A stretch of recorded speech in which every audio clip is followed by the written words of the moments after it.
Hello, friends. Welcome to Shadow Whisperer. All you see is darkness, just the sound of rain, designed to help you relax, focus on the story, and drift into sleep. But before you do, remember to like the video and subscribe to the channel. And yes, feel free to share where you're listening from in the comments. Now let's begin. Man, I remember Green Dover. Feels like yesterday, but also a lifetime ago. Driving up there into those mountains. They were huge, like smoky blue giants sleeping under the sky. Endless green trees everywhere. We were heading to this little town tucked away deep inside it all. Our new home, the house itself, old, like really old, and cheap, which was good because that's what we needed. It sat kinda by itself at the edge of town, looking a little tired maybe. Weathered wood siding, you know, and this big old stone fireplace inside. I was 15 then, name's Leo. I think I practically flew up those rickety wooden front steps, maybe 4 at a time. I was buzzing, half excited, half kinda jumpy inside. Dad, Daniel's his name. He was hauling boxes stacked high with his books, trying not to eat it on the floorboards inside. They creaked like crazy, like the house was groaning hello. Mom, Claire, she and my little brother Ben and sister Sophie were right behind him, tiptoeing almost, like it was a race to see who'd get to the big bay window first. It looked out over the whole valley. Living in Green Dover, it was different, like stepping into one of those landscape paintings Mom likes. The air up there, man, it was something else. Clean, crisp, smelled like pine needles all the time, and damp earth after it rained. During the day, everything was quiet but bright. You'd hear birds singing, see sunlight filtering down through the leaves, and sometimes, if you listened close, the little creek tinkling somewhere off in the woods. The house, yeah, it grew on us. Fast. It had personality, you know, felt lived in. Mom found this beat-up old rocking chair tucked away in a corner. She spent afternoons by the fireplace, fixing it up, humming little tunes. Said the wood felt warm, like it remembered people sitting in it. I found something too, tucked behind a loose board in my closet. An old journal, dusty as anything. Leather cover cracked, pages yellowed. Filled with this faded handwriting, loops and swirls I could barely make out. Felt weird holding it, like holding someone's secrets. Even the noises the house made started to feel normal. The creaks when you walked, the little sighs the walls seemed to make at night, started to make me smile, like the house was just settling in around us. Our closest neighbor was this old lady down the road, Mrs. Gable. Waved every time we saw her, brought over this amazing apple pie the first week, made us feel welcome, like we belonged. Green Dover felt timeless, friendly, safe. Then came the first weird night. Supper was done, dishes washed. Sophie was already asleep in her room next to mine, doing her little snore whistle thing. I could smell Mom's lavender lotion faintly from down the hall. Usually that smell knocked me right out, but not that night.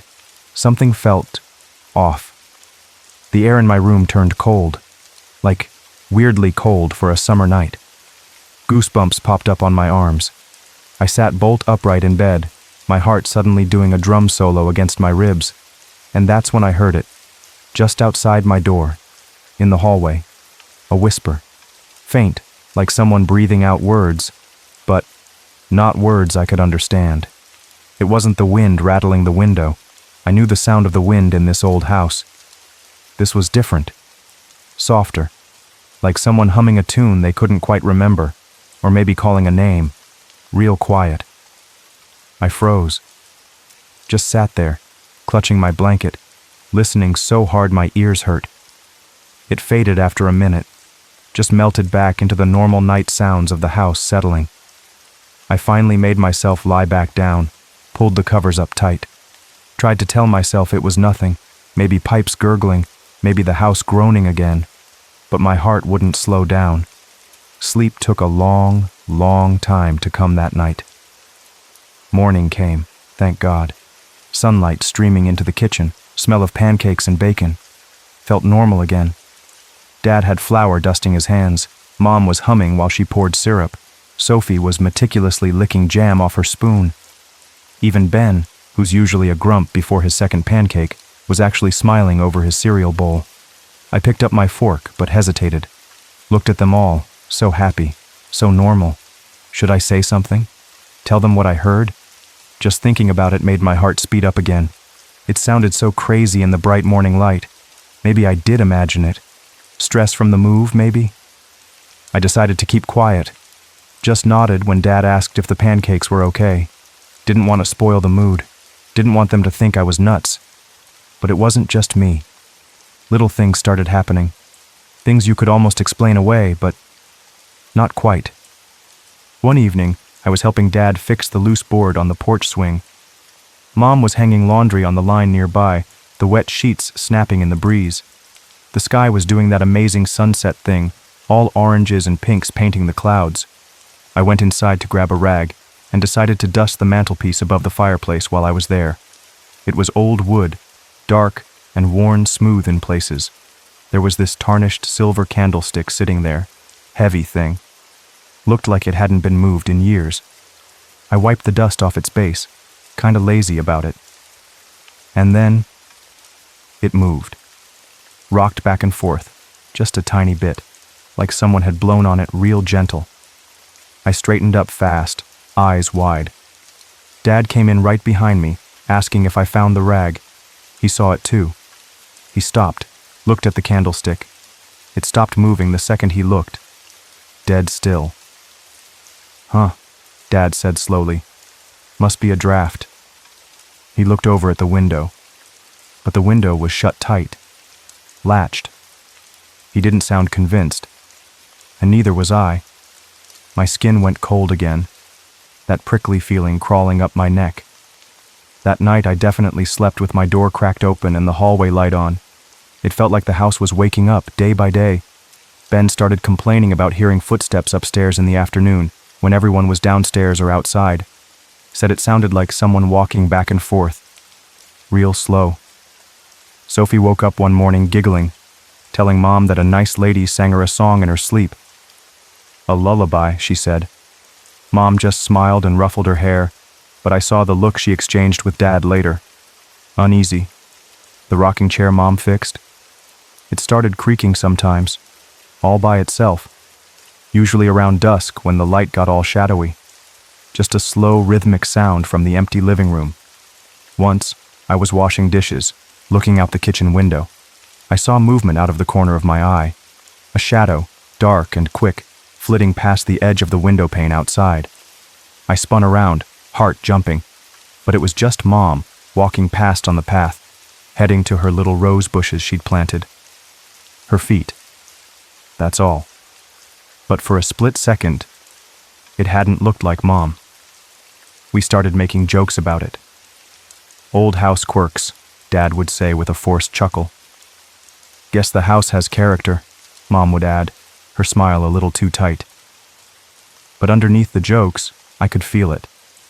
We were all getting spooked. I found myself holding Ben's hand a little tighter when we walked past dark doorways, checking on Sophie more often after she fell asleep. One evening, the air was warm and golden, smelling like cut grass and sunshine. I couldn't resist. I wandered out into the backyard, past the wilting lilac bush near the fence, past the rusty old swing set nobody used. Just kept walking, further than I usually did. The yard was huge, way bigger than it looked from the house, and it kinda sloped down towards the trees at the back. Tall grass swished against my jeans. Crickets were starting their evening song. Beyond the edge of the mowed lawn, where the woods really started, the trees got thick. Dark pines and old oaks with twisty branches looked like giant, shadowy figures standing guard against the setting sun, and there, tucked back among them, half hidden by ivy and low-hanging oak branches, I saw it. My breath hitched. It looked like a gravestone. Old, gray stone, tilted sideways, cracked down the middle. Letters carved into it, but so worn down by wind and rain you could barely make them out. My heart did this painful lurch, like it dropped into my stomach. I knelt down, pushing aside dead leaves and tangled vines. My fingers traced the rough surface. Faint carving. I squinted. Looked like a name. Amelia, I whispered the sounds. Amelia. Goosebumps exploded all over my arms, cold despite the warm evening. I felt watched. Like suddenly I wasn't alone out there. I wanted to scramble back, run towards the house, towards the lights and the sounds of my family. But I couldn't move. Just stared at that stone. Amelia. Who was Amelia? Why was this here? Right behind our house? Then a crow cawed loudly from a branch right above me, making me jump so hard I almost fell backward. That broke the spell. I scrambled to my feet, stumbled over a root, and bolted. Didn't stop running until I hit the back porch, chest heaving, heart pounding like a drum against my ribs. The woods behind me looked darker now, deeper, silent. I couldn't keep it hidden. Not this. Later that night, after Mom and Dad had tucked Ben and Sophie into bed, reading them stories until their eyes drooped shut, I cornered Mom in the kitchen. Dad was reading in the living room, the lamp casting a warm circle of light around his chair. Mom! My voice was shaky. I held out my hands, showing her the scrapes from scrambling through the underbrush, the dirt under my nails. Mom, I found something. In the woods. Back there. Her face went pale. She knew I wasn't talking about finding a cool rock or an old bottle. She could see it in my eyes. I think there's an old graveyard, I whispered, the words feeling heavy and wrong in the cozy kitchen. I told her about the stone, the cracked surface, the name I could barely read. Amelia. Mom sank onto one of the kitchen chairs, her hand going to her mouth. Dad must have heard my tone because he appeared in the doorway, his book forgotten in his hand. He flipped on the brighter overhead light, making us blink. I told him too. He listened, his brow furrowed. An old pioneer cemetery, maybe? He said slowly, thoughtfully. Lots of those around here, I guess. Forgotten. Nobody's tended it in probably a century or more. Just then, Sophie padded into the kitchen, rubbing her eyes, her pajamas rumpled. She must have woken up. What's wrong? She mumbled sleepily. Ghosts? She asked, her voice small and quiet. Mom shushed her gently, pulling her close. No, sweetie, go back to bed. But her own eyes were wide, looking at Dad, then at me. I saw the fear there, mirroring my own. I nodded slowly, looking from Mom to Dad. Yeah, I said, my voice barely audible. I think maybe there are ghosts, and I think they want us to know they're here. The next morning felt different, heavy. We didn't talk much over breakfast. Dad looked tired, like he hadn't slept well either. Mom kept glancing towards the back windows. After we ate, Dad grabbed his big flashlight, even though it was daytime, and a pair of work gloves. Mom bundled Sophie and Ben into jackets, even though it wasn't that cold. We were going out there, together. I led the way, following the path I'd made through the tall grass yesterday. My footprints were still there in the damp soil. The woods behind the garden felt cool and smelled strongly of pine needles and damp earth. We pushed through scratchy bushes and tangled vines, Dad holding branches back for Mom and the little ones. Even in the bright morning light, with my family around me, the place felt hushed, waiting. My hands shook a little as I knelt down again by the spot I'd found. I brushed away the leaves, revealing the tilted stone. Amelia. And then we saw the others. It wasn't just one stone. It was a small clearing, completely overgrown. Dozens of headstones, maybe more, scattered haphazardly. Most were tilted, some broken clean in half, chunks lying on the mossy ground. Tree roots snaked around them, cracking the old stone. No flowers grew here, only moss and weeds and tangled grass clinging to everything. It was desolate, sad. Mom whispered, "Oh my goodness, look at this place." Her voice was full of sorrow. They've been waiting such a long time. Sophie, usually so bubbly, tiptoed carefully between the stones, her eyes wide, a mixture of fear and curiosity on her little face. Ben just clung to Dad's leg, looking around nervously. We didn't stay long. It felt wrong somehow, like we were intruding. We just stood there for a bit, taking it all in, the silence heavy around us. That afternoon, the weather turned. The sky had been clear blue, but suddenly these dark, bruised-looking clouds started rolling in over the mountain peaks. Fast, like they were chasing something. The air grew heavy, thick. You could feel a storm coming, a bad one. By the time we trudged back towards the house, the first fat drops of rain began to spatter on our shoulders. The wind picked up, whispering through the pines, a low, mournful sound. The air smelled different now, wet bark, ozone, and something else, something heavy, like dread. Inside, Mom lit extra candles, placing them on windowsills and tables, even though it wasn't dark yet. The house felt gloomy, shadows stretching long in the corners. Mom said a prayer under her breath while she stirred the soup on the stove. Dinner was quiet. Nobody talked much. The soup tasted bland, like my tongue wasn't working right. Thunder started rumbling in the distance, a low growl that vibrated through the floorboards. By bedtime, the storm hit full force. Rain hammered down on the metal roof, sounding like handfuls of gravel being thrown against it. The wind howled around the corners of the house, rattling the window panes, making the old timbers groan. Tree branches scraped against the siding like skeletal fingers. We didn't even try to go to our separate rooms. We huddled together in the living room, the fireplace crackling, but its warmth felt small against the fury outside. Dad tried telling stories, keeping his voice low and steady, but I could hear the tremor in it. Ben and Sophie burrowed under blankets on the sofa, eyes wide. In the flickering firelight, shadows danced on the walls, looking like twisted shapes darting just out of sight.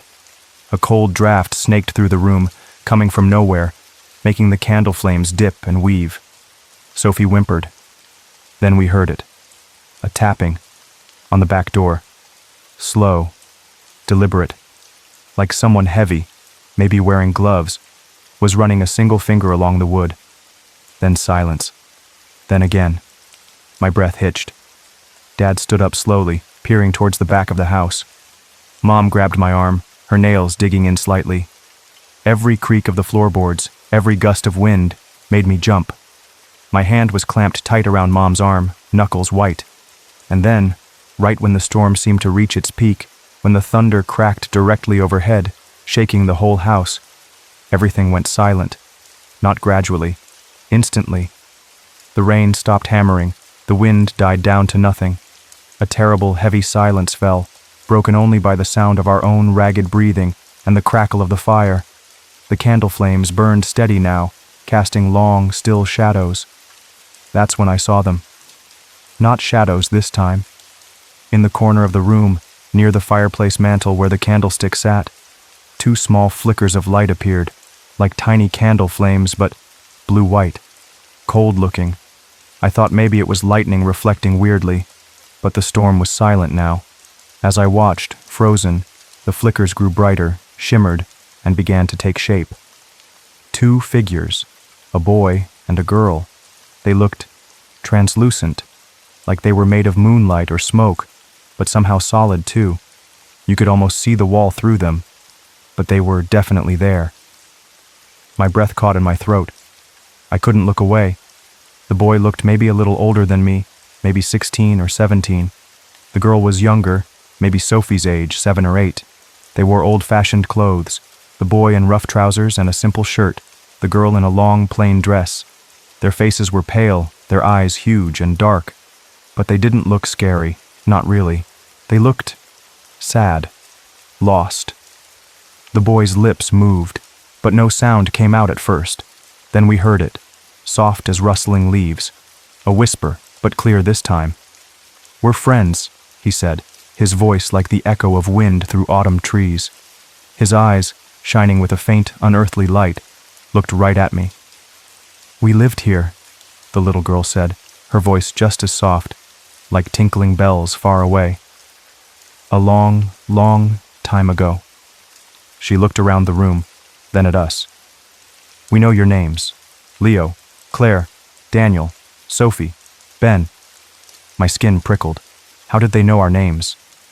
"We have been waiting," she added quietly. "Waiting for what?" Waiting for us? Dad, his face pale and tight, took a step forward. His voice was shaky, but clear. What do you want from us? The girl, who I suddenly knew, just knew, had to be Amelia, looked towards the fireplace. Her translucent hand lifted, pointing. Remember us, she whispered. The boy, Thomas, the name just popped into my head, felt right, nodded. Set us free, he added, his voice filled with a deep, ancient longing. Fear and understanding crashed together inside me, like puzzle pieces clicking into place. They weren't monsters. They weren't here to hurt us. They were children. Children who had died here, been forgotten here, trapped somehow.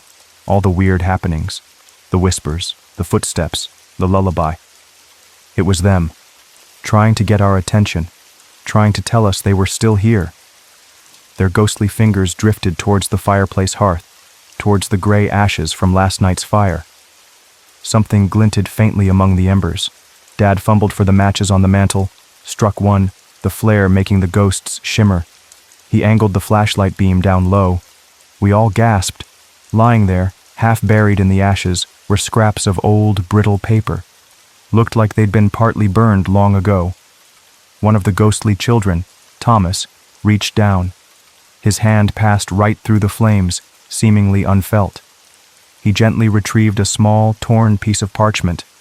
It floated from his fading fingers, drifting slowly down to land right at my feet. I bent down, my hand trembling, and picked it up. The paper was brittle, yellowed with age. Scribbled on it in faded brown ink were a few words. The handwriting was looping, old-fashioned, like the journal I'd found. It read, Amelia, my dearest sister, fear not. I will protect you always. Thomas. The last line was smudged, unreadable. Amelia. Thomas. The names from the graveyard. The names I just knew. My eyes widened. They weren't just random forgotten pioneers. They were brother and sister. They'd lived here, died here, and been waiting, hoping someone would find them, remember them. Suddenly, the wind outside, which had been deathly still, stirred again. Not howling, but a soft whisper around the house, like the storm itself was holding its breath, listening. The candle flames steadied, burning brightly. It felt like the whole world had paused, waiting to see what we would do. The ghosts of Amelia and Thomas gathered near us, their sad eyes watching our faces, filled with a fragile hope. They looked at each other, a silent understanding passing between them. Then, slowly, gently, they began to drift upwards, towards the ceiling, their forms becoming fainter. They weren't leaving. They were leading, showing us the way. I swallowed hard, the lump in my throat making it difficult. I looked at Mom, Dad, Ben, Sophie huddled together. Their faces reflected the same mix of fear and dawning realization I felt. These weren't just ghosts. They were kids, like us. Lost kids. We'll help you, I said, my voice surprisingly steady, though tears were starting to prickle my eyes. I wasn't just talking to the ghosts. I was talking to my family, too. We'll help you find peace. Nobody hesitated. It was like we all knew what needed to be done without saying a word. Dad blinked, then nodded, grabbing the extra flashlights and the work gloves from the entryway. Mom gently woke Ben and Sophie, who had started to doze despite the tension. Come on, sweeties, she whispered. We have something important to do. In minutes, we were all bundled in raincoats and boots. Dad carried a shovel he grabbed from the shed. Mom held a lantern high, its yellow light cutting through the gloom. We stepped out onto the back porch. The rain had eased to a fine, misty drizzle. The wind was just a gentle breeze now, carrying the scent of wet earth and pine. Lightning still flickered occasionally in the distance, briefly illuminating the path towards the woods, towards the hidden cemetery. The air felt different out here, still heavy, but not with dread anymore, with anticipation, expectancy. The ghosts of Amelia and Thomas glided silently beside us, their translucent forms sometimes catching the lantern light, their small, pale faces turned towards us. It wasn't scary now. It felt right. We reached the overgrown clearing. The forgotten graveyard looked even sadder in the dim, misty light. We set down the lantern, its glow casting long, dancing shadows among the tilted stones. And then, we started working. Quietly, respectfully. Dad used the shovel to gently clear away the thickest weeds and brambles from around the bases of the stones. Mom knelt, wiping dirt and moss from the weathered surfaces with her gloved hands, murmuring softly, like she was comforting someone. Ben, usually so restless, surprised me. He started gathering small wildflowers that grew near the edge of the woods, hardy little things that survived the storm. He carefully arranged tiny bouquets, placing one by each headstone we cleared. His small hands trembled slightly, but he worked with focused determination. Sophie found a smooth, flat stone and placed one of her favorite small toy cars on it, next to a single white daisy she'd picked. Like an offering, like she was playing with the children who rested here. I found Amelia's stone again, and nearby, another one, smaller, almost completely buried. With Dad's help, we carefully cleared the dirt away. Faint letters emerged. Thomas, brother and sister side by side, even here. I found a sturdy piece of fallen branch and wedged it upright behind Amelia's tilting stone, like a small brace, a marker of care. With each little act, pulling a weed, wiping a stone, placing a flower, I felt something shift. The air grew lighter. The presence of the ghosts felt closer, but not in a frightening way. More like comforting, appreciative. I glanced up sometimes and thought I saw them standing near their stones, their pale faces calmer now, the deep sadness in their eyes easing, replaced by a look of quiet relief. Tears streamed down my face, mixing with the drizzle, but they weren't tears of fear. Mom reached out and squeezed my shoulder, her own eyes wet. Dad paused, resting his hand on my back for a moment, a silent acknowledgement passing between us. Nobody spoke much. Our actions were saying everything that needed to be said. Slowly, almost imperceptibly, the storm's last vestiges retreated. The drizzle stopped. The wind died down completely. Through a break in the clouds, the moon appeared, casting a silvery light over the clearing. The stars began to peek through, scattered like diamonds on dark velvet. The woods around us were utterly still, peaceful. The ghosts of Amelia and Thomas, and maybe others we couldn't see as clearly, stood by their stones. Their forms seemed less translucent now, more solid, bathed in the moonlight. Their faces weren't grim or pleading anymore. They looked serene, at peace.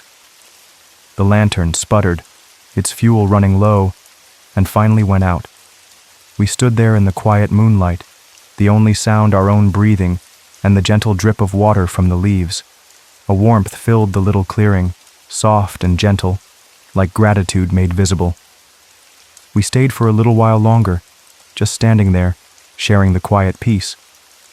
Then, as the first hint of pale orange began to glow on the eastern horizon, we turned back towards home. The mountains were dark silhouettes against the brightening sky. Faint rainbows arched over the wet trees in the distance. Back inside, the house felt different, calm, welcoming. The furniture was exactly where we'd left it. The fire still glowed warmly in the hearth, casting a cozy light. It was as if the house itself had held its breath while we were gone, and was now sighing in relief. We gathered in the living room, exhausted, damp, but smiling through our tiredness. Sophie curled up in Mom's arms under a thick quilt, already half asleep again. Dad gently ruffled Ben's hair as he dozed against his shoulder. I poured mugs of warm milk, the simple act feeling grounding, normal. Mom looked at me, her eyes shining in the firelight. "They're at rest now, Leo," she whispered. And looking around at our safe, warm living room, at my family huddled together, I knew she was right. The house felt lighter. The heavy feeling was gone, replaced by a quiet peace. Life settled back into a gentler rhythm in the days that followed. The oppressive feeling, the constant sense of being watched, vanished. The house still creaked and groaned, but now it just sounded like an old house settling. A few days later, I took some white paint and carefully, respectfully, traced the letters on Amelia's and Thomas's headstones, making their names clear again. We started leaving fresh wildflowers there every week, Ben usually picking the best ones. The old rocking chair in the living room still sometimes moved on its own in the evenings, but now it felt friendly, like a quiet nod hello. Sometimes, though, late at night, when the house is quiet and everyone's asleep, I think I still hear things. A snatch of a soft lullaby drifting on the breeze outside my window, just at dusk, the same little tune Sophie sometimes hums without knowing why. Occasionally, I'll hear what sounds like faint laughter from the porch, or the soft click of small boots on the wooden steps. But when I look, there's nothing there but the chirping crickets. It doesn't scare me anymore. It's comforting, like knowing old friends are nearby, watching over us, making sure we're okay. I smile when I hear those faint sounds. Sometimes, if I wake up in the night feeling a little lonely, I just lie there in the dark and whisper a quiet thank you towards the woods. To Amelia and Thomas and the others we helped find peace. Thanks for sharing your home with us, for keeping us safe now. I still have that old journal I found. I keep it on my bedside table. On the first blank page, I wrote something. Just a few words. For Amelia, Thomas, and all the others who sleep beneath the whispering stones, you are remembered. Outside my window right now, the smoky blue mountains stand silent under the moon. The evergreen trees are dark shapes against the sky, looking peaceful, kind. The air smells clean, like pine and recent rain. And sometimes, if I listen very, very closely, just as I'm drifting off to sleep, I think I can hear the faintest echo of a lullaby, mingling with the soft sigh of the wind in the branches. It's a peaceful sound, a reminder that even after the darkest storms, some things endure: memory, connection, maybe even a little bit of love whispered on the mountain wind.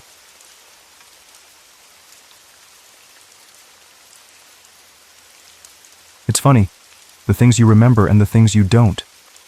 I can't pinpoint the exact second my life went off the rails. There wasn't a loud crash or a warning sign, not really. It was more like a slow drift, a quiet uncoupling from everything that mattered. But if I had to pick a moment, a single tick of the clock that echoes louder than the rest, it'd be the night Scarlett called for me. Just Daddy. Soft, like a little bird testing its voice in the dark. I heard her. Through the thin wall separating her room from my makeshift home office. I heard her clear as day. But deadlines, you know? A presentation due for some client I can't even name now. Emails pinging like tiny, insistent demands. Calls I had to take. All these things felt like mountains back then, huge and impossible to ignore. Turns out they were just pebbles scattered on the path to losing everything. I didn't go to her. I finished the email. I tweaked the slide deck. I probably sighed about how demanding work was. And somewhere in that self-important bubble, my little girl drifted back to sleep, or maybe she just stopped calling. I told myself I'd check on her later. Later never came the way I planned. That was 3 weeks before the field trip. Before the bus driver maybe fell asleep or swerved to avoid a deer. The reports were never quite clear. Before the frantic call from the school, the sound of sirens over the principal's choked voice. Before the hospital waiting room that smelled like stale coffee and fear. It's been 3 years since we stood under a sky that wouldn't stop crying, watching them lower a box far too small into the damp earth. 3 years since the world turned gray. Grief is a patient thing. It doesn't shout. It whispers. It settles in your lungs, making each breath a little heavier than the last. Guilt, though. Guilt is a weed with deep roots and sharp thorns. It wrapped around my heart, my stomach, my throat, squeezing tight, day after endless day. It grew in the silence where Scarlett's laughter used to be, flourished in the empty spaces she left behind. It choked the life out of me until I was just a shell walking around, pretending to be alive. My wife, Sarah. She tried. We both did for a while. But the grief that pulled me inward pushed her away. We were two sinking ships, too waterlogged to save each other. The divorce papers felt less like an ending and more like a quiet surrender to the inevitable. She needed to find a shore I couldn't reach anymore. So that's how I ended up here. behind the wheel of a beat-up '78 Chevy Impala, the kind of car that groans when you turn the key and smells faintly of old French fries and cigarette smoke. Pointing west, driving toward a horizon that promised nothing but more distance. No GPS blinking orders at me, no itinerary taped to the dash, just miles of cracked asphalt stretching out, the hum of the tires on the road, and this aching, hollow beat in my chest where my heart used to be. I didn't pack much. What do you take when you're running away from yourself? A worn leather duffel bag holding a couple changes of clothes, a toothbrush, a razor I probably wouldn't use, a flask of the cheapest whiskey the corner store sold, not for getting drunk, just for dulling the edges when they got too sharp, and tucked inside my wallet, folded carefully, creased along the edges from years of anxious touching, a photograph. Scarlett, maybe 4 years old, grinning gap-toothed at the camera, holding up a dandelion puff like it was treasure, her eyes full of sunshine. The map wasn't something I found on an app, no slick digital voice telling me to turn left in 500 feet. I stumbled into this dusty, forgotten bookstore in some sleepy town I'd already forgotten the name of. It smelled like old paper and secrets. I was just killing time, trying to numb the constant ache. Tucked away in a bin marked Local Curiosities, beneath yellowed postcards and rusty railroad spikes, was a map. Old, brittle paper, hand-drawn with faded ink. It showed roads that probably hadn't seen pavement in 50 years, creeks that had likely dried up, towns marked with names like Whisper Creek and Sorrow's End. It felt different, like it wasn't just paper and ink, but something humming with a strange energy. And scrawled across the bottom in looping, almost desperate handwriting were the words, "Where sorrow meets the pines, salvation waits, salvation." That word hit me like a physical blow. I didn't believe in it. Not really. Not for me.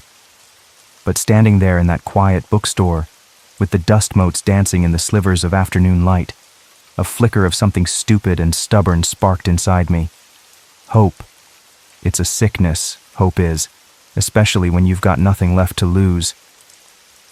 I bought the map for $5, folded it carefully, and tucked it beside Scarlett's picture. I didn't question the cryptic message. I didn't try to rationalize it. When you're drowning, you don't ask questions about the piece of wood floating by. You just grab hold. I drove for 2 days, maybe 3. Time started to blur. Sunrises bled into sunsets. Gas station coffee fueled me. The whiskey warmed my belly but never reached the cold spot deep inside.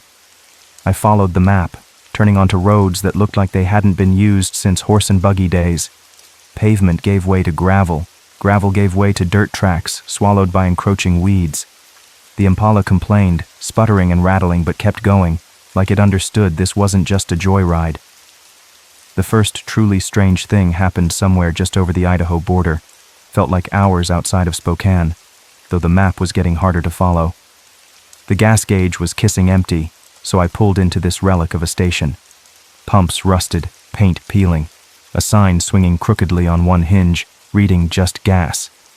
It looked like it had been closed for decades, but the pump nearest me actually clicked on when I lifted the nozzle. Weird, but I needed gas. I went inside to pay. The place was empty. Dust lay thick on the shelves lined with faded cans of oil and ancient-looking candy bars. The air was still and heavy, like nobody had breathed it in years. No clerk behind the cracked Formica counter. No other customers. Just silence. And then I saw it, lying right there on the counter, next to a tarnished brass cash register whose keys were frozen solid. A single flower, a yellow marigold, bright, fresh, perfect. Dewdrops still clinging to its ruffled petals, like it had just been picked. My breath hitched. My throat closed up tight. Marigolds. They were Scarlett's absolute favorite. Our small backyard had a patch she tended religiously. She'd pick them, chubby fingers clumsy but careful, and arrange them in little glass jars she collected. Jars filled with sunshine, she called them. We had them on the kitchen windowsill, her nightstand, the bathroom counter. Little bursts of gold everywhere. Until there weren't any more. Seeing that flower, so vibrant and out of place in this decaying mausoleum of a gas station, it felt like a message. or a mockery. I fumbled in my pocket, pulled out a $20 bill, and left it weighted down by a dusty can of peaches. I didn't take the gas.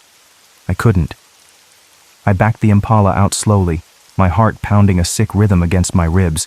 The image of that single, impossible marigold burned into my mind. Night didn't just fall after that. It slammed down like a coffin lid. The sky went from bruised purple to an ink-spilling black in minutes. And then the fog rolled in. Not just mist, but a thick, soupy, gray wall that swallowed the headlights, the road, everything. Visibility dropped to maybe 10 feet, then 5. I slowed the car to a crawl, knuckles white on the steering wheel, peering uselessly into the cotton wool nothingness. The world outside the windshield ceased to exist. It was through this blinding shroud that I stumbled upon the town. It wasn't on my weird hand-drawn map, or any map I'd ever seen. A weathered wooden sign, barely visible through the swirling gray, announced Brookmond. Brookmond was dead, or worse than dead. Storefronts lined a single main street, their windows dark and grimy, like clouded eyes. Paint peeled off wooden facades in long, leprous strips. A barber pole stood frozen, its red and white stripes faded to pink and gray. Weeds pushed up through cracks in the sidewalk. The only light came from a few streetlights buzzing erratically, casting sickly yellow pools that flickered and died like trapped fireflies, making the fog pulse and shift. There were people. At least I thought they were people at first. Figures shuffling slowly along the sidewalks, heads down, shapes indistinct in the gloom. They wore heavy, dark coats, despite the fact it wasn't particularly cold, and wide-brimmed hats pulled low, obscuring their faces. They moved with a strange, dragging gait, silent and disconnected. The air hung heavy with emptiness. Not just quiet, but a profound lack of sound, as if the town itself was holding its breath. My unease grew into a cold dread. I needed directions, needed to get out of this fog, out of this place. I rolled down my window, the crank squeaking loudly in the unnatural stillness. "Excuse me?" I called out, my voice sounding thin and reedy. "Can anyone tell me how to get back to the highway?" Every single figure stopped, every single one, and then slowly, in perfect unnerving unison, they turned towards my car. They lifted their heads, and I saw their eyes. Oh God, their eyes. They weren't eyes. They were holes, empty, black sockets. No white, no iris, no pupil. Just void. Deep, endless, light-swallowing blackness that seemed to pull at the edges of my vision, promising nothingness. It wasn't just that they were blind. It felt like they were portals to somewhere cold and terrible. My heart hammered against my ribs so hard I thought it would break through. I couldn't breathe. My hand froze on the window crank. Then, one of them detached itself from the silent group. A small figure. A child, maybe 7 or 8 years old, wearing a simple, slightly too large gray dress. The figure shuffled forward, out of the deepest shadows and into the weak circle of light from the nearest sputtering streetlight. Its face was pale and smooth, unnervingly doll-like beneath the brim of its hat. Its sockets were just as empty, just as terrifyingly black as the others. The child stopped right beside my car door. Slowly, it raised a small hand, and clutched in its fingers was a single, perfect, dew-kissed yellow marigold. It held the flower out to me. An offering, an invitation, a threat. Something inside me snapped. Primal fear, cold and sharp, cut through the paralysis. I didn't think. I reacted. I slammed my foot down on the gas pedal. The Impala's old engine roared in protest, tires spinning on the damp pavement for a terrifying second before catching hold. The car lurched forward, back into the blinding fog, leaving the silent figures and their black eyes behind. I didn't look in the rearview mirror. I couldn't. I drove like a maniac, blind, praying the road wouldn't curve or end. The image of those empty sockets, of that small hand offering the marigold, was seared onto the inside of my eyelids. The fog was still thick, but it felt safer than the town I'd left behind, safer than the eyes that promised to swallow me whole. I must have driven for an hour, maybe more, fueled by pure adrenaline, before the fog started to thin just a little. My hands were shaking so badly I could barely grip the wheel. My breath came in ragged gasps. I felt half frozen, half crazed. Just when I thought I couldn't take any more, that I'd just pull over and collapse, a faint glow appeared through the mist ahead. Neon, red and blue, sputtering, fighting against the fog. A sign shaped like a coffee cup read, "Lily's Eatery, open." It looked like an oasis, a tiny island of light and warmth in the middle of nowhere. I pulled into the gravel lot, the Impala shuddering to a stop as if relieved. The diner was small, classic chrome and vinyl, probably hadn't changed since the 60s. Stepping inside was like stepping into another time. Warm air, thick with the smell of coffee, bacon grease, and something sweet, maybe cinnamon. Booths lined one wall, a long counter with cracked red stools ran along the other. It was empty except for one person. Behind the counter, wiping it down with a slow, methodical rhythm, stood an old woman. Ancient might be a better word. Her face was a landscape of deep wrinkles, mapped out by time and weather. Her eyes, though, were surprisingly sharp, missing nothing. They were a pale, washed-out blue, like the sky on a hazy day. She wore a simple, faded floral dress and an apron tied neatly around her waist. She looked up as the bell above the door jingled shut behind me. She didn't seem surprised to see a wild-eyed stranger stumble in from the fog-drenched night.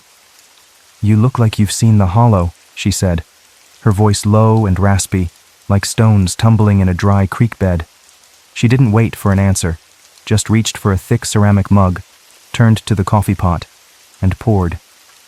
The coffee was black as night, strong enough to strip paint.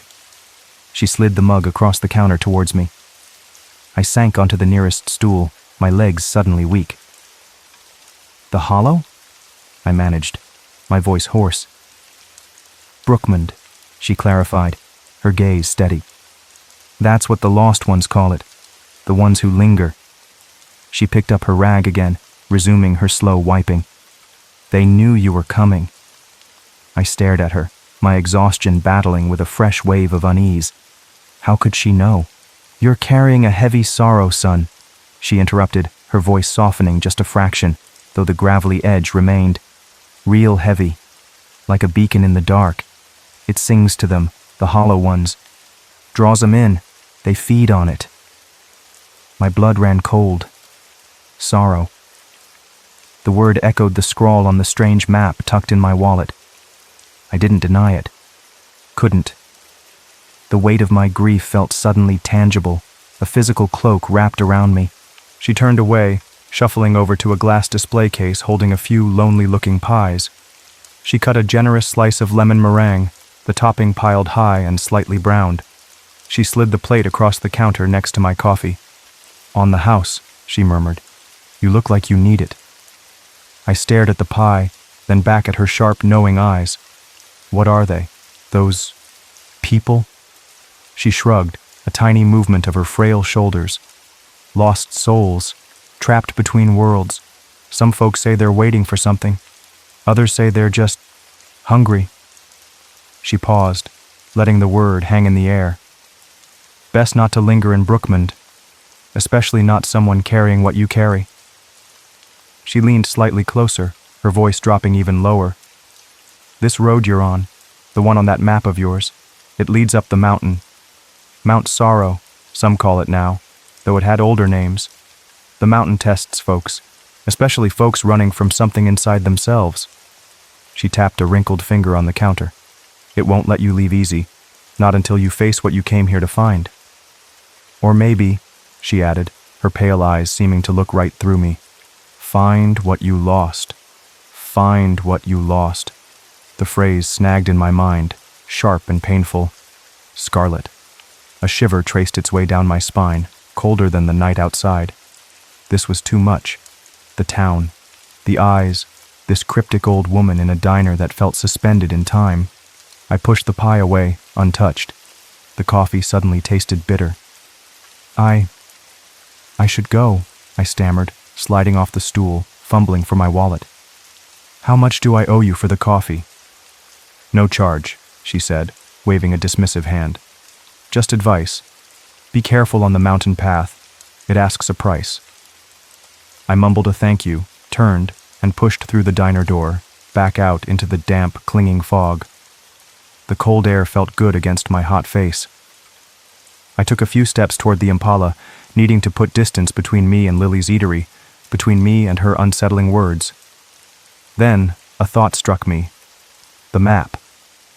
Maybe she knew more about it.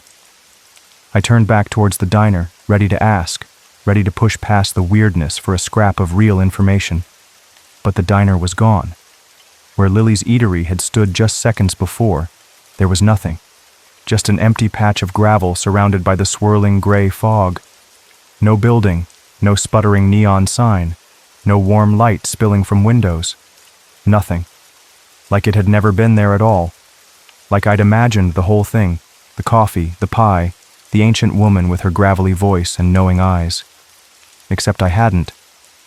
The lingering smell of bacon and coffee seemed to hang faintly in the fog, and the memory of her words, "Find what you lost," echoed sharp and clear in my head. I scrambled into the Impala, slammed the door, locked it. My heart was doing that wild, frantic beat again. I wasn't crazy. I knew I wasn't. But the world around me wasn't playing by the rules anymore. The map, the marigold, the hollow, the disappearing diner. Something was terribly wrong, and I was driving right into the heart of it. Following a hand-drawn map towards a place called Mount High. Towards salvation, or maybe just towards something that would finally swallow me whole. I gripped the steering wheel, took a shaky breath, and pulled back onto the road, deeper into the fog, deeper into the unknown. The mountain waited. The road started climbing almost immediately after the vanished diner. The fog clung stubbornly, but the path, now barely more than a rutted track, grew steeper. The Impala strained, its engine whining in protest as I shifted into a lower gear. Trees pressed close on either side, their branches like skeletal fingers reaching out through the mist. The air grew colder, biting at my exposed skin through the rolled-up window. Then, the snow began. Not gently at first. It came down suddenly, violently, as if the sky just ripped open.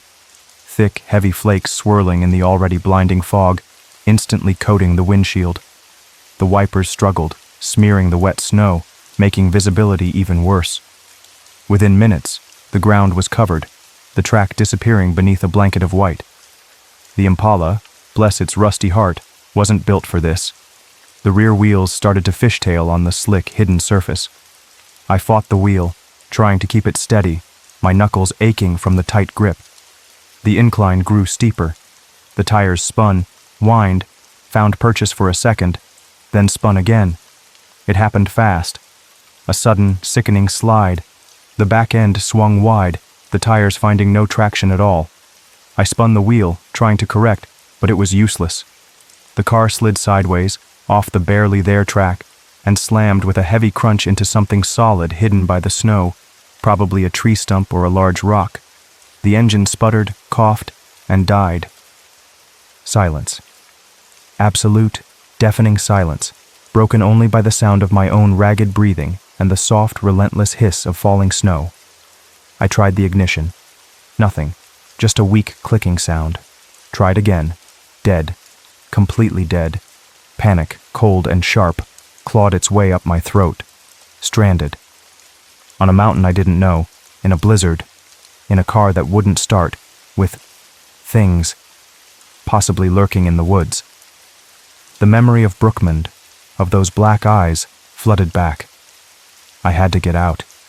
Sitting here was a death sentence. Frost was already starting to form on the inside of the windows. The map.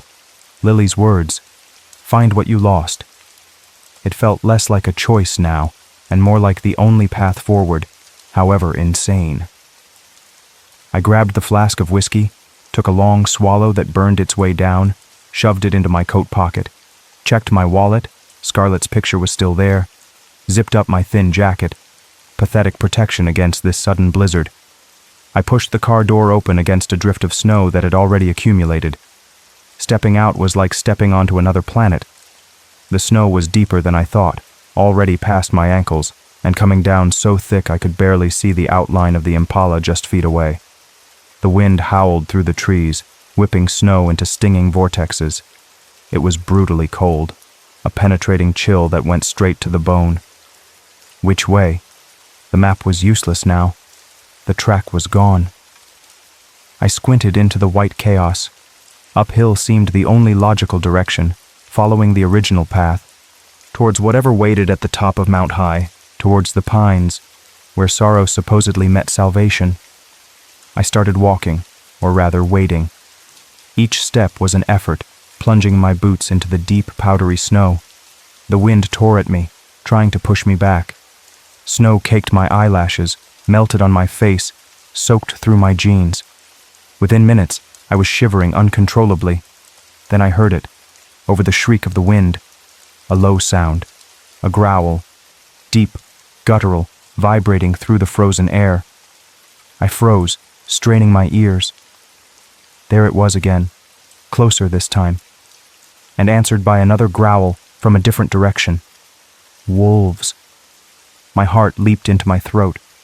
I scanned the swirling white, seeing nothing but trees and snow, but I felt them. A primal instinct screamed danger. They were out there, watching, circling. Shapes began to move at the edge of my vision. Dark, sleek forms flitting between the trees, visible for only a second before blending back into the whiteout. Shadows in the storm. Low-slung bodies moving with predatory grace. Eyes glinting faintly in the gloom. Not black voids like Brookmund, but the sharp, intelligent yellow of predators. They weren't just random wolves. They were hunting me. The sorrow I carried, maybe? Singing to them too, like Lily said. Or maybe just the scent of a lone, vulnerable man floundering in their territory. It didn't matter. The threat was real, immediate, terrifying. Another growl, much closer now, ending in a sharp bark. They were closing in. Fear lent me strength I didn't know I had. I turned and ran, blindly, plunging uphill through the deepening snow, stumbling, falling, scrambling back up. Branches whipped at my face, tearing at my clothes. My lungs burned with the effort, sucking in icy air that felt like swallowing knives. The howling wind seemed to carry their growls now, surrounding me, echoing my own ragged panic. I glanced back once. A dark shape burst from the trees behind me, low to the ground, moving impossibly fast over the snow. Then another. They were gaining. I pushed harder, driven by sheer terror. My legs felt like lead. My body screamed for rest, but the image of sharp teeth tearing at flesh kept me going. Trees blurred past in a white and gray smear. The snow seemed to get deeper, sucking at my boots, trying to pull me down. I don't know how long I ran. Time lost all meaning. It could have been minutes. It could have been hours. My world shrunk to the burning in my lungs, the pounding of my heart, the sting of the snow, and the terror snapping at my heels. I was operating on pure instinct, the animal part of the brain taking over. Run. Survive. Just when I thought I couldn't take another step, when my legs were about to buckle for good, when the growls sounded like they were right behind me. Something changed. The trees abruptly parted. The howling wind seemed to lessen. The blinding snow thinned slightly. I stumbled out of the dense forest and onto the edge of something peaceful. It was a lake. Impossibly still, even with the snow falling, its surface like polished black glass reflecting the gray, swirling sky. Mist hovered over the water, thick and ethereal, softening the edges of the far shore, which was lined with tall, snow-dusted pines. It was eerily quiet here, the frantic sounds of the chase fading behind me as if they belonged to another world. The air felt different too. Cold, yes, but clean, crisp, strangely calm. And there, extending out into the dark water from the snowy bank, was a small, dilapidated wooden dock. Its planks were gray and weathered, some missing, tilting precariously towards the lake. Sitting at the very end of the dock, her small legs dangling just above the black water, was a little girl. She wore a simple white dress, strangely untouched by the falling snow. Her dark hair, the exact shade I remembered, was tied back with a simple ribbon. She wasn't looking at me. She was gazing out over the still, mist-shrouded lake, seemingly lost in thought. My breath caught in my throat. It couldn't be. My mind, exhausted and terrified, had to be playing tricks on me. A hallucination brought on by cold, fear, and grief. But as I took a hesitant step closer, shuffling through the snow on the bank, she turned her head slowly towards me. And I saw her face. Scarlet. My Scarlet. Not the pale, broken version from the hospital bed, lost beneath tubes and wires. Not the fading image in the photograph in my wallet. But her. Alive. Real. Her eyes, clear and bright, exactly as I remembered them before the grayness took over my world. Her small, sweet face, dusted with faint freckles across the bridge of her nose. It wasn't a ghost. It wasn't a memory. It felt present, solid, real in a way nothing else had felt since the town with the black-eyed people. Scarlet? The name tore from my throat, a ragged whisper raw with disbelief, and a sudden overwhelming surge of hope so fierce it buckled my knees. I stumbled forward, falling onto the snow-covered ground at the edge of the lake just feet from the dock. Tears streamed down my face, freezing instantly on my cheeks. It didn't matter. Nothing mattered but her. She didn't speak.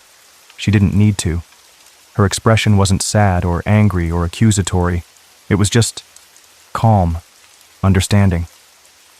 She looked at me, really looked at me, and in her gaze, I saw not judgment, but a deep, quiet knowing. Slowly, carefully, she reached out her small hand towards me, and held within her tiny fingers, glowing softly against the white snow and dark water, was a single, perfect yellow marigold, the same impossible flower from the gas station, from the hand of the child in Brookmond. But this time, it wasn't terrifying.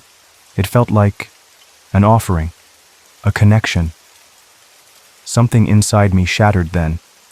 Not broke, but shattered into a million pieces. The dam I'd built around my grief, the thick walls of guilt and denial I'd lived behind for 3 years, crumbled into dust. Sobs ripped through me, violent body-racking sobs that came from a place deeper than bones, deeper than memory. Years of unshed tears, unspoken regret, suffocating guilt poured out of me in a raw, uncontrolled flood. I knelt there in the snow, the blizzard forgotten, the wolves gone, the world reduced to this impossible moment, and I told her everything. I told her about the night she called, how I heard her, how I chose work, chose myself, over her small voice in the dark. I told her how sorry I was, not just for that night, but for every bedtime story I rushed, every impatient sigh, every moment I was physically present but mentally miles away, lost in the important things that meant nothing. I told her about the crushing weight of guilt, how it felt like I'd failed her in the most fundamental way a father could fail his child. I confessed every selfish thought, every shortcut taken, every time I hadn't been the dad she deserved. I laid bare the ugly, broken parts of myself I'd tried so hard to hide. I didn't ask for her to understand. I didn't ask for anything. I just confessed, poured out the poison that had been killing me slowly. Through it all, she just watched me, her expression unchanged, her hand still outstretched, holding the marigold. She let me cry, let me rage against myself, let me empty the reservoir of pain I'd carried for so long. When the storm inside me finally quieted, when the sobs subsided into shuddering breaths, when there were no more words left, just the raw, aching emptiness of confession, I looked up at her again, my vision blurred by tears, and Scarlet smiled. It wasn't a big smile, just a small, gentle curve of her lips, but it was like the sun breaking through clouds. It held forgiveness. It held peace. It held love. A love that hadn't died, that hadn't been broken by my failures or erased by death. Her small hand, still holding the marigold, reached just a little further. Hesitantly, my hand shaking, I reached out, and my trembling fingers brushed against hers as I took the flower. It felt cool and real against my skin. As my fingers closed around the stem, the world seemed to dissolve into warmth, into light. The cold faded. The exhaustion vanished. There was just the soft pressure of the flower in my hand and the overwhelming feeling of release. Like a heavy chain I hadn't realized I was dragging had finally been unhooked. I closed my eyes, just for a second, holding on to that feeling, holding on to the fragile stem of the marigold. When I opened them again, it was morning. The transformation was jarring. The lake was gone. The snowy dock, the mist, the swirling blizzard, all vanished. I was sitting on the soft, damp earth at the edge of a forest. Sunlight streamed through the canopy overhead, dappling the ground in patterns of gold. The air was cool, but fresh, smelling of pine needles and damp soil. No snow. No sign of the storm. My head was clear. The crushing weight on my chest was lifted. The suffocating guilt wasn't gone entirely. Maybe it never would be, but it no longer defined me. It was a scar now, not an open wound. And there, parked just yards away on the shoulder of a narrow, paved road, looking perfectly ordinary and unharmed, sat the old Chevy Impala. Its engine was idling softly, a gentle purr in the quiet morning air. I slowly got to my feet, feeling strangely light. My clothes were damp, but not frozen. My face was stiff from the cold and the crying, but the terror was gone.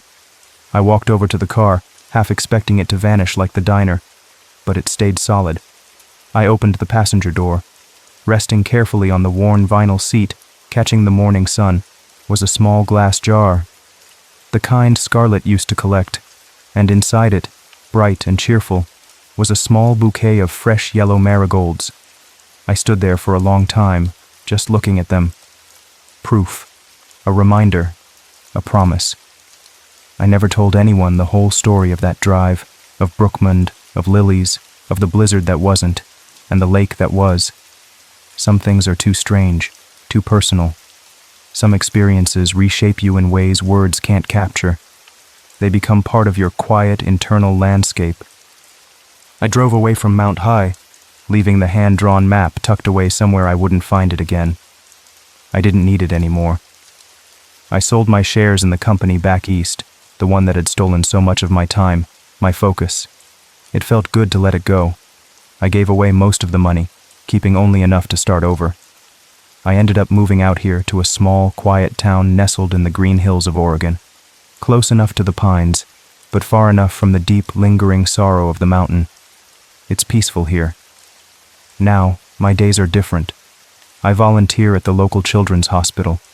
I read stories, mostly adventure stories, tales of magic and faraway lands, stories where heroes are brave, where promises are kept, and where love is the strongest magic of all. Because I learned, the hard way, that promises made to children matter. They matter more than anything. And every Sunday before I leave the hospital, I place a small jar of fresh yellow marigolds on the bedside table of a child who looks like they need a little extra sunshine, a little bit of hope. I don't know if what happened on that mountain was real, or just a grief-stricken mind's desperate hallucination. Maybe it doesn't matter. Because somewhere, in a place where sorrow meets the pines, a little girl with eyes full of sunshine reached out to her broken father. She took his confession, his unbearable guilt, and in return offered him a single yellow flower. She taught me that even in the deepest darkness, redemption isn't impossible, that forgiveness can bloom in the most unexpected places, and that love, real, true love, doesn't end when a heart stops beating. It echoes. It waits. And sometimes, if you're lost enough and hoping hard enough, it finds a way to reach you, even across the veil. It never truly dies.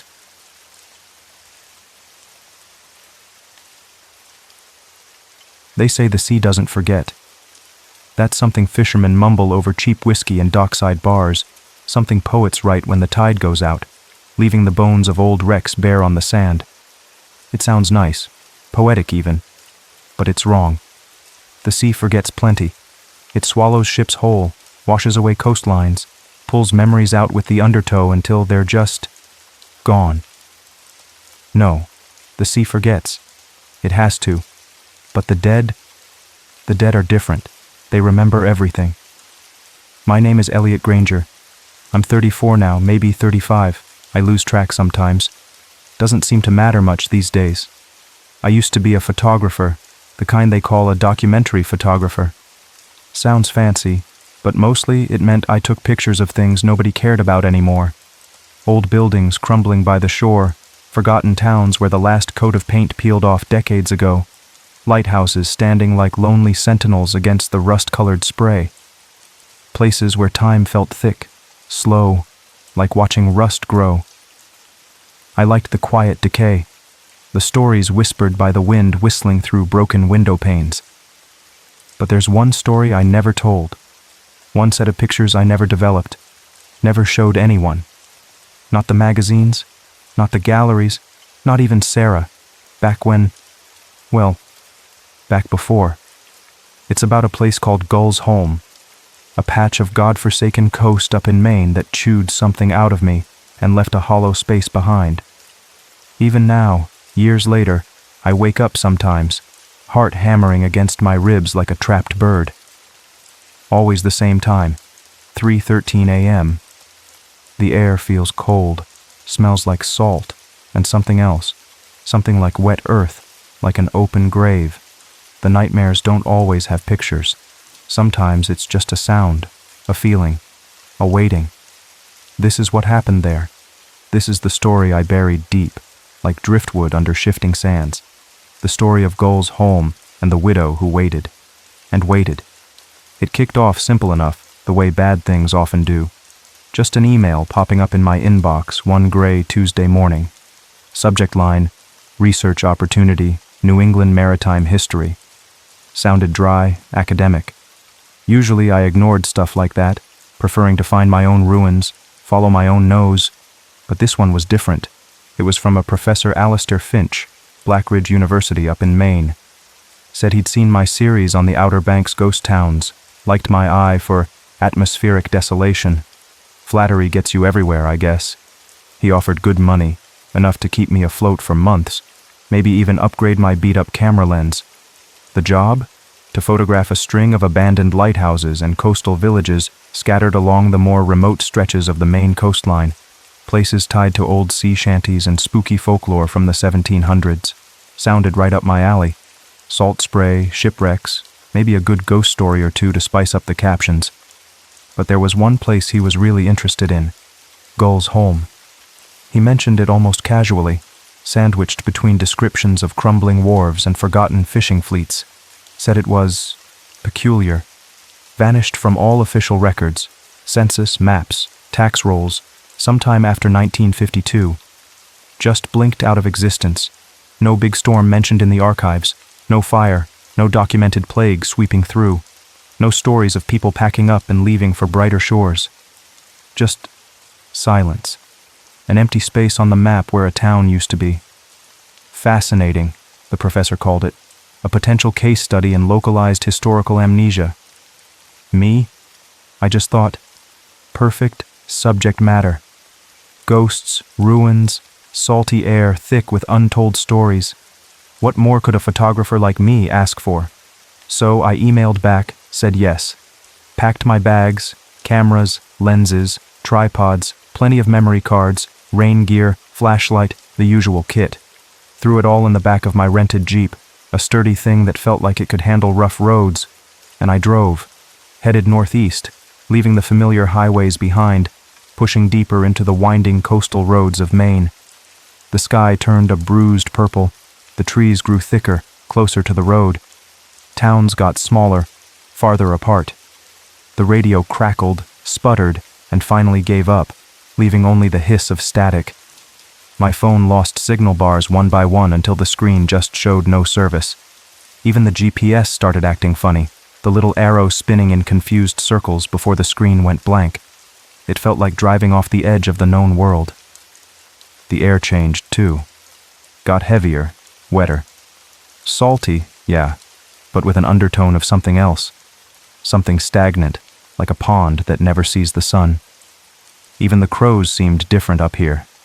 Big, greasy black things perched on leaning fence posts, watching the Jeep pass with unnerving stillness. They didn't caw or fly away. They just watched. Then I saw it, nailed to a couple of weathered posts, almost swallowed by overgrown briars. An old wooden sign, paint peeling, letters faded but still readable. Welcome to Gull's Holm. 3 question marks. Not a number crossed out, not a blank space. 3 deliberate question marks, like even the sign didn't know, or maybe it didn't dare to guess. A shiver, cold and unwelcome, traced its way down my spine. This was it. I turned the Jeep onto a rutted dirt track almost hidden behind the sign. The trees pressed in close, branches scraping against the windows like bony fingers. Then, the woods fell away, and I saw it. Gull's Home. It wasn't a ruin, not exactly. Not like the pictures I usually took with collapsed roofs and gaping walls. This place was intact. But wrong. Deeply wrong. It felt like the whole town was holding its breath. Sleeping an uneasy, troubled sleep it might never wake from. Salt-bleached cottages stood huddled together, their windows like milky, blind eyes staring out at the gray sea. Shutters hung crooked, some clamped tight, others banging softly in the ceaseless wind. Fishing nets lay draped over broken fences like funeral shrouds. A few small boats lay overturned high up on the sandy lanes, looking less like they'd been dragged ashore and more like they'd been dropped there, suddenly, mid-journey. In the center of it all, on a slight rise, stood an old chapel. Stone walls green with damp, but still standing, except for the steeple. It wasn't broken, just bent, leaning sharply to one side, like it had spent too many years listening to prayers that went unanswered, or maybe prayers that were answered, and the burden was too much to bear. The whole scene was washed in shades of gray. Gray sky, gray sea, gray wood, gray silence. But the silence wasn't empty. That was the creepiest part. It felt watched, like stepping onto a stage after the audience has left, but their presence still lingers in the air. I got out of the Jeep, the crunch of my boots on the shell-littered ground sounding way too loud. The wind carried the smell of brine, and something else. Mildew, wet rot, and a faint fishy tang that wasn't quite right. And I started seeing things. Or thought I did. Out of the corner of my eye, a flicker of movement. A dark shape ducking behind a cottage. Was that a woman in an old-fashioned bonnet near the moss-covered well, vanishing just as I turned my head? A curtain twitching in an upper window of a house whose door hung open, blackness gaping within. Down near the water's edge, I saw footprints in the damp sand. Clear, distinct. Leading from the waves, heading towards the town. But they stopped, just stopped, halfway across the beach. No drag marks, no sign of struggle. They just ended, mid-stride. Easy, Elliot, I muttered to myself, my voice sounding thin in the open air. Tricks of the light, salt haze, your imagination running wild. That's what I did, rationalized. It's what kept me sane shooting in creepy, isolated places.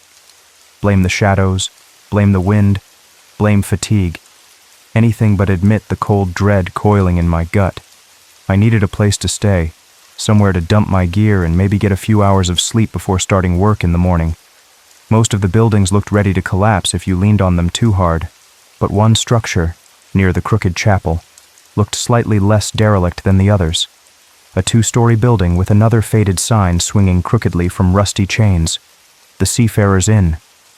One window downstairs had a faint flickering light behind grimy glass. Maybe not entirely abandoned after all. I pushed open the heavy wooden door. It groaned like something in pain. Inside, the air was thick with the smell of dust, stale beer, and damp wool. A long, dark bar counter ran along one wall, coated in grime. Empty bottles lined the shelves behind it like dusty soldiers. Cobwebs draped the corners like macabre decorations. In the dim light filtering through the dirty window, I saw a figure sitting hunched at the far end of the bar. An old man, impossibly old, skin like wrinkled parchment stretched thin over bone. He didn't look up when I came in, just kept polishing a murky glass with a slow, deliberate motion. "Looking for a room," I said, my voice echoing slightly in the stillness. He stopped polishing, his head turning slowly. His eyes were pale, washed-out blue, like sea glass worn smooth. They didn't seem surprised to see me. "Got one," he rasped, his voice like stones grinding together. "Upstairs, front." He jerked a thumb towards a dark, narrow staircase. "Cash." Now. I fumbled in my wallet, pulling out some bills. He snatched them with a claw-like hand, never taking his eyes off me. No registration, no questions. Just took the money and went back to polishing his glass. Didn't offer a key. Didn't need to, I guess. The room upstairs was something. Small, slanted floor, a narrow bed with a thin stained mattress, a single window looking out towards the cliffs and the churning sea. Everything was coated in a fine layer of gray dust, disturbed only by my own presence. The air tasted stale, ancient, but the door had a lock, a heavy iron bolt. I slid it shut, the metallic scrape echoing in the silence. Safe? Maybe. Felt more like trapped. I dumped my gear, set up my laptop on the rickety table. Couldn't wait. I had to see what I'd captured on the drive-in, those first unsettling glimpses of the town. Slid the memory card in, clicked through the first batch of photos. My breath caught in my throat.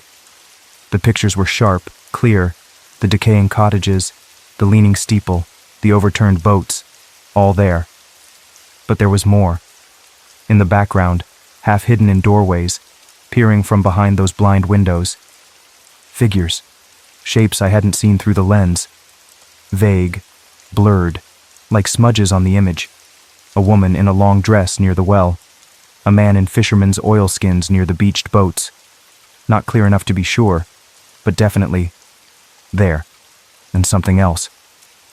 In almost every shot taken near the cliffs, near the edge where the land dropped away to the rocks below, there was a smudge, a darker patch of shadow, vaguely shaped like a person.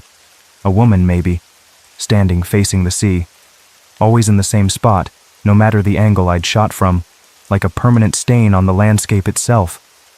I zoomed in, trying to make sense of it. Pixels dissolved into noise. It wasn't a processing error. It wasn't lens flare. It was in the picture. A cold sweat broke out on my forehead. Tricks of the light? Shadows? Number. This felt different. This felt wrong. I shut the laptop, the click sounding unnaturally loud. Suddenly, the dusty little room felt colder, the silence heavier. The bolt on the door didn't seem nearly strong enough. Sleep didn't come easy that night. The wind moaned around the eaves of the inn like something lost and grieving. The sea hissed and crashed against the rocks below, a constant restless rhythm. Every creak of the old building sounded like footsteps. I kept seeing those figures from the photos, dancing behind my closed eyelids. The smudge on the cliff edge, dark and waiting. It must have been late, way past midnight, maybe 2 in the morning.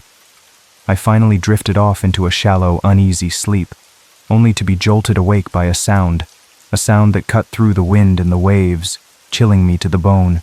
Sobbing. Someone was crying. Not just crying, but weeping with a kind of deep, hopeless despair that felt ancient, bottomless. It seemed to come from outside, carried on the wind. A long, drawn-out sound, like the sea itself had finally found a voice, and it was filled with nothing but grief. My first thought was, maybe someone else was staying at the inn, the old man. But this didn't sound like him. It sounded female, and utterly broken. Curiosity, maybe stupidity, maybe the photographer's instinct to capture the raw moment. I don't know what drove me. I grabbed my camera, the big one, the good one, checked the flash was off, and slipped out of the room. The bolt slid back with a protesting screech. Downstairs, the inn was dark and silent. The old man was gone. The front door was unlocked. I pushed it open and stepped out into the night. The wind hit me, cold and sharp, smelling fiercely of salt. The moon was hidden behind thick, fast-moving clouds, casting the town in shifting patterns of shadow and faint silvery light.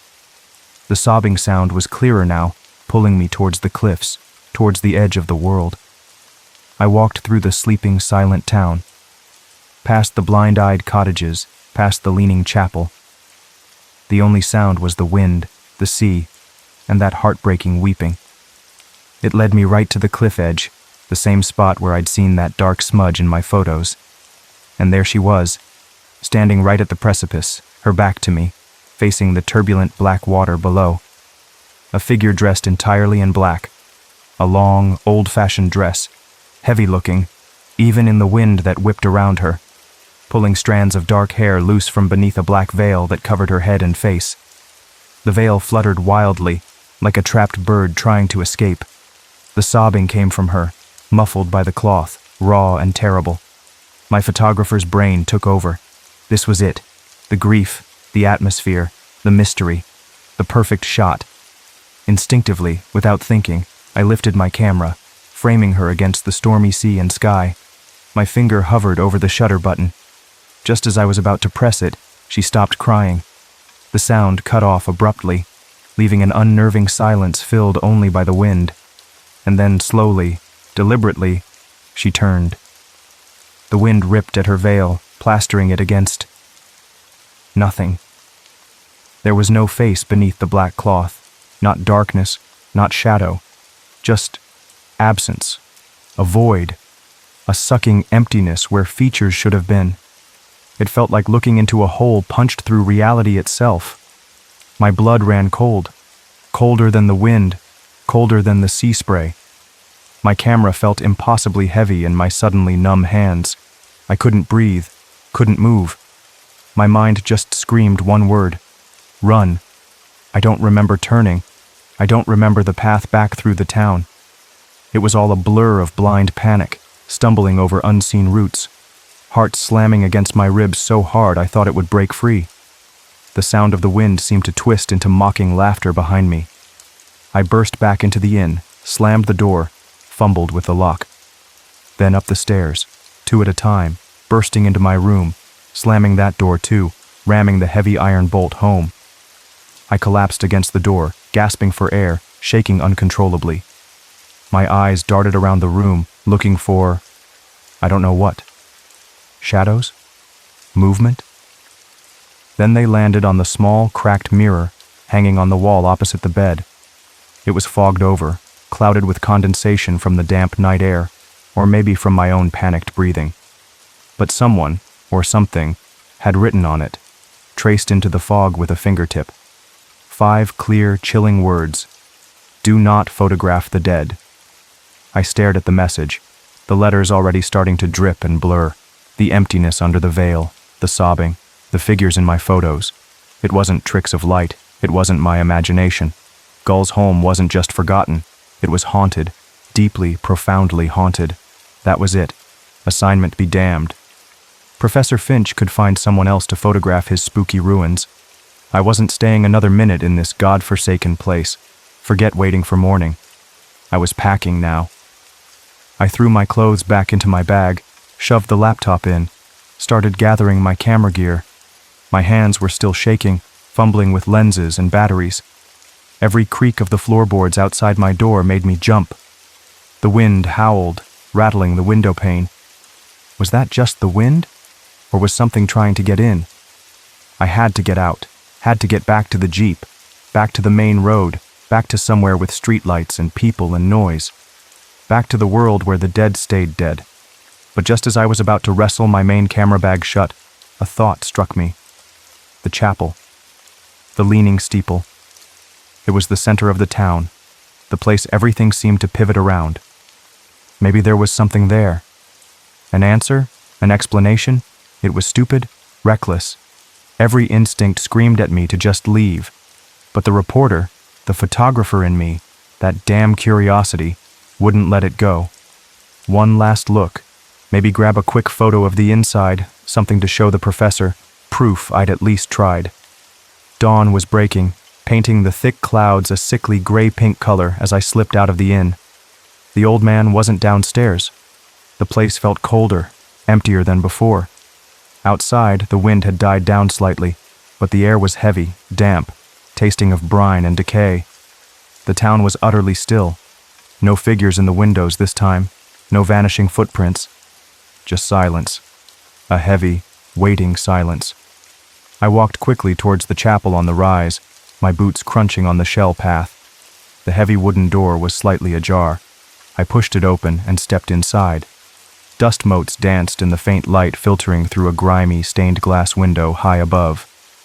The air inside was cold, musty, smelling of old stone, damp wood, and something else.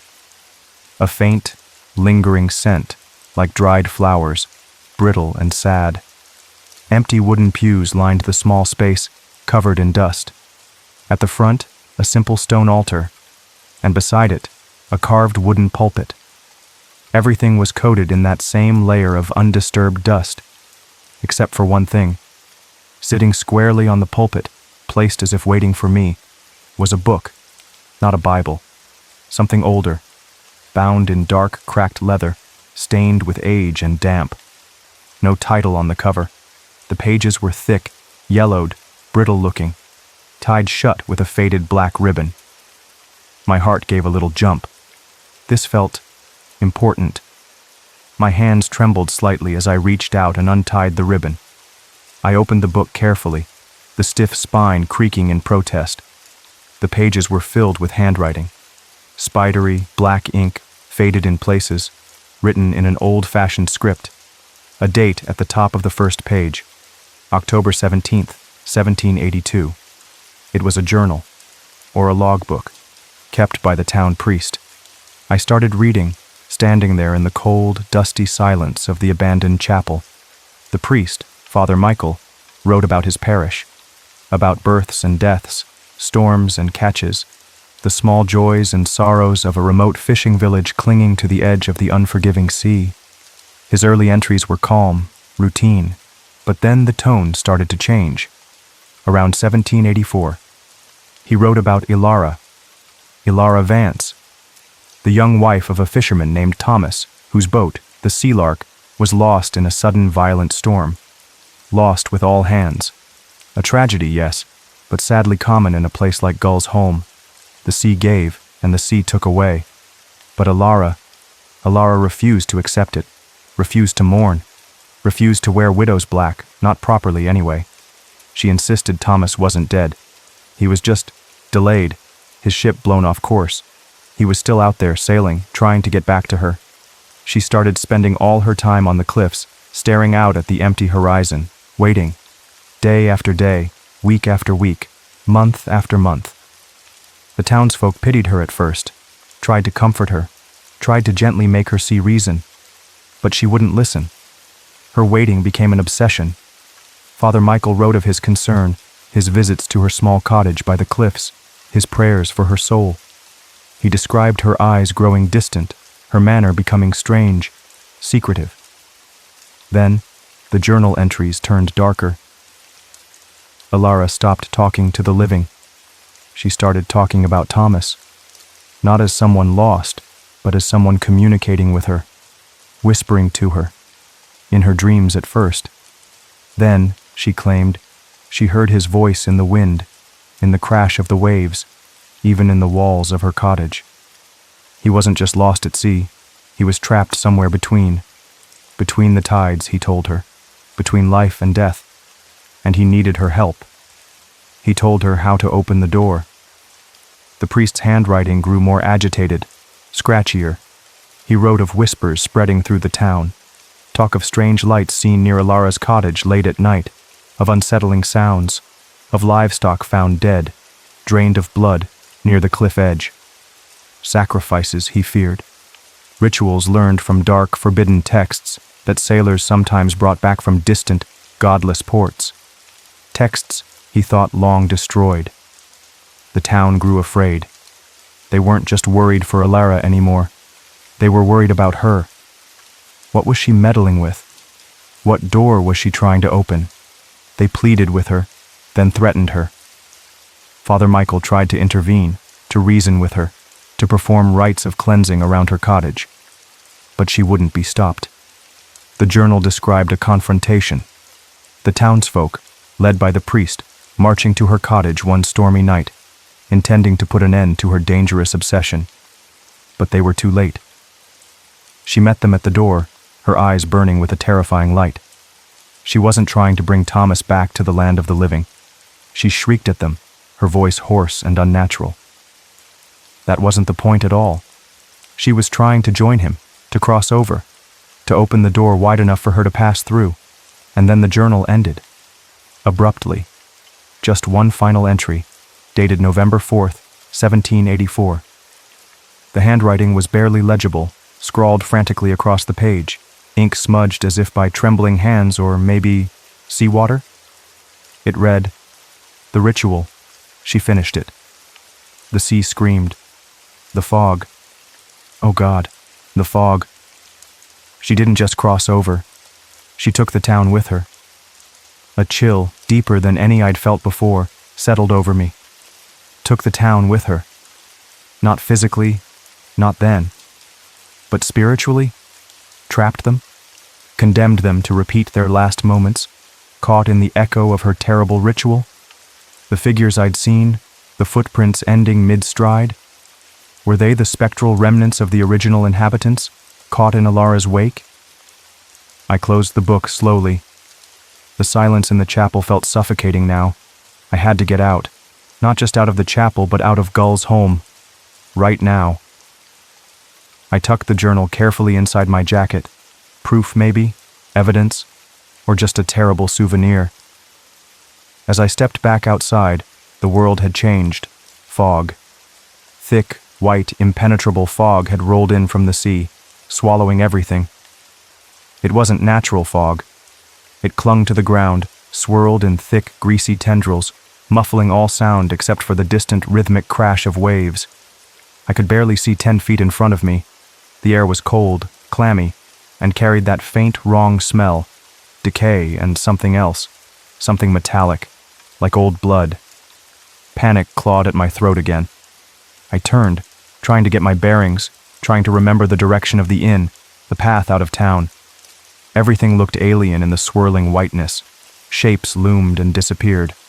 The cottages looked like ghostly apparitions, their blind windows seeming to watch me pass. Then I heard it. Faintly at first, then growing louder, closer. A sound cutting through the fog. A bell. A deep, resonant bell, like a ship's bell, tolling slowly, mournfully. But it wasn't coming from the chapel. It was coming from the sea, echoing out of the impenetrable white wall of fog that hid the water. Instinct, or maybe some unseen force, pulled me forward, not back towards the inn, but deeper into the town, towards the sound of the bell, towards the cliffs. My feet moved almost without my willing them to, and as I walked, the town changed. Lights appeared in the windows of the cottages, warm yellow candlelight flickering behind the grimy panes. Shadows moved behind the glass, silhouettes of people inside, talking, moving. Smoke curled from chimneys that had been cold and empty moments before. The air filled with faint sounds, muffled voices, the clink of glasses, a snatch of distant sad music, like an old sea shanty played on a concertina. The silence was gone, replaced by a strange, ghostly life. People emerged from the fog, walking the sandy lanes. Men in oilskins and heavy knit sweaters, women in long skirts and bonnets, children darting between them. They moved slowly, deliberately, their faces pale, solemn, their eyes hollow, dark pits in the gloom. They looked real, solid, but utterly silent. They didn't speak, didn't laugh, didn't call out. They just walked, drifting through the fog like seaweed caught in a slow current, and they watched me. As I passed, their heads turned slowly, those hollow eyes fixing on me. No malice, no welcome, just watching, acknowledging my presence in their spectral world. My heart hammered against my ribs. This wasn't history repeating. This was history happening, right now, pulled out of time by the fog and the bell and whatever dark magic Alara had unleashed. I kept walking, drawn towards the cliffs, towards the mournful tolling of the bell. The fog seemed to thin slightly as I reached the edge, revealing the churning, gray-black sea below. And she was there, the widow, Alara, standing in the same spot, right at the precipice, her black dress billowing, her veil hiding the void beneath. She wasn't sobbing now, just standing, waiting. The bell from the sea seemed to resonate around her. This time, I didn't raise my camera. The warning on the mirror echoed in my mind. Do not photograph the dead. Besides, my hands were shaking too much. I stopped a few feet away from her, The spectral townsfolk had gathered behind me, forming a silent, watching semicircle, trapping me between them and the widow. The air crackled with unseen energy. The sound of the waves seemed to sharpen, deepen. Why? The word rasped out of my dry throat. Why am I here? What do you want? She didn't turn. Her voice, when it came, wasn't carried on the wind. It seemed to whisper directly inside my head, cold, ancient, like dry leaves skittering over gravestones. Because you looked. Just 3 words. But they hit me like a physical blow. Looked where? At the town? At her? In the photos? You looked too deep, the voice clarified, sensing my confusion. You saw the seams. You brought your little glass eye to capture what should remain unseen. My camera. She meant my camera. We are balanced here, the voice continued, gaining a chilling resonance. Between the tide that takes and the shore that holds. Between memory and forgetting. You tried to pull us back, to fix us in your light. Then, slowly, she turned towards me. The veil still hid the terrible absence, but I could feel the weight of her attention, cold and immense. Let me go, I whispered, my voice trembling. I didn't mean... Meanings don't matter to the sea, she hissed. Or to us. You disturbed the waiting. Now. You see? And she lifted her veil.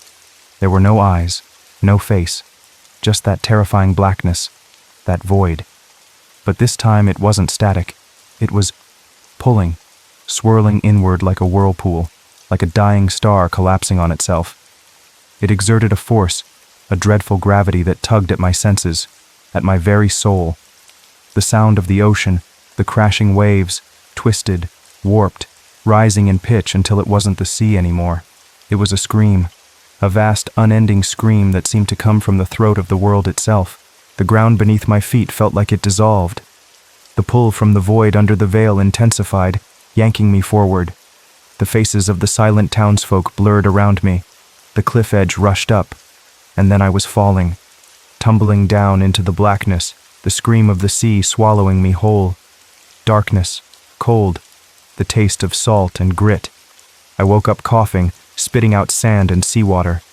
My whole body ached, bruised, battered. I was lying face down on a beach, waves washing gently over my legs. Sunlight, bright, warm, almost blinding sunlight glared off the water. The fog was gone. The bell was silent. I pushed myself up onto shaky arms, blinking, trying to clear my head. Where was I? I looked around frantically. Sand dunes stretched away from the beach, covered in sparse, waving grass. Gulls wheeled overhead, crying their familiar, lonely calls. The sea was calm now, sparkling under the morning sun. But the town, Gull's home, was gone. Not just quiet, not just empty. Gone. Vanished. No cottages, no leaning chapel, no seafarer's inn, nothing. Just empty dunes rolling down to the sea, exactly as they must have looked for centuries. It was as if the entire town, the spectral version I'd walked through, had dissolved with the morning mist. Panic seized me again. Was I crazy? Did I dream it all? The sobbing, the faceless widow, the journal, the fog, the bell, the falling. My hand brushed against something hard buried in the sand beside me. My camera, caked in wet sand, the lens cracked, but blessedly still there. And tucked inside my jacket, damp but intact, was the old leather-bound journal. It wasn't a dream. It was real. I staggered to my feet, my legs weak, my head pounding. I had to get out of here. I stumbled away from the beach, through the dunes, pushing through the tall grass, scanning the horizon. Eventually I saw it. A paved road, shimmering in the distance. Civilization. It took what felt like hours to reach it. My clothes were damp, torn, sandy. I must have looked like a shipwreck survivor. I stood by the side of the empty road, hoping, praying. Finally, a battered pickup truck rumbled into view, kicking up dust. I flagged it down frantically. An old guy with a weathered face and kind eyes pulled over. Didn't ask too many questions, just nodded when I mumbled something about getting lost hiking. My car breaking down somewhere back there. He drove me to the nearest town, a small place with a general store and, thankfully, a ranger station. I thanked the driver profusely and stumbled into the station. A young ranger sat behind a desk, looking bored. I leaned on the counter, trying to catch my breath. I need to report something," I stammered. "Gull's home, the town back down the coast." The ranger looked up, his expression shifting from boredom to confusion, then to a kind of weary pity, like he'd heard this before. "Gull's home," he repeated slowly. "Son, there is no Gull's home. Hasn't been for a long, long time." "No, I was just there," I insisted, my voice rising. "The cottages, the chapel, the inn." He held up a hand gently. "Look, I don't know where you were, but it wasn't Gull's home. That town, well, it suffered a major landslide back in '52. Bad storm surge, unstable cliffs. The whole place basically slid right into the sea one night. Gone. Completely. We get folks sometimes, history buffs, ghost hunters, looking for it. But there's nothing left out there now but sand, barnacles, and maybe a few old bones if the tide's right. Slid into the sea in 1952. Just like the professor's email hinted, like the ranger confirmed. But I'd been there. I'd walked its streets last night. I pulled out my camera. "Look," I said, my voice shaking. "I have photos, proof." I fumbled with the camera, trying to turn it on. The cracked lens stared back at me like a dead eye. It took a few tries, the salt and sand having done a number on it, but finally the screen flickered to life. I navigated to the image gallery, my heart pounding. Blank. Every file showed a gray placeholder icon. "File corrupted," the screen read over and over again. The figures in the windows, the smudge on the cliff, the interior of the chapel, the fog, the spectral townsfolk, all gone. Wiped clean. As if the town itself refused to be documented, refused to be proven. My shoulders slumped. The ranger gave me that pitying look again. "Maybe you were dreaming, son?" Or got turned around in the fog. Defeated, numb, I almost turned to leave. But then I scrolled one file further. There was one picture left. Just one. Undamaged. My blood ran cold all over again. It was a photo of me, asleep in that dusty bed at the Seafarer's Inn, taken from just inches away, looking down at my sleeping face. The angle was low, intimate, creepy, but that wasn't the worst part. Behind my sleeping form, reflected dimly in the cracked, fogged-up mirror on the wall, was her, the widow, Alara. Beneath the veil, where the void should have been, the reflection showed a face, pale, ancient, eyes closed, and she was smiling, a faint, chilling, triumphant smile. I snapped the camera shut, stumbling back from the counter. The ranger looked concerned now. "You okay there, mister?" I couldn't speak. I just nodded numbly, turned, and walked out of the station, leaving the journal unmentioned, the story untold. I got a bus, then a train, then another bus, putting as much distance between me and the main coast as possible. I never contacted Professor Finch, never explained why I abandoned the assignment. I just ran. I don't take pictures of coastal ruins anymore. I barely pick up a camera at all. I moved inland, far from the sound and smell of the sea. But it doesn't matter. Sometimes, late at night, especially when the air feels damp, I hear it, faintly, the tolling of a bell, the sound of hopeless sobbing on the wind, and the nightmares. They still come. Always at 3:13 a.m. I walk the foggy streets of Gull's home again. The silent figures watch me pass. The chapel steeple leans against a bruised sky, and on the cliffs, she stands, waiting, watching, her veil fluttering in a wind that smells of salt and the grave, still calling lost ships and wandering souls to her lonely shore. They say the sea doesn't forget. Maybe they're right in a way. It remembers the wrecks, the storms, the drowned. It holds them close. But the dead, they don't just remember. They wait, and they watch. And sometimes, if you look too deep, they pull you into the waiting too.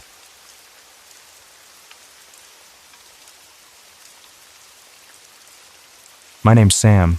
I've lived here in Lurford my whole life, all 31 years of it. It's not a big town, not the kind of place you read about or see in movies. Just a quiet little spot tucked between these two big rolling hills up in upstate New York. Most of the buildings downtown are old red brick, the kind that look like they've seen a whole lot of winters.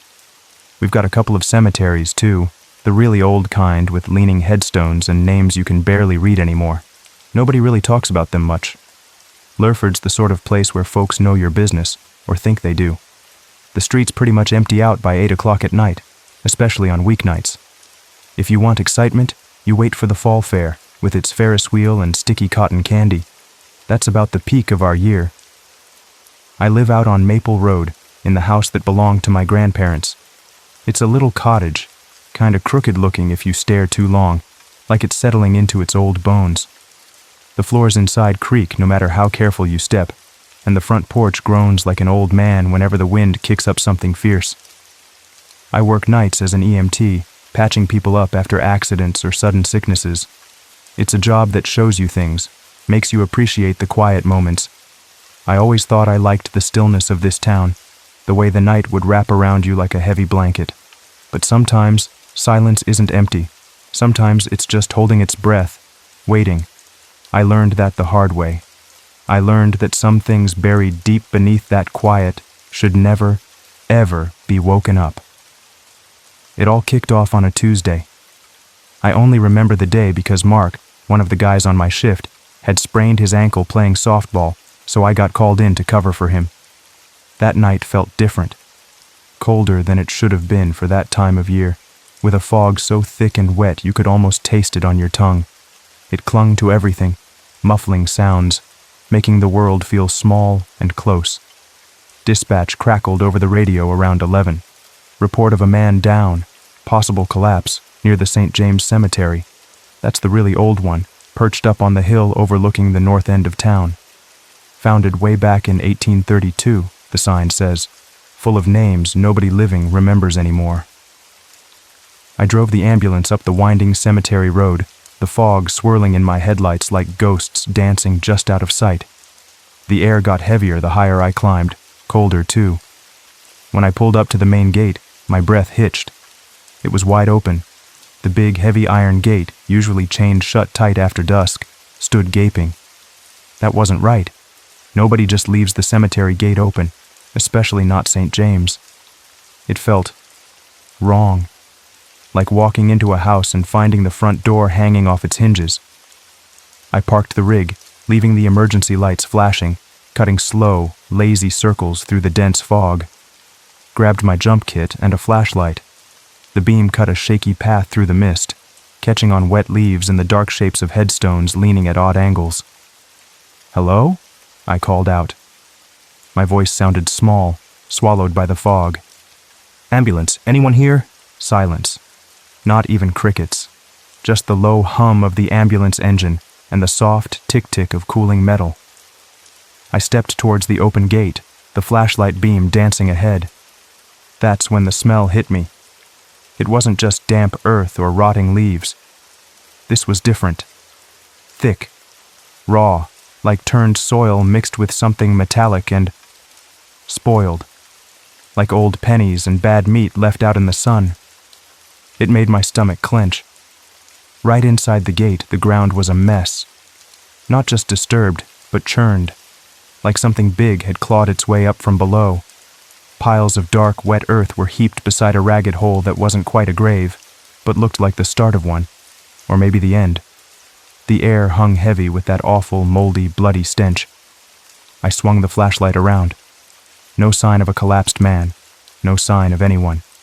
Just the fog, the tilted stones, and that freshly dug dirt steaming faintly in the cold air. I raised my radio. "Dispatch, this is Unit 7 responding to St. James. I'm on scene. Negative patient contact. Grounds appear disturbed near the entrance. Anyone else en route?" The radio hissed back. Static. Just pure, empty static. I tried again. Same thing. Like the fog itself was choking the signal. A prickle of unease crawled up my spine. This wasn't normal. Radio dead spots happened, sure, but usually not this complete, this sudden.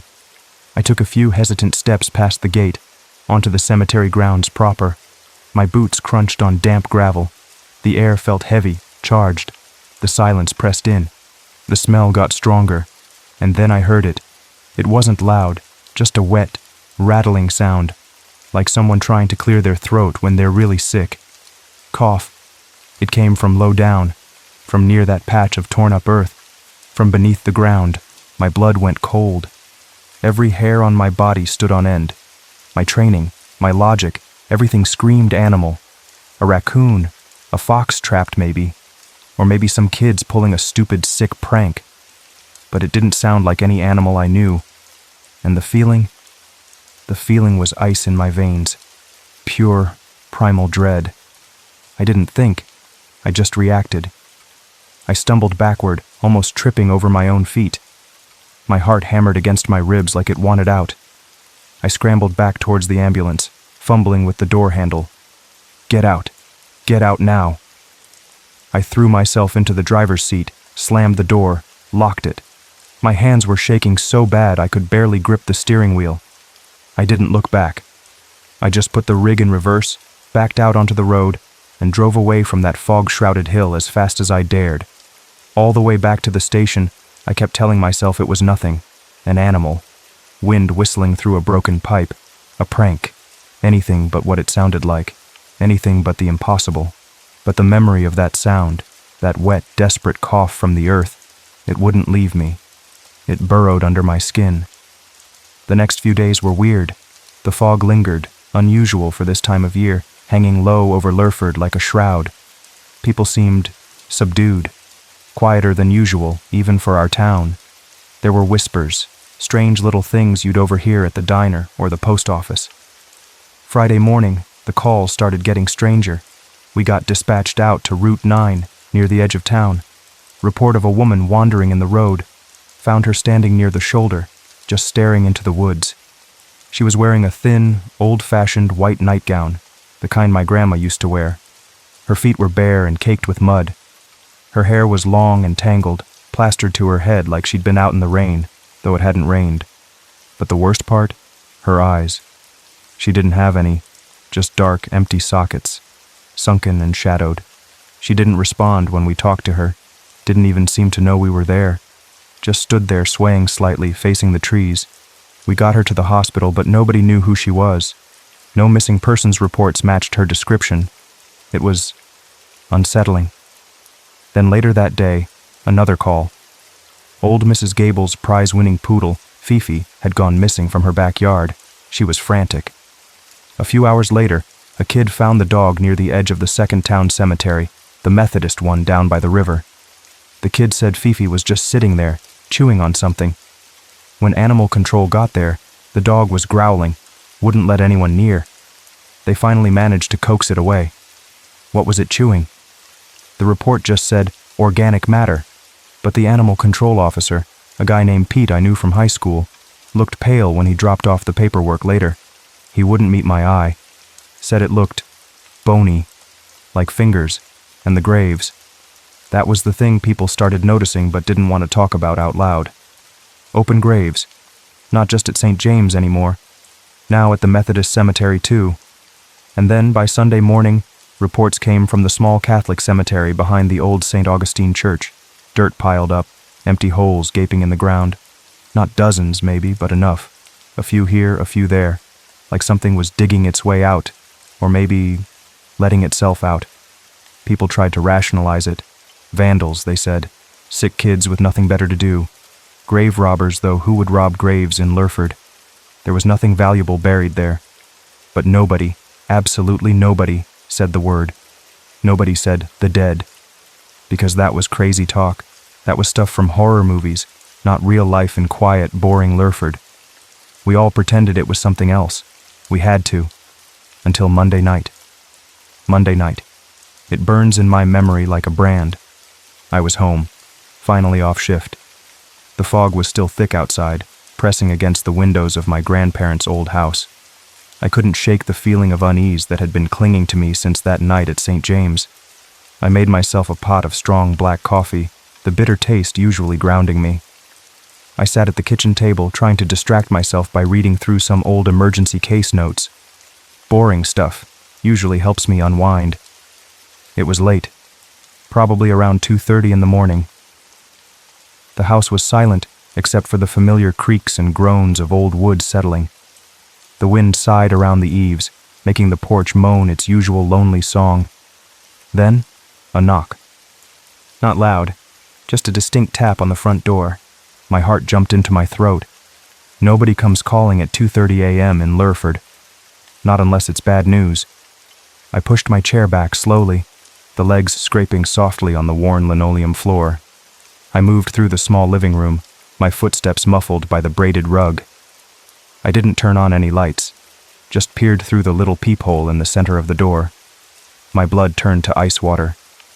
Standing on my porch, bathed in the faint misty glow filtering through the fog from the distant street lamp, was Mr. Forrester. My old neighbor, lived next door my whole childhood. Nice old guy, always had a story or a piece of hard candy for me. Always wore those neat-pressed slacks, carried a polished wooden cane, and had that checkered flat cap perched just so on his white hair. Except, Mr. Forrester died, 15 years ago. Maybe more. Back in 2007. I remember because I was just starting EMT training. I went to his funeral, stood graveside at St. James Cemetery, watching them lower his casket into the ground. But there he was, on my porch, looking exactly like I remembered him. Slacks, cane, cap, but wrong, terribly wrong. His skin, it wasn't skin. It was pale gray, like wet cement. Ashen. It looked damp, glistening slightly in the fog light, even though it wasn't raining. His eyes were open, but they looked flat, dull, like glass marbles. He raised a hand, slowly, deliberately, and knocked again. Tap, tap, tap. Then he spoke. His voice, it wasn't his voice. It was like his voice scraped over broken glass, cracked, dry, like old porcelain shattering. Sam, he rasped, my name, from his lips. You remember me? I couldn't breathe, couldn't think. Instinct took over. Pure, animal terror. I slammed the door shut, threw the deadbolt, fumbled with the chain lock, my fingers clumsy and numb. My heart was trying to pound its way out of my chest. Forrester, dead Forrester, on my porch, talking to me. I staggered back, leaning against the wall, gasping for air. My mind raced, trying to make sense of it. A dream? Hallucination? Lack of sleep? The fog? I grabbed my phone off the little table by the door, thumbed 911 automatically, held it to my ear. Static.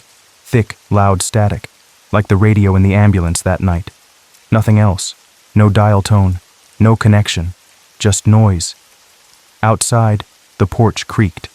A slow, heavy groan, different from the usual wind moan, like someone heavy was shifting their weight, waiting.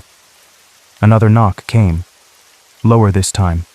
Down near the bottom of the door. Soft, hesitant, like a child knocking. A child? My breath hitched, bile rose in my throat. Against every instinct screaming at me to hide, to run. I crept towards the living room window, the one that looked out onto the front yard. I pulled the edge of the lace curtain back just a fraction of an inch, and I saw them. They weren't just on the porch anymore. They were gathering in my yard, emerging slowly from the swirling fog. Figures, shapes. There were maybe 10 of them at first. Then more seemed to drift into view. Some looked almost normal, dressed in what looked like old suits or dresses. Clothes that might have been fine once but were now stained, torn, hanging loosely on gaunt frames. Like Mr. Forrester, their skin was that awful wet gray color. Others were worse. Much worse. One seemed to be missing its lower jaw, just a gaping black hole where its mouth and chin should be. Another dragged a leg behind it at an impossible angle. One figure, small and hunched, seemed to be crawling slowly across the damp lawn on all fours, its head lolling. They weren't moving fast, just assembling, turning towards my house. Their eyes, those dull, glassy eyes fixed on my windows.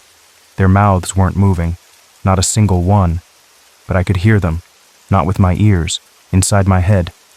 A faint, dry whisper, like dead leaves skittering across pavement. It grew stronger, becoming a chorus of overlapping thoughts, scraping against my mind. Home. Cold. Let us in. You live where we were buried. Our home. We want to come home. The voices weren't just words, they were feelings.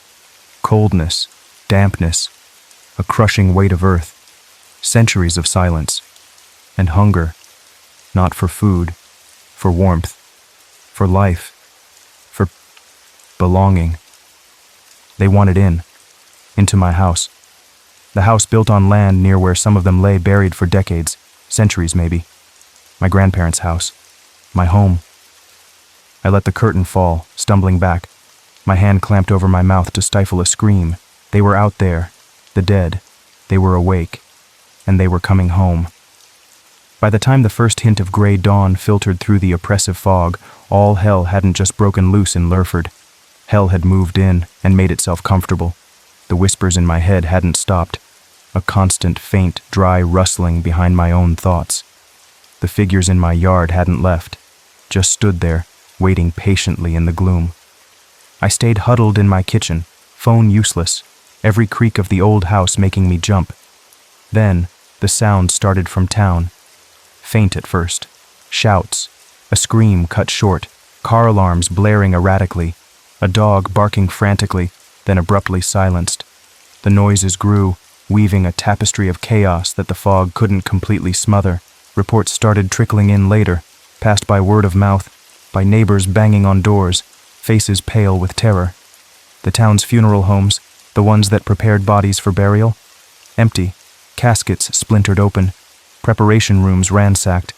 People saw them walking down Main Street in the sickly dawn light, figures in burial shrouds, suits, old-fashioned dresses, shuffling slowly, purposefully. Some headed towards the cemeteries, others turned onto residential streets, walking towards houses they might have known, houses they might have lived in. Mary Henderson found her husband, Frank, sitting at their kitchen table. Frank had died of a heart attack 2 years prior. She said he was just sitting there, in the suit they buried him in, staring straight ahead, his gray hands folded neatly on the table where they always ate breakfast. He didn't speak, didn't move, just sat, waiting. She ran out screaming. Young Tommy Miller, just 10 years old, found his older sister Emily curled up at the bottom of the basement stairs. Emily had drowned in the town lake 5 years ago. Tommy said she was sitting there, dripping wet, even though the basement was dry, her blue lips pulled back in a horrible, fixed smile. She didn't look decayed, just waterlogged and wrong. And the police? They tried. Sheriff Brody and his 2 deputies drove around, sirens wailing uselessly. People saw them try to stop the walkers, shouting commands, firing their service weapons. It didn't work, not really. Bullets tore through the decaying flesh, splintering bone. You could blow an arm off or put a hole clean through a chest. But they didn't fall. They didn't stop. They just kept coming. And the pieces? People swore they saw limbs twitching, crawling back towards the bodies, reattaching themselves with wet sucking sounds, regenerating, healing in ways that were sickeningly unnatural. Not all of them were violent. Some, like Frank Henderson, just seemed present, lost, confused maybe, occupying spaces they once knew. But others were different, twisted, bloated with decay, limbs bent at unnatural angles, faces frozen in silent screams or sneering rage.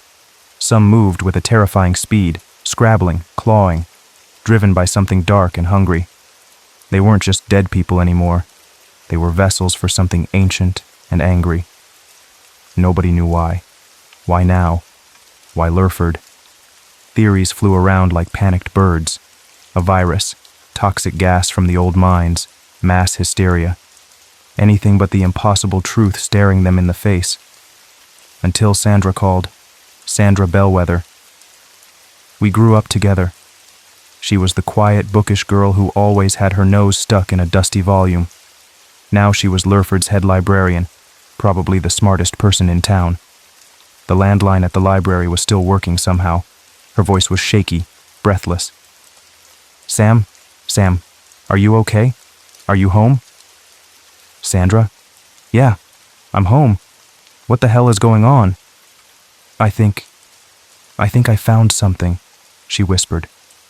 In the town archives, the restricted section, old stuff nobody ever looks at.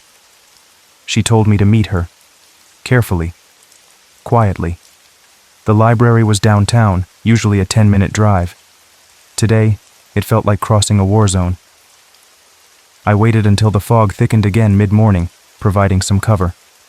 I slipped out my back door, avoiding the silent watchers in my front yard, cutting through backyards, sticking to the alleys. The town was eerily quiet in some spots, punctuated by sudden bursts of distant screaming or shattering glass. I saw figures shuffling in the mist, ignoring me mostly, intent on their own destinations. It was terrifying. I finally made it to the library, slipping through the heavy oak side door Sandra had left unlocked. The air inside was thick with the smell of old paper and dust, a haven of normalcy amidst the chaos. Sandra was waiting in the back room, the archives, surrounded by towering shelves of leather-bound books and yellowed documents. She looked terrified, her eyes wide, but clutched a thick, ancient-looking book to her chest. It was bound in dark, cracked leather, the pages brittle and brown with age. "Look at this," she said, her voice trembling as she laid it carefully on a table under the dim light. "It's a journal. Belonged to Trowbridge, the founder of Lurford. His statue stood in the town square looking stern and prosperous. His personal journal," Sandra emphasized, "hidden away, not part of the official town history." She opened it carefully. The script inside was cramped, spidery, written in faded brown ink. Parts were hard to read, written in archaic English, some passages hinting at things best left unspoken. But Sandra had pieced enough together. Trowbridge wasn't just a founder, he was a warlock, a practitioner of dark arts, desperate to ensure his new settlement thrived in the harsh wilderness. Around 1829, facing a brutal winter, starvation, and sickness threatening to wipe out the fledgling town, he made a deal, a pact. He offered something to a spirit, an entity. The journal didn't name it, just called it the Silent Collector, the Eater of Memories, an ancient power tied to the land itself. In exchange for Lurford's prosperity, protection from famine and plague, Trowbridge promised the entity the town's dead. Not their bodies exactly, their spirits, their essence, tied to the soil where they were buried. The entity would collect them, drawing sustenance from their connection to the land they'd inhabited. And the pact worked. Lurford flourished, unnaturally so. It survived harsh winters, epidemics bypassed it, crops grew bountifully even in bad years. For nearly 2 centuries, the town lived under this dark, secret blessing. The price? The dead never truly rested. They belonged to the land and to the entity that fed on it. But something had changed. Trowbridge's later entries, Sandra explained, were filled with growing fear. He wrote about the land feeling sour, tainted. He worried the entity was growing restless, perhaps even neglectful. Or maybe, after so long, the pact itself was fraying, weakening, like an old rope stretched too thin. Now it seemed the pact had broken. The deal was off. The Silent Collector had released its hold, or been unable to maintain it, and the dead, tethered to this place for so long, were returning, rising from the soured earth, trying to reclaim the lives, the homes, the connections they'd been denied. They were drawn back to the familiar. And me? My house? Built on Maple Road, land that was part of the original Trowbridge settlement near St. James Cemetery. "They whispered it, Sandra," I choked out, remembering the voices in my head. "They said I live where they were buried. They want to come home." Sandra nodded grimly. "The connection is strongest near the oldest burial sites, near the original settlement grounds." My mind flashed back, not to Trowbridge, to my grandfather, Gramps. He'd been a quiet man, a carpenter, smelled of sawdust and pipe tobacco. He died when I was 16. After he passed, when Grandma was cleaning out the attic, I'd found something tucked away in an old chest. A small, leather-bound notebook, much newer than Trowbridge's, filled with Gramps' neat, careful handwriting. At the time, I hadn't understood it. It seemed like ramblings, strange symbols, talk about seals and guardians and keeping the balance. I'd thought it was just some weird hobby he'd never mentioned. I'd tucked it away in my own box of keepsakes and forgotten about it. Until now. Wait, I said, my heart pounding. My grandfather, he kept a journal too. Hidden. I found it years ago. I described the strange entries, the talk of seals. Sandra's eyes widened. The Trowbridge journal mentions keepers, she breathed, descendants of the original settlers, families tasked, generation after generation, with maintaining rituals, wards, a spiritual lock, he called it, to keep the entity appeased and the pact stable. My grandfather, a keeper. It explained his quiet nature, maybe, the weight he seemed to carry sometimes. His last entries, I remembered suddenly, the words echoing in my mind from years ago. He wrote about being afraid. He said the lock felt weak, like something was slipping. I had to get back to my house. I had to find that journal. The trip back was even more harrowing. The dead seemed more numerous now, more active in the gray, perpetual twilight of the fog.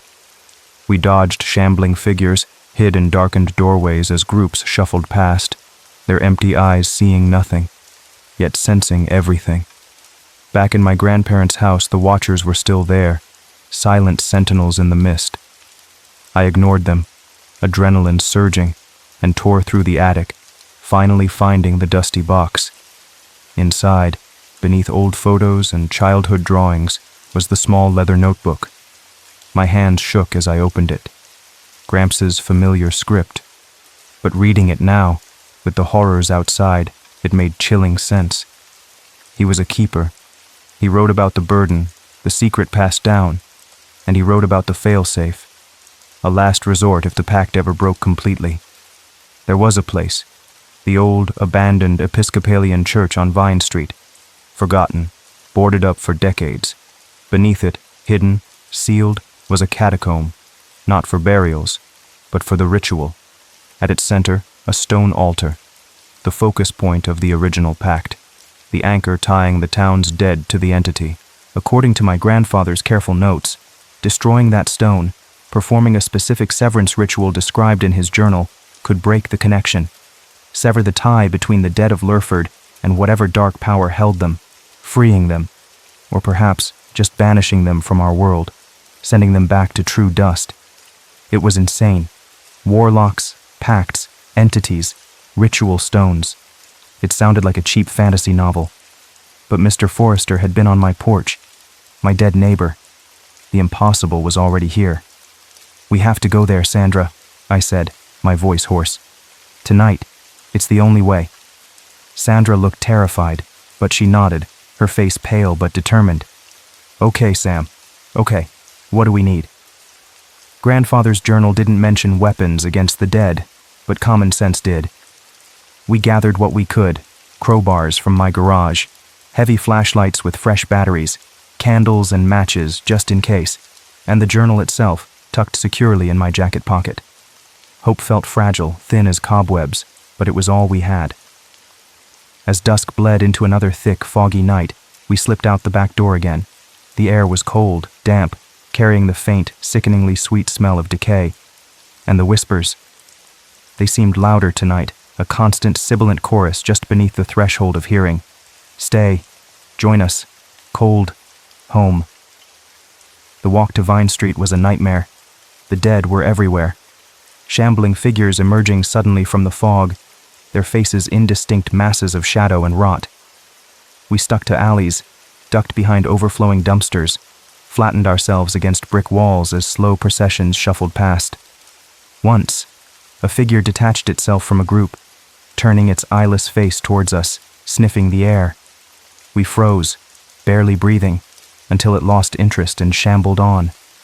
My heart felt like it was going to explode. The old church loomed out of the mist like a decaying giant. Its steeple was broken, windows boarded up or smashed, stone crumbling. The heavy front doors were gone, leaving a gaping black maw. We exchanged a look, took a deep breath, and slipped inside. The air was heavy, stale, thick with dust, and the smell of mildew and something else. Something colder, deeper. Like the smell in St. James, but older, drier. Moonlight filtered weakly through holes in the roof, illuminating rotting pews, torn hymnals scattered on the floor, a collapsed section of the balcony overhead. It was utterly silent, except for the frantic thudding of our own hearts. Gramps' journal said the entrance to the catacomb was beneath the altar platform. We found it easily enough, a raised wooden section at the front of the church, coated in dust and bird droppings. Using the crowbars, we pried at the heavy flagstones set into the floor beside it. They resisted at first, sealed by time and grime, but finally one shifted with a grating screech that echoed horribly in the vast, empty space. Beneath it was darkness, and stairs, stone stairs, narrow and steep, leading down into blackness. A gust of cold, foul air puffed up, carrying that ancient, earthy smell. "Candles," Sandra whispered, her voice tight. We lit 2 thick candles, their small flames sputtering, casting dancing shadows on the crumbling walls. Holding them aloft, hearts pounding like jackhammers, we descended into the earth beneath the church. The stairs ended in a low-ceilinged chamber, carved directly from the bedrock. The air was freezing, the silence absolute. Our candlelight pushed back the oppressive darkness, revealing a circular space. The walls were lined with niches, but they were empty, save for dust and cobwebs. In the center of the room, just as the journal described, was the altar. It wasn't made of wood or polished stone. It looked organic, like fused bone, grayish-white and porous. Carved into its surface were faces, dozens of them, twisted in expressions of eternal agony, mouths open in silent screams. It radiated a palpable cold, a deep wrongness that made my teeth ache. On top of the altar lay a book, not like Gramps' journal or Trowbridge's. This one was bound in something leathery, dark, and disturbingly textured. Human skin? The thought made me want to vomit. It felt ancient, pulsing with a faint, dark energy. This was it, the heart of the curse. I pulled out my grandfather's journal, my fingers numb with cold and fear, found the page describing the severance ritual. It wasn't long, just a few lines of strange, guttural-sounding words I couldn't understand, words Gramps must have painstakingly copied from some older source. He'd written instructions: place hands on the altar stone, speak the words clearly, focus intent on breaking the tie, on peace for the dead, on severing the claim. I looked at Sandra. She gave me a shaky nod. I took a deep breath, stepped forward, and placed my trembling hands flat on the cold, agonizing surface of the bone altar. The chill soaked into me instantly, deeper than bone deep.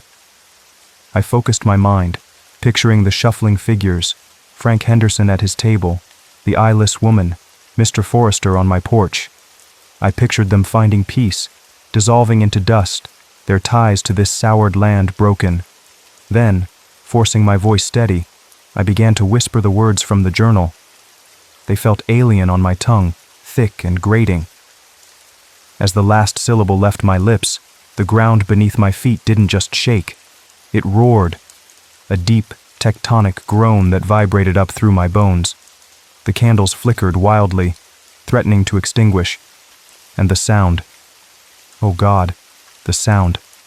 It wasn't just the earth. It was screams. Hundreds, thousands of screams, erupting not from the catacomb, but from everywhere at once. Inside my head, outside, echoing through the very air. Agony, rage, confusion, sorrow. A tidal wave of psychic anguish washed over me. My ears popped, then began to bleed, warm trickles running down my neck. The sheer volume, the pure despair in those cries, was overwhelming. Beside me, Sandra cried out and crumpled to the floor in a faint. I wanted to collapse too, but my hands felt glued to the altar. The carved faces on the stone seemed to writhe, their silent screams suddenly finding voice in the cacophony tearing through my skull. Then, the altar stone itself groaned. A hairline crack appeared, spiderwebbing across the agonized faces. Light, pure, searing white light, blasted from the crack, pushing back the darkness, blinding me. It wasn't warm light. It was cold, sharp, sterile, like cauterizing a wound. Through the ringing in my ears, through the fading psychic screams, I thought I heard faint whispers, sighs of release, carried on the cold wind gusting up from the fractured stone. The terrible pressure in the air lessened. The feeling of ancient, hungry wrongness began to recede. Slowly, painfully, I pulled my hands away from the cracked altar. The light subsided, leaving only the flickering candlelight and the deep shadows. Sandra was still unconscious on the dusty floor. The terrible screaming had stopped. The catacomb was silent again, but it was a different silence now. Empty. Truly empty. We stumbled out of that church, supporting Sandra between us, back into the foggy Lurford dawn. The town felt different. The oppressive weight was gone. The air, though still cold and damp, smelled cleaner. And the streets were empty. No shuffling figures, no silent watchers, just fog, silence, and the debris of a night of terror. It was over. Lurford is quieter now than it ever was, almost unnaturally so. The fog eventually lifted, revealing a town scarred but standing. The official story quickly took hold. Faulty gas lines in the old parts of town, causing leaks, mass hallucinations induced by fumes and panic. People needed something to believe, something mundane to explain the impossible terror. They cleaned up the broken glass, boarded up the empty houses where terrified residents refused to return, and tried very hard to forget. The disturbed graves were quietly filled in. No one asked too many questions. No one talks about those nights. Not really. You see it in their eyes sometimes, a haunted look, a quick glance over the shoulder when they walk past one of the cemeteries. But the words stay unspoken. The dead walking? Preposterous. Must have been the gas. Sandra couldn't stay. The memories were too raw, the knowledge too heavy. She sold the library's collection to a neighboring town and moved out west somewhere, seeking sunshine and forgetting. I don't blame her, but I stayed. This is my town. My grandparents' house stands on ground soaked in secrets. And my grandfather, he was a keeper. Maybe that duty fell to me now. Someone has to watch. Someone has to remember the truth beneath the convenient lies. Someone has to make sure the seal, fractured as it might be, holds. I still work nights as an EMT. The calls are back to normal. Fender benders, chest pains, the usual rhythm of life and occasional misfortune. But sometimes, on quiet nights when the moon is hidden and the wind sighs through the trees on Cemetery Hill, I walk the perimeter of St. James, just to check, just to listen. The silence is deep, mostly. Sometimes, though, when the wind is just right, I think I hear whispering. Faint, dry sounds, like rustling leaves on the edge of hearing. Memories on the wind, maybe, or maybe something else. Sometimes, I find myself whispering back, just quiet words into the night. I don't know why. Maybe to let them know someone remembers, maybe to warn them, or maybe, just maybe, to remind myself that the silence isn't always empty, and that some doors, once opened, never truly close.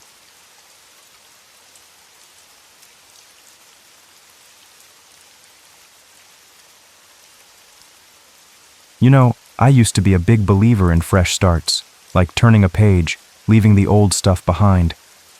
That was before Greywood, before the house that felt like it had been holding its breath, just waiting for us. My name's Ethan Walsh. Seems like a lifetime ago, but it was only about 6 months back that my wife Anna and I were just married. Young, you know, full of that kind of hope that feels like sunshine warming your bones.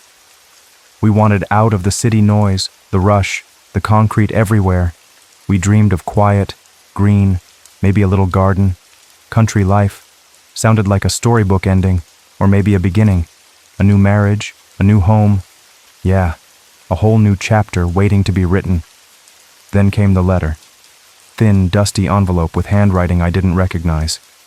Turned out, a great-uncle I never even knew existed, some guy named Silas Walsh, had left me his house. Not just any house. A big, old Victorian place, way out in the sticks in a town called Rosefield. Seriously, you'd squint at a map trying to find this place. The house itself, well, it sat up on this lonely hill, looking down on the town like some old king nobody remembered. Locals called it Greywood, apartment name. It was all weathered wood, gray stone, and these big weeping willow trees drooped around it like they were mourning something. Ivy crawled all over the walls, thick as veins, choking the old iron gate shut. It wasn't exactly welcoming, more like watchful. Driving into Rosefield felt like rolling back time. Little shops, a town square with a chipped fountain, folks walking slow like they had nowhere urgent to be. They were nice enough, I guess. Polite nods, tight little smiles. But the second we mentioned we were moving into Greywood, up on the hill, something changed. Eyes slid away. Conversations kind of dried up. We stopped at this little bakery for coffee, smelled like heaven inside. This old woman behind the counter, hair like spun silver, she leaned in close when she gave us our change. Her eyes were cloudy, ancient looking. She whispered, real low, "That house, it remembers." Then she made this quick little sign of the cross over her chest. I kind of laughed, you know? Nervous habit, figured it was just small-town spooky stories. Anna, though. Anna didn't laugh. She just got real still, her hand tightening on mine. From the moment we pushed open those heavy front doors, Greywood felt off. It wasn't just old house musty. The air inside was thick, heavy, like wading through invisible water. And the quiet, it wasn't peaceful. It was loud, somehow. Pulsing, like a held breath right before a scream. You could almost feel it pressing in on your ears. The place was huge. A grand staircase swept up into shadows, groaning under our weight like an old man complaining. Wallpaper, once probably fancy, was peeling away in strips, showing dark wood underneath.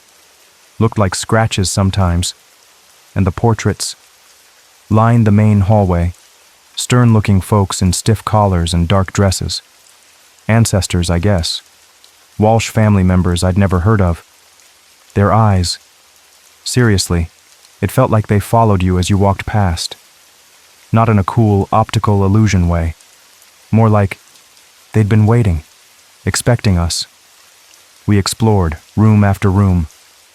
Dusty furniture draped in white sheets like ghosts. Cobwebs thick as curtains in the corners. But it was the basement door I found that really gave me the creeps. Tucked away under the main stairs, heavy oak, with this big rusty padlock clamped shut. Looked like it hadn't been opened in 100 years. Took me a good 10 minutes with a crowbar, sweat dripping down my back. The wood splintered, the metal shrieked, and finally, the lock gave way with a loud crack that echoed through the whole house. The door swung inward into pitch blackness, and this wave of air rushed up the stairs. Cold, stale, smelling like damp earth and something else. Something kind of metallic, like old blood. It wasn't just air. It felt like something sighed out, something that had been trapped down there for a long, long time. I swear, right then, I heard it. A whisper, thin as spider silk, right by my ear. Just a breath of sound. Couldn't make out words. I jumped back, heart hammering. Looked at Anna, standing a few steps behind me on the stairs. Her face was pale, eyes wide. "Did you hear that?" she whispered back. I nodded slowly. We didn't talk about it, though. Just slammed that basement door shut. Didn't even bother trying to lock it again. Some doors, maybe, are best left closed. That first week, though, we tried. Man, we really tried.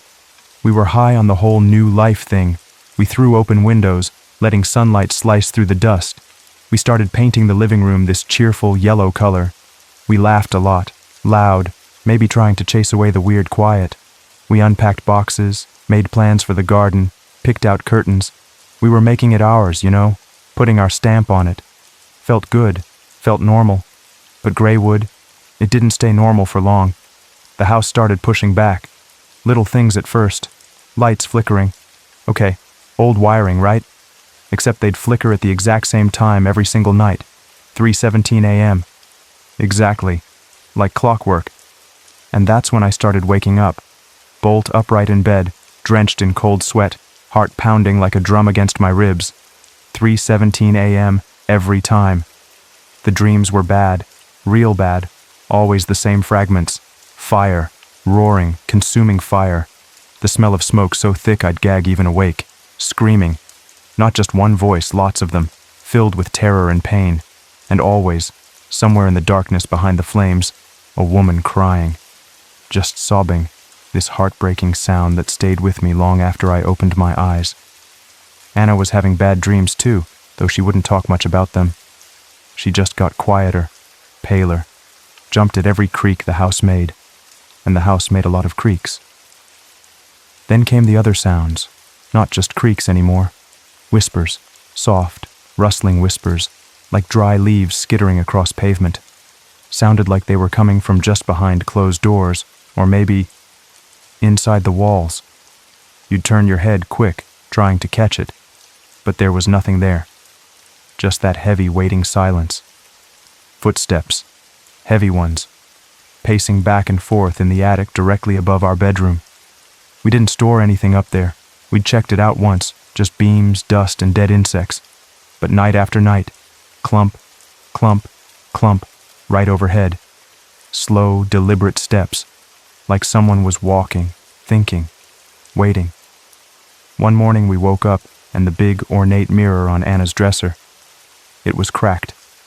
A long, jagged line running right down the middle, like it had been struck. But nothing had fallen. Nothing was out of place. It had just cracked while we slept. Anna started crying then, silently, tears just rolling down her cheeks.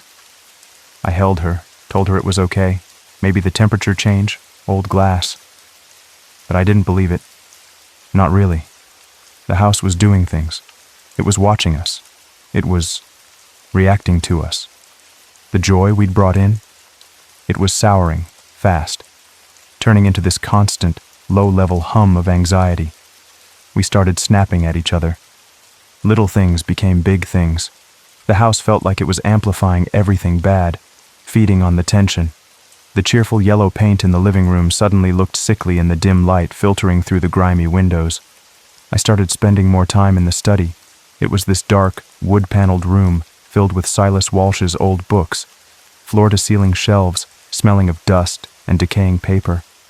I felt this weird pull to be in there, like maybe some answers were hidden on those shelves. I didn't know what I was looking for, just something, anything. One night, digging through a bottom shelf, behind a row of boring-looking ledgers, my fingers brushed against something small, bound in cracked leather. I pulled it out. It was a journal. Small, pages brittle and yellowed with age. The cover was blank, worn smooth. I sat down in the big dusty armchair, the only light coming from the desk lamp, casting long, dancing shadows. Anna found me there maybe an hour later. I must have looked rough. My hands were shaking, skin felt cold and clammy. I looked up at her, the open journal heavy in my lap. "Anna," I managed, my voice sounding rough, unused. I think I found something." I started reading it aloud to her. The handwriting was faint, spidery, elegant in a way, but frantic in places. It was a woman's diary. Her name was Margaret Alden. She lived here in Greywood, way back. Over 100 years ago, maybe more. She wasn't family, not exactly. The picture that emerged from those brittle pages was ugly. She'd been the maid here, young, maybe lonely, and she'd fallen for the master of the house back then, my ancestor, a man named Charles Walsh, one of the stern faces in the portraits lining the hall. It wasn't just love, though. She wrote about secret meetings, stolen moments, promises whispered in the dark. She was his mistress, hidden away from his wife, his society friends. A dirty little secret kept within Greywood's walls. Then, the diary entries turned desperate. Margaret got pregnant. Charles panicked. He couldn't risk the scandal. His name, his standing in the town, his marriage, it was all more important than her, than their child. According to her own heartbroken words, Charles didn't kick her out. That might have been kinder. No, he locked her away, downstairs, in the cold, damp dark of the basement, the same basement we'd found locked. The diary became agonizing to read, page after page of her begging, pleading through the thick oak door. Notes about the cold seeping into her bones, about the hunger gnawing at her belly, about hearing Charles and his wife laughing, hosting parties upstairs, their music drifting down while she shivered below, forgotten, abandoned. She wrote about the baby growing inside her hopes turning to terror. The last few pages were barely legible, scratched onto the paper, the handwriting wild, desperate. It talked about losing track of days, about the darkness pressing in, about a promise, a vow. The very last entry wasn't even written in ink. It looked like it had been scratched into the page with a fingernail, maybe a sharp stone. Just a few words.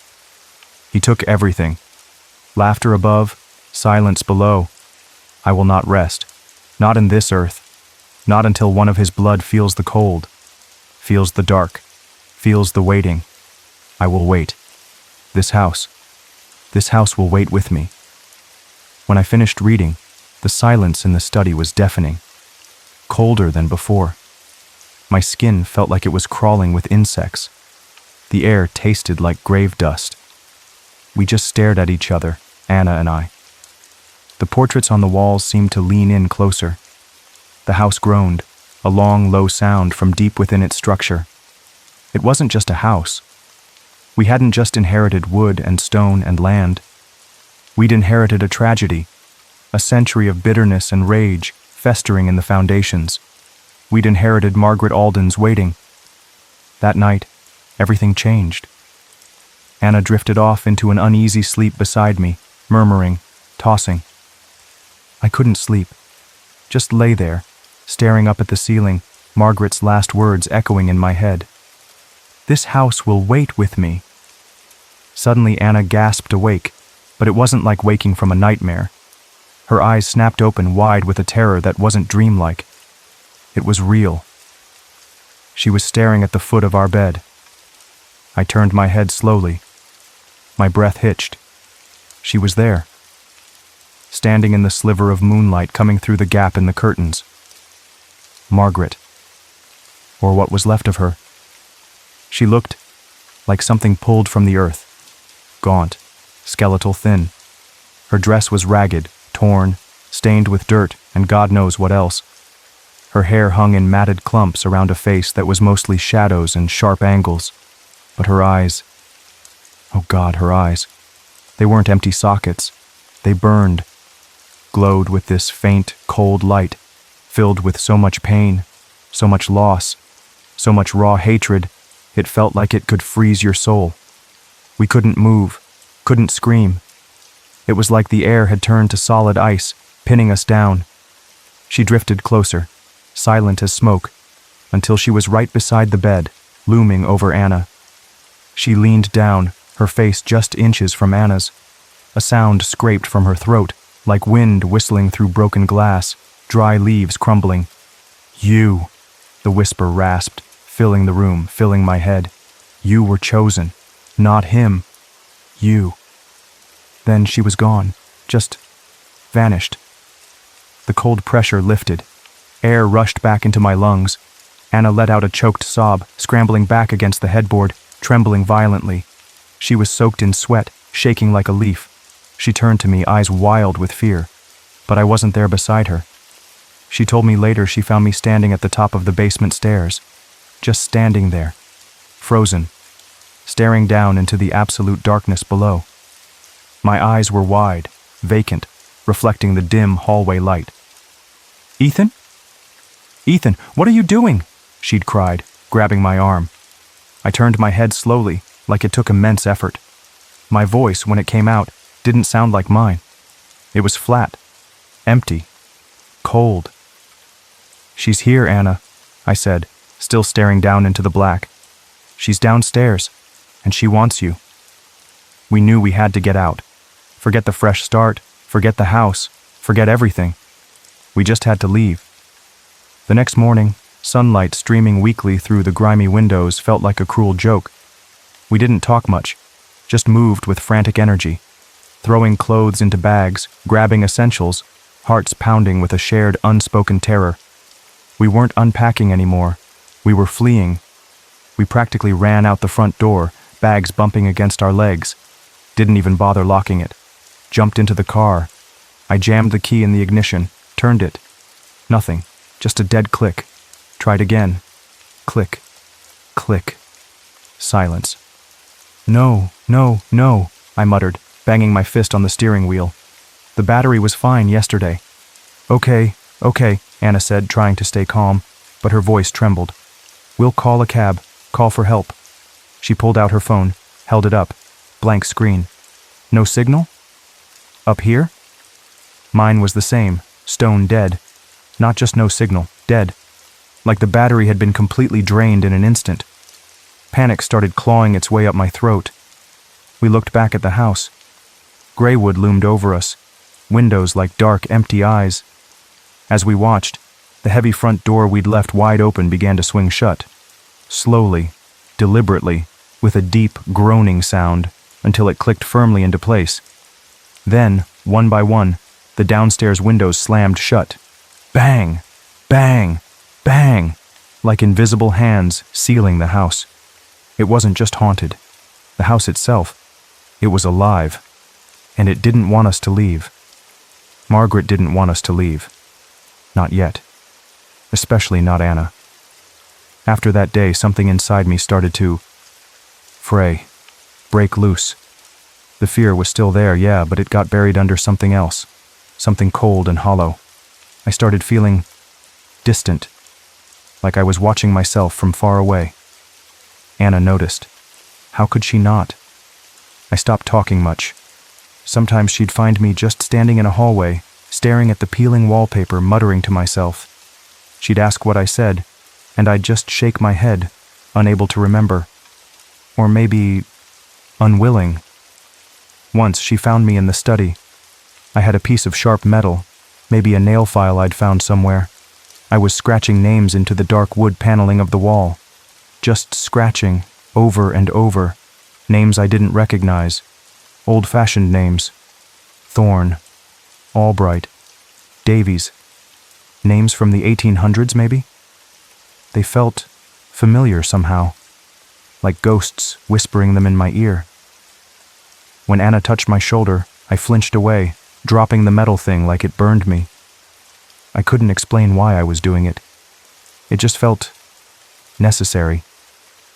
The connection between Anna and me, that thing that made us, started to feel thin, stretched taut. She looked at me with fear in her eyes sometimes. Not just fear of the house, but fear of me. And the worst part? Deep down, buried under the cold fog, I couldn't blame her. I didn't feel like myself anymore. I felt like a vessel. Like something was sharing my skin. One night, the feeling got stronger. The whispers in the walls seemed louder, more insistent. I felt this pull, this irresistible urge drawing me upstairs. Anna was downstairs reading, trying to distract herself. I slipped away without a word. Upstairs, past our bedroom, towards the narrow, rickety stairs that led to the attic. The air got colder, thicker, with each step. Dust motes danced in the beam of my flashlight. The heavy footsteps we used to hear overhead were silent now. It felt like the attic was holding its breath, waiting. Anna found me maybe half an hour later. Her voice echoed up the attic stairs, tight with fear. "Ethan? Ethan, are you up there?" She found me standing in the center of the vast, dusty space, right in front of an old wooden cradle, a cradle that definitely hadn't been there when we first checked the attic. It was dark wood, intricately carved but scarred, neglected. And inside lay a bundle of cloth, old stained linen wrapped loosely, dark stains soaked through it, reddish-brown, sticky-looking. The air around it smelled metallic, coppery. Anna gasped, her hand flying to her mouth. "Ethan, what is that? Where did that come from?" I didn't turn around right away, just kept staring at the stained bundle in the cradle. The whispers were loud now, swirling around me like currents in dark water. They weren't just whispers anymore. They felt like thoughts. Margaret's thoughts, her pain, her rage, her unending grief. "She wants you to finish it," I whispered. My voice sounded strange, far away, echoing slightly in the cavernous attic. "Finish what? Ethan, you're scaring me. What are you talking about?" Anna's voice cracked with panic. Slowly, I turned to face her. My flashlight beam caught the dust motes dancing between us. I felt this weird sense of calm settle over me, a cold, terrible clarity. "It's you, Anna," I said, my voice level, empty. "It was always you. You're her." "Her? Who?" "Margaret." Tears started streaming down her face. "Ethan, stop it, that's crazy." "No," I said, shaking my head slowly. "It makes perfect sense. Why else would she choose you? Why else would this house let us in, let you in, after all this time? It wasn't waiting for me. I'm just blood, a connection. But you're her vessel, her return. She waited all this time for you. Her reincarnation. She needs you to feel what she felt, to finish what he started." The look on Anna's face, pure terror.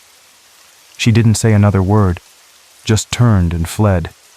Scrambled back down the attic stairs, stumbling in her haste. I heard her footsteps pounding down the main staircase, then the slam of our bedroom door, the click of the lock.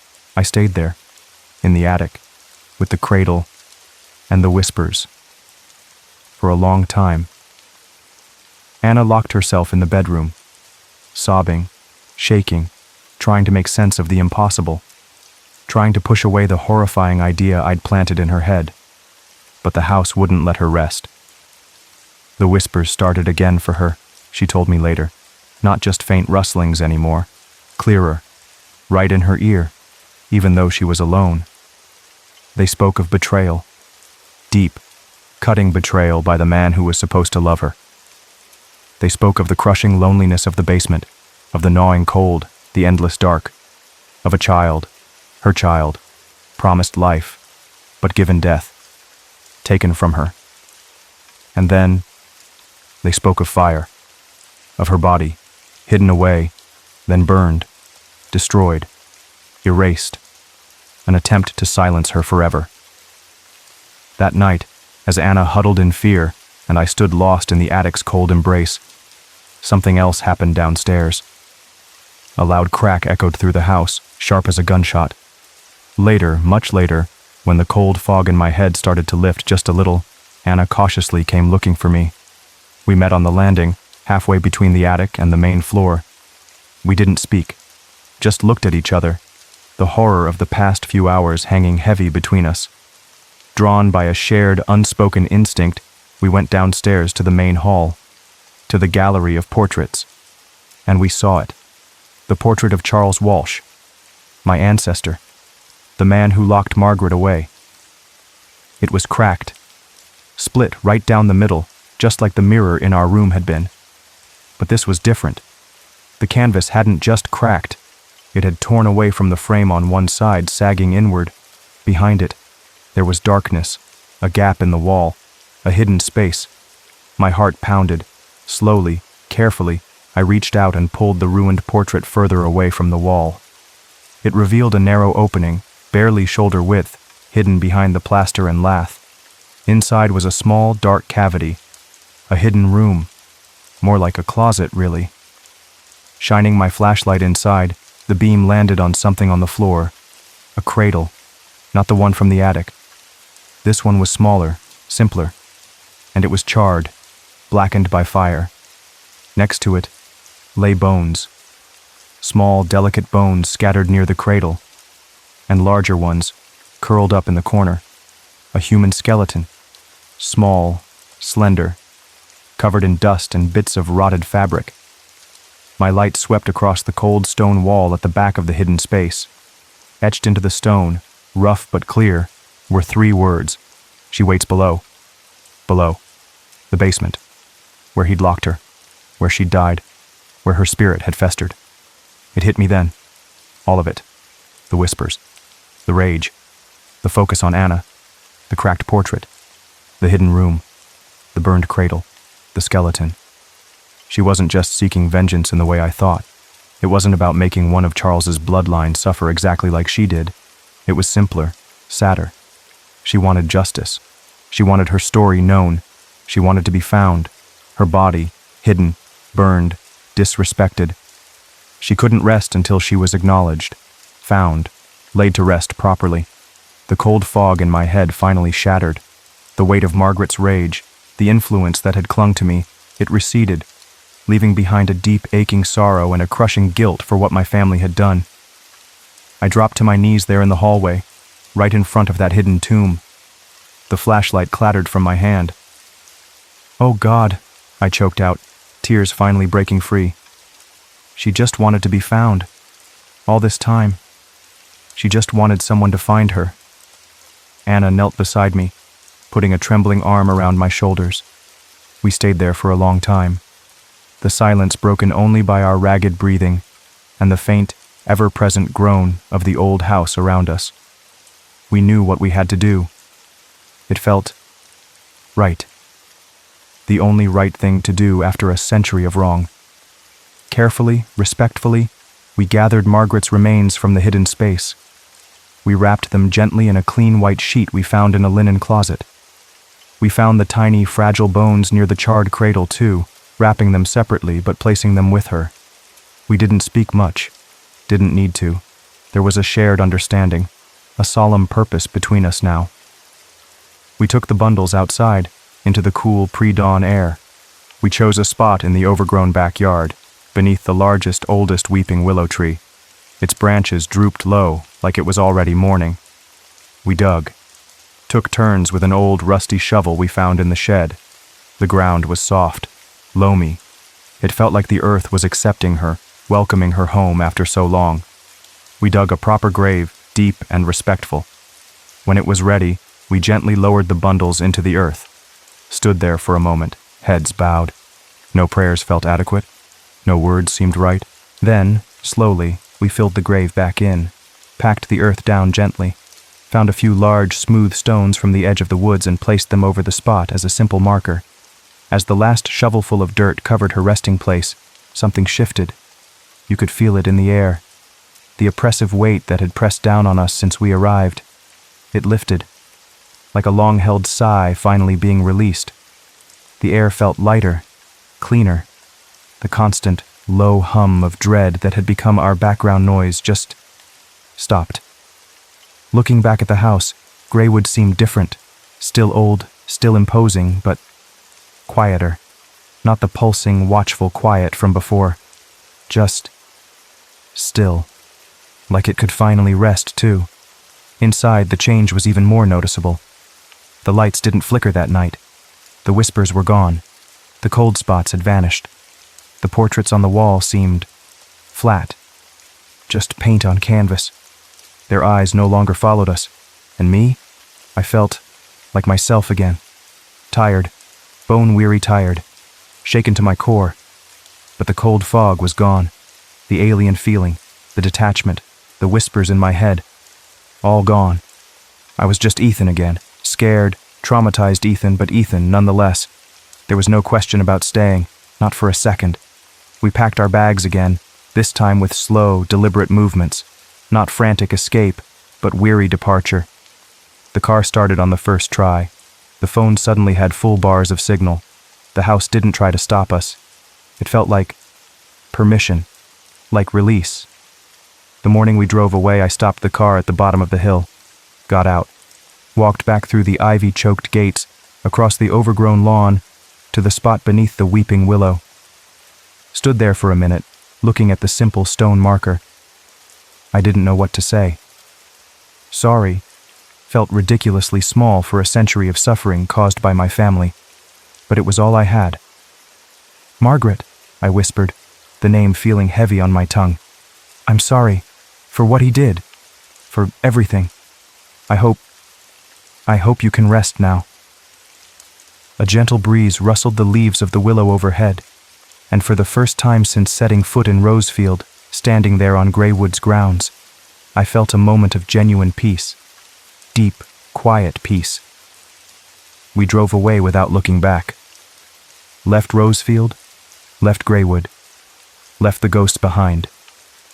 We never talked about what happened in that house again. Not in detail anyway. Some things you just carry with you, locked away inside. We tried to find another fresh start, a smaller place, newer, brighter. No lonely hills, no weeping willows, no whispering walls. Life goes on, right? You try to patch things up, try to heal. But sometimes, late at night, when the wind blows just right, rattling the window panes in our new normal house, sometimes I think I hear it. Faint footsteps, just behind me, barely there, and a whisper, thin as smoke on the wind, seeming to come from nowhere and everywhere at once. Just 2 words, soft and clear, before fading back into silence. Thank you.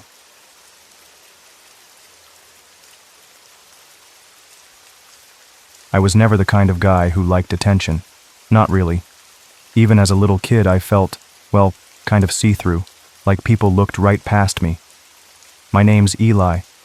I grew up back in Indiana, one of those tiny towns where everyone knows your business, or pretends to, smiling while they walk by, but looking away quick if things felt too serious. Just cornfields and quiet streets.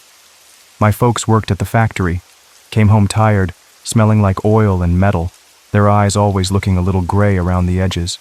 They were good people, just worn down, I guess. If I ever got too loud, laughed too hard, or did a silly dance around the living room, they'd tell me, "Eli, settle down. Stop being weird." Weird. That word stuck to me like burrs on socks. I just didn't seem to fit the mold everyone else was pressed into. But then, one summer, everything changed. The circus came to town. I must have been about 9. I remember that evening like it was painted on the inside of my eyelids. The sky was this heavy, bruised orange and purple color, like peaches left out too long. The air felt thick, sticky, and it smelled like popcorn, sweet sugary stuff, and something else. Sawdust, maybe? A dry, earthy smell. And that's when I saw them. The clowns. They tumbled out into the ring, a riot of color and chaos.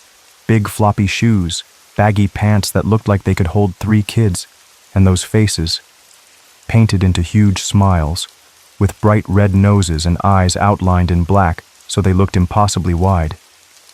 They weren't just doing tricks, falling over themselves, squirting water from fake flowers. They were transforming. It was like the paint wasn't just paint. It was like it melted away the regular person underneath and let something else out. Something wilder, louder, funnier. Something totally free. They weren't just making people laugh. They became laughter. They commanded the whole tent, made everyone forget their worries for a little while. I stood there, clutching the rusty chain-link fence around the fairgrounds, my mouth probably hanging open. I wasn't just watching. I was hooked. Deep down in my quiet, weird little heart, I felt this pull, this spark. I didn't know what it meant then, not really, but I made a promise to myself, right there under that bruised peach sky. One day I'd be one of them. I'd wear the paint. I'd be free, too. Years drifted by like dust motes in a sunbeam. High school was a blur of trying to be invisible. After that, I bounced around. Odd jobs mostly. Stocking shelves at the grocery store, washing dishes at a greasy spoon diner, fixing leaky pipes for a plumber who smelled like old cigars. Each job felt like a dead end, another gray day, just like my parents had lived. The dream of the circus, of the painted smile, faded sometimes, buried under rent payments and the drone of everyday life. But it never fully went away.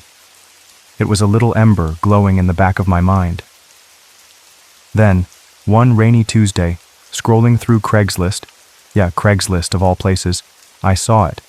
The ad practically jumped off the screen. Clown performer wanted, experience not required, will train, travel included. My heart did this weird flip-flop thing in my chest. Experience not required? Travel? It sounded too good to be true.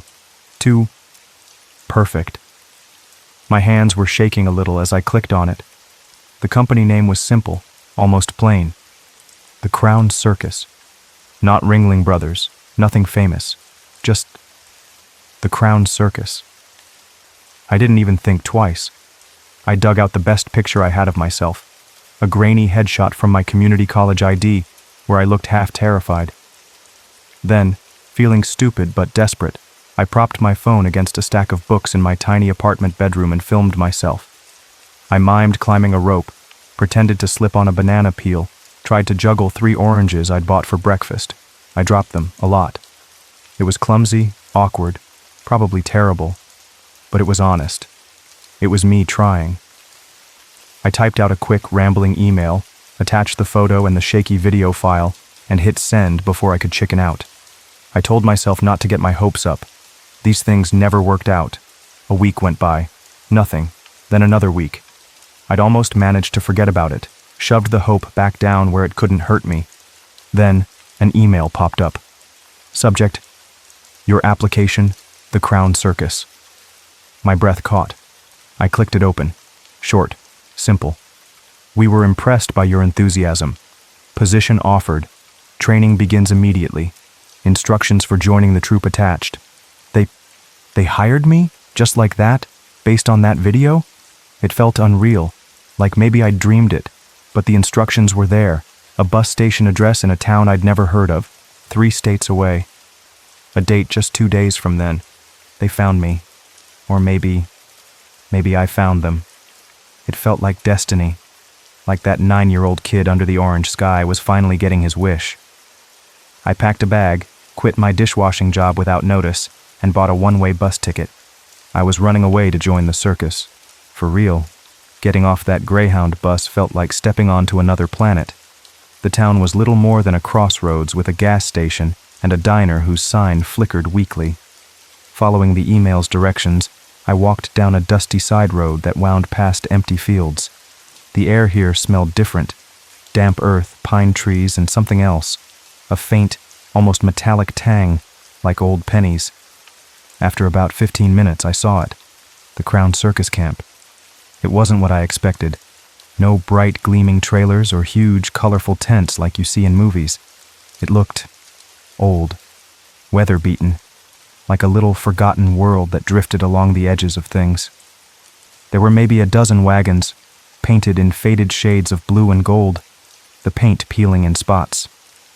They were arranged in a rough circle around a cleared patch of ground where a small, worn-looking big top stood, its canvas patched and stained. Laundry hung on lines strung between wagons, strange, colorful scraps of fabric alongside ordinary clothes. It felt quiet. Not peaceful quiet, but watchful quiet.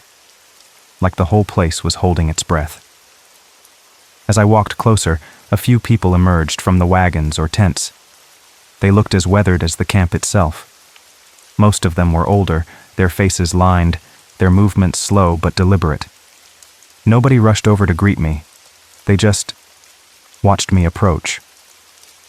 A woman with long, stringy gray hair tied back in a braid nodded slowly as I got near.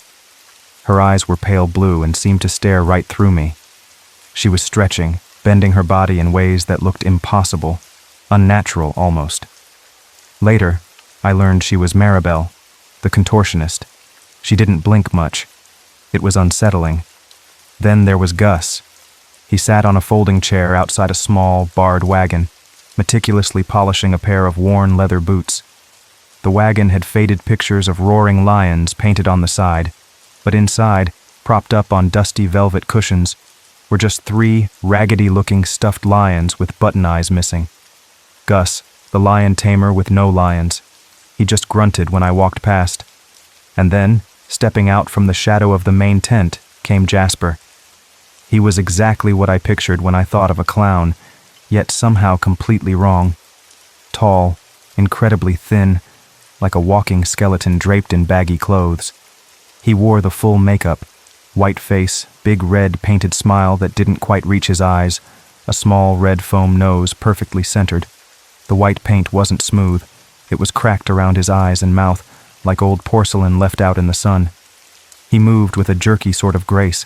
He saw me looking, and his painted smile widened, but his eyes stayed cold. They were pale gray, almost colorless, and they seemed ancient. "Eli, is it?" His voice was raspy, higher pitched than I expected, like dry leaves rustling. Yeah, yes sir, I stammered, feeling like that awkward kid again. Jasper, he said, tapping his chest with a white-gloved finger. Lead clown, your tutor, you might say. He looked me up and down, a long, slow appraisal. You're green. Very green. But maybe there's potential. He gestured for me to follow him towards a smaller tent set off to the side. Your bunk's in here. Rules are simple. Do your chores, learn your routines. And he stopped, turning to face me fully, his painted smile seeming to stretch unnaturally wide in the dimming light. The makeup. Once it's on for the show, it stays on. Until sunrise. I must have looked confused. Stays on? Like, all night? Jasper leaned in closer. His breath smelled faintly of grease paint and something else. Something dusty and old. He tapped the side of his painted temple again, his gloved finger leaving a faint smudge. You don't take it off, he whispered, the playful tone gone, replaced by something hard, serious. You don't ever take it off early, or they'll smell you. I laughed nervously. They? Who? Jasper just stared at me for a long moment, his painted smile fixed, his eyes unreadable. Then he straightened up, the playful rasp back in his voice. Just messing with the new kid. Get settled in. Training starts at dawn. He turned and walked away, his long, thin frame disappearing back towards the main tent. But the look in his eyes, the way he said, or they'll smell you. I told myself he was joking, just hazing the rookie. He wasn't joking. My first performance was a few weeks later. We'd traveled deeper into the mountains, setting up near a tiny town in West Virginia nestled in a foggy valley.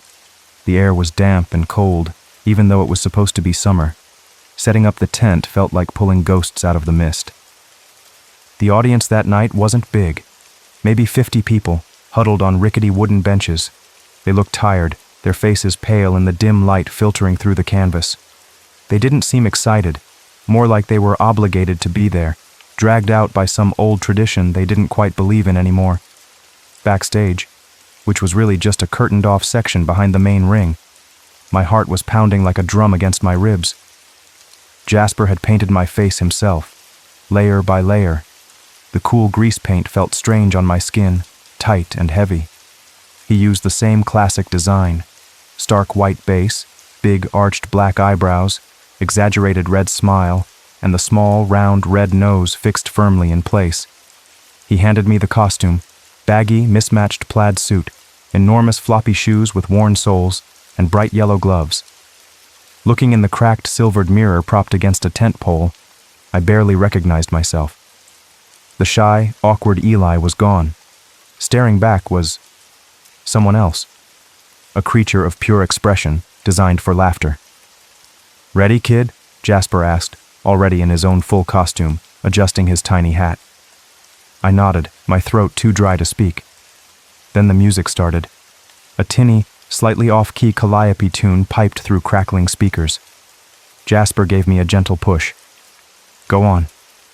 Break a leg. Or, pretend to. I stumbled out into the ring. The lights, just a few bare bulbs strung overhead, felt blindingly hot. For a second I froze. 50 pairs of tired eyes stared at me. The silence felt heavy, expectant. And then, something clicked. Maybe it was the makeup. Maybe it was the music. Maybe it was that 9-year-old kid finally getting his moment. I took a deep, shaky breath, and I launched into the routine Jasper had drilled into me. I tripped over my own giant feet.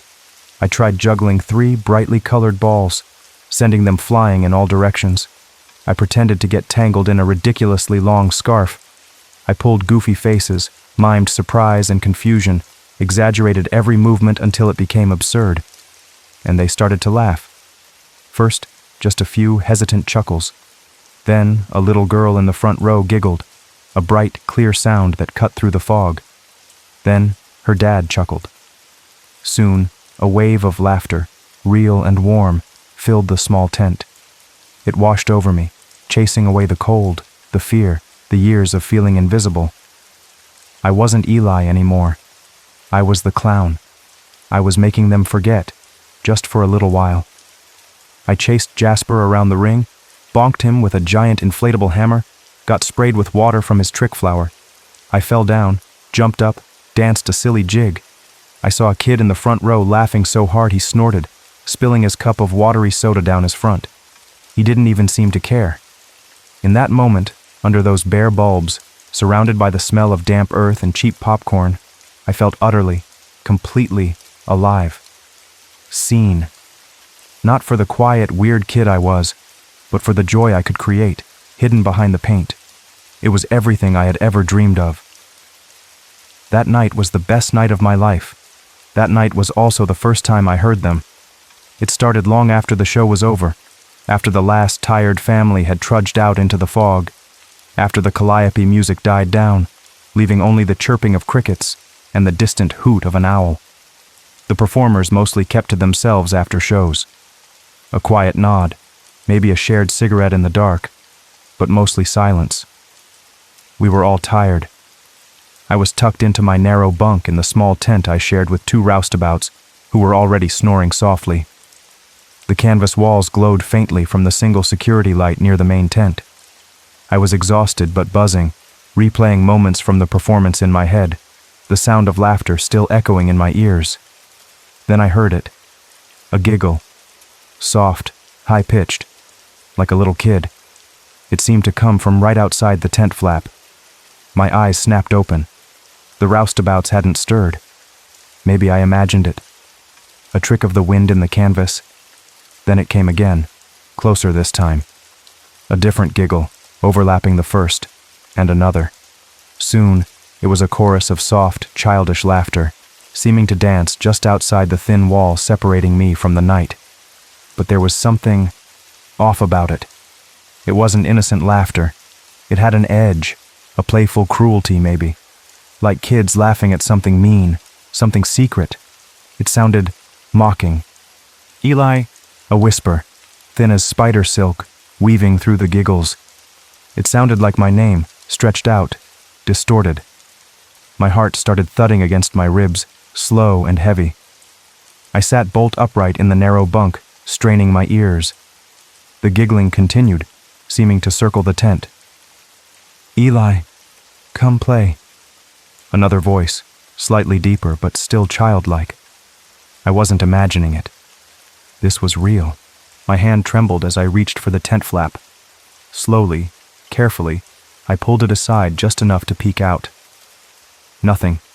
Just the dark, empty field surrounding our camp. The mist had settled thick and low, swallowing the ground just a few yards away.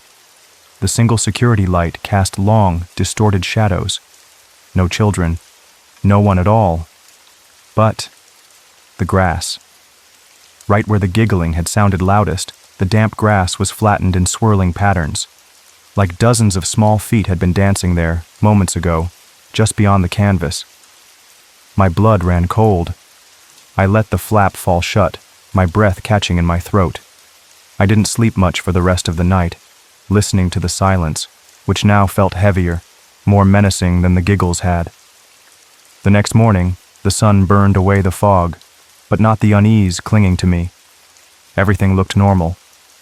The other performers went about their morning chores, brewing coffee, checking rigging, mending costumes. It was hard to believe anything strange had happened. I saw Maribel, the contortionist, sitting on the steps of her wagon, slowly sipping tea from a chipped mug. Her unnerving pale eyes watched the camp. I needed to ask someone. I needed to know I wasn't going crazy. I walked over, trying to sound casual. Morning, Maribel. Hey, did you hear anything weird last night? After the show? She turned her head slowly, her neck seeming to rotate just a little too far. She didn't smile, her pale eyes fixed on mine. Weird how? Her voice was quiet, papery thin. Like voices? Giggling? Outside my tent? I felt foolish saying it out loud. Maribel took a slow sip of her tea. She stared out over the camp for a long moment, towards the spot where I'd seen the flattened grass. Then she looked back at me, her expression unreadable. She leaned slightly closer, her voice dropping to a whisper that barely stirred the air. "They're always watching," she breathed. "The forgotten ones." Before I could ask what she meant, she stood up smoothly, placed her empty mug on the step, and walked away towards the main tent without another word, leaving me standing there with a cold dread snaking up my spine. The forgotten ones? What did that even mean? Weeks melted into months. The Crown Circus drifted through small towns and forgotten corners of the country, dusty plains in Oklahoma, humid backwoods in Louisiana, windswept farmlands in Nebraska. We performed in muddy fields, high school gymnasiums, empty fairgrounds. Some nights the crowds were small and quiet, other nights they were rowdier, but the routine was always the same. Put on the paint, become the clown, make them laugh, keep the paint on until sunrise. I got better at the routines. My juggling was less disastrous, my pratfalls more convincing. The laughter felt good, addictive even. But underneath the joy of performing, something else was growing. A wrongness. An unease that settled deeper with each town we left behind. I started noticing things. Little things at first. How none of the older performers, Jasper, Maribel, Gus, a few others who seemed like they'd been with the circus forever, ever seemed to leave the camp between towns. While younger folks like me might wander into a local diner or store, they stayed within the circle of wagons, like they were tethered there. They rarely spoke about their pasts, or about anything outside the circus, really. Their conversations were about routines, weather, mending costumes, safe topics, and the makeup. Jasper hadn't been joking about keeping it on. I saw the older clowns eating dinner in full grease paint, their painted smiles looking grotesque as they chewed their food in silence. I saw them sleeping in their bunks, the white paint stark against their pillows in the moonlight filtering through the canvas, their red noses slightly askew. It was creepy, unnatural. When I asked Gus about it once, trying to make light of it, he just grunted and polished his non-existent lion's cage bars with fierce concentration. Tradition, he mumbled without looking at me. Respect. Respect for what? I wondered. The giggles didn't come back every night, but often enough to keep me on edge. Sometimes I'd hear them faintly on the wind as we traveled. Sometimes I'd wake up absolutely certain someone had whispered my name right by my ear, only to find myself alone in the dark. I started feeling watched, even during the day, a prickling sensation on the back of my neck. Maribel's words echoed in my head. The forgotten ones. Then one night, after a particularly draining show in a town plagued by biting flies and humid heat, I couldn't sleep. The air in the bunk tent was thick and still. I needed some air. I slipped out quietly, careful not to wake the others. The camp was dark, lit only by the moon, nearly full, hanging high and white in the inky sky. Most wagons were dark, but a faint sliver of light shone from beneath the door of a particularly old, dilapidated wagon tucked away near the edge of the camp. It was the costume wagon, Jasper had told me once, where they kept old outfits, props, spares. It was usually kept locked tight. But tonight, the heavy wooden door was cracked open just an inch.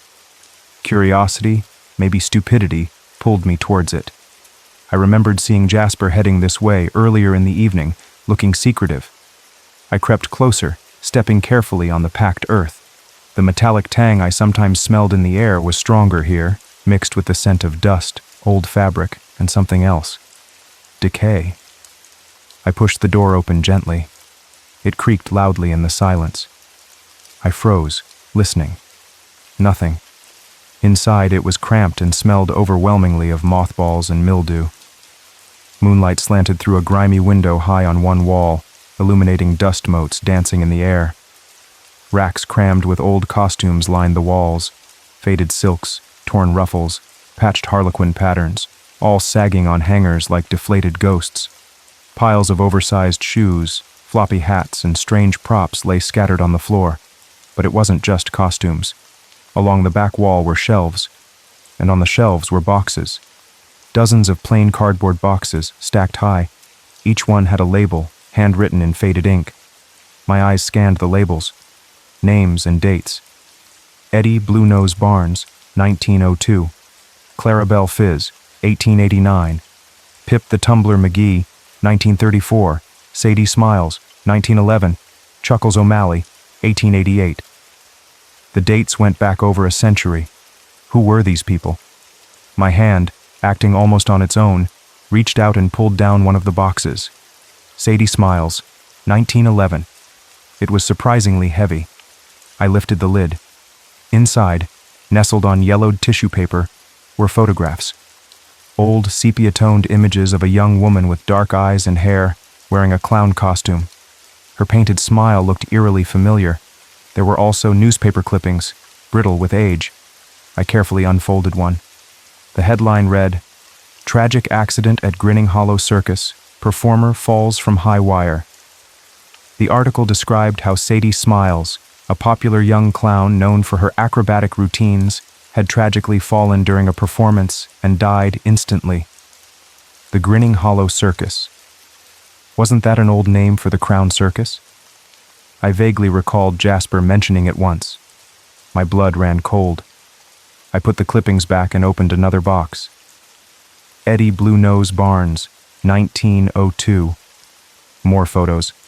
A man with a kind face, despite the goofy blue nose painted on. Newspaper clippings again. Circus fire claims life of beloved clown. Eddie had died trying to save props from a burning tent at the Grinning Hollow Circus. Box after box. The same story, different details. Clarabelle Fizz, 1891. Trampled by runaway horses. Pip the Tumbler McGee, 1934. Mysterious illness swept through the camp. All performers, all clowns, all associated with the Grinning Hollow, which eventually became the Crown Circus. Most had died young, under strange or tragic circumstances related to the circus. And in every photograph, beneath the individual variations, the core makeup was hauntingly familiar. The white base, the exaggerated smile, the specific shape of the painted eyebrows. It was my makeup. The makeup Jasper had painted on my face. The makeup he wore. The makeup Sadie and Eddie and Pip and Clarabelle had worn. My heart hammered against my ribs. This wasn't just a collection of old costumes. This was a graveyard, a record of dead clowns. Why? Why keep this? I had to talk to Jasper, now. Now I found him sitting alone by the dying embers of the communal fire pit, staring into the glowing coals. He still wore his full makeup, the red smile looking like a bloody slash in the dim light. He didn't look surprised to see me emerge from the darkness, my face pale, my hands shaking. He just gestured to an empty log beside him. I sat down, the silence stretching between us, thick with unspoken questions. The smell of wood smoke mixed with his grease paint scent.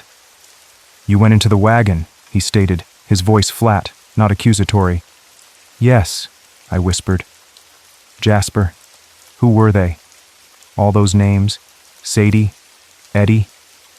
He poked at the embers with a stick, sending a shower of tiny sparks into the night air. He didn't look at me. "Performers. Like us." "They all died," I said, my voice trembling slightly. "In accidents. Horrible accidents, while working for this circus." Jasper sighed, a long rattling sound. He finally turned his head, his painted eyes locking onto mine. The playful mask was gone entirely now. His ancient eyes looked impossibly weary. "Not accidents, Eli," he said softly, his voice barely above a whisper. "Not always." "What do you mean?" He leaned forward, the firelight catching the cracks in his white face paint. "This circus, it's old. Older than anyone remembers. It travels, yes, but it also collects." "Collects what?" I asked, dread coiling in my stomach. "Souls," Jasper said, the word hanging heavy in the night air, or echoes of them anyway. When a performer dies, especially a clown, while still bound by the mask, bound by strong emotions they haven't let go of, shame, deep regret, unfinished business, sometimes just pure, overwhelming stage fright that turned fatal. Their spirit doesn't always move on. He paused, letting the weight of his words sink in. It clings, attaches itself to the character, to the paint, to the costume that held them in that final moment. My mind reeled, clings to the paint. I thought of the feeling I got when the makeup went on, like stepping into another skin. I thought of the shared design, passed down through generations. That's why the makeup, I started, is always the same, Jasper finished. It's not just paint, Eli. It's a vessel, a conduit. When you put it on, you're not just becoming a clown. You're opening a door, you're inviting them in. We don't just play the fool here. He looked me straight in the eyes, his expression grim. We inherit them. Inherit them. The words sent a chill down my spine that had nothing to do with the night air. The laughter I felt bubbling up during performances, the strange energy. Was it mine?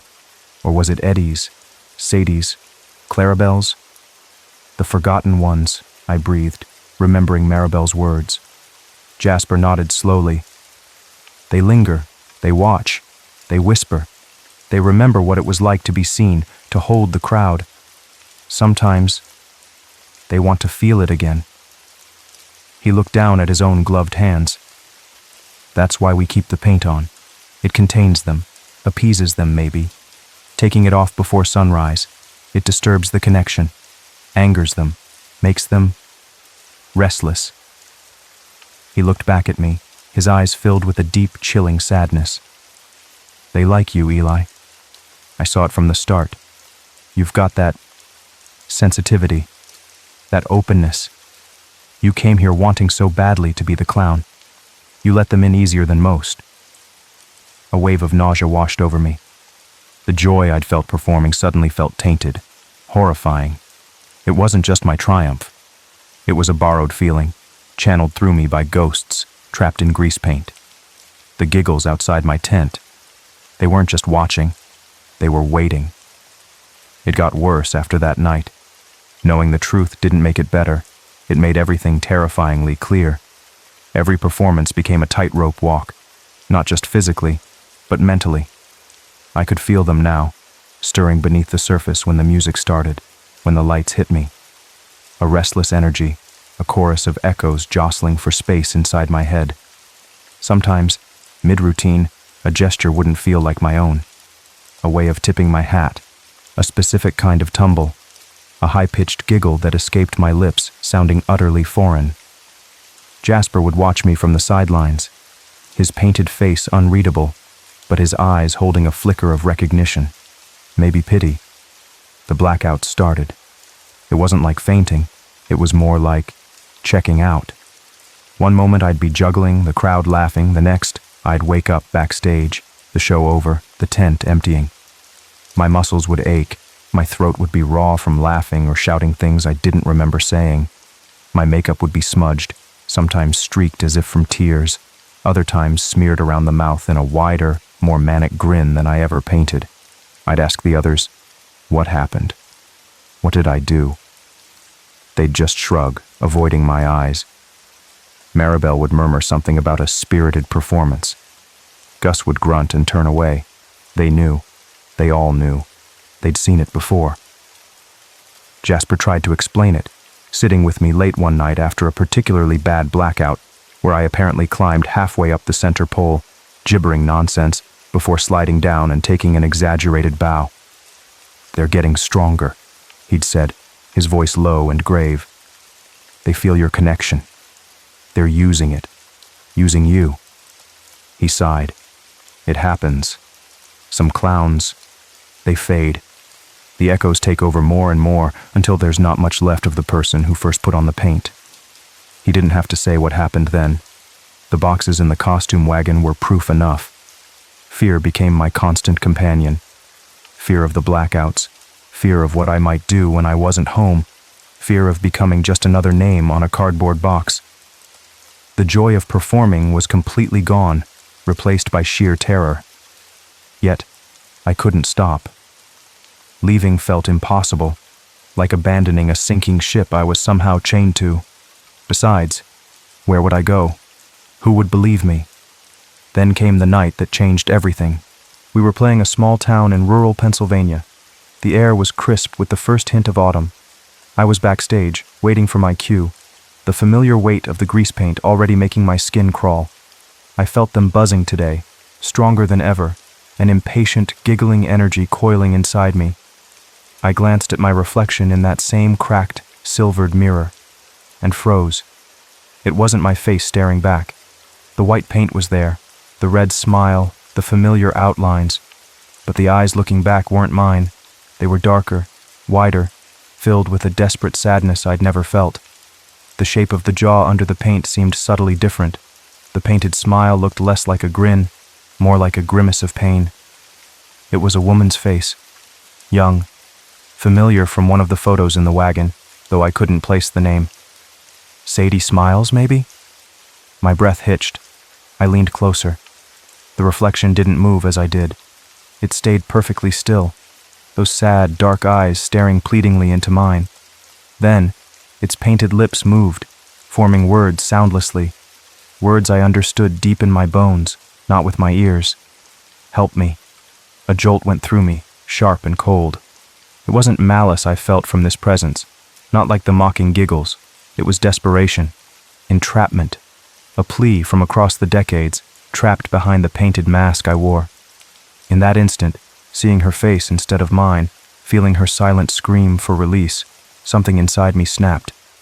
The fear didn't vanish, but it was overshadowed by a sudden fierce clarity.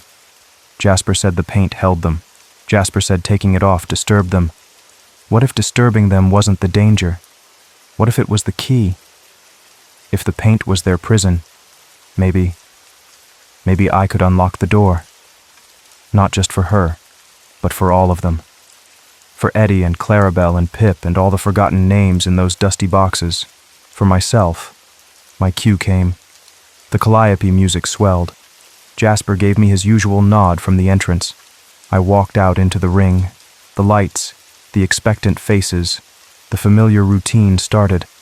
I stumbled, I juggled, I danced my silly jig. I could feel her presence, strong and close, moving with me, lending a strange grace to my usually clumsy movements. The laughter from the crowd felt different tonight, less mocking, more sympathetic. I went through the motions, my mind racing. Could I do it? What would happen? Jasper's warnings echoed in my head. It angers them. But then I saw her face again in my mind's eye. Help me. The routine called for me to finish with a big silly bow center stage. The music reached its crescendo. I took my position. The lights focused on me. The crowd applauded politely. But instead of bowing, I stood up straight. Slowly, deliberately, I reached into the oversized pocket of my plaid jacket. My hand closed around the small, rough cloth I always carried to wipe sweat off my neck. I pulled it out. A hush fell over the tent.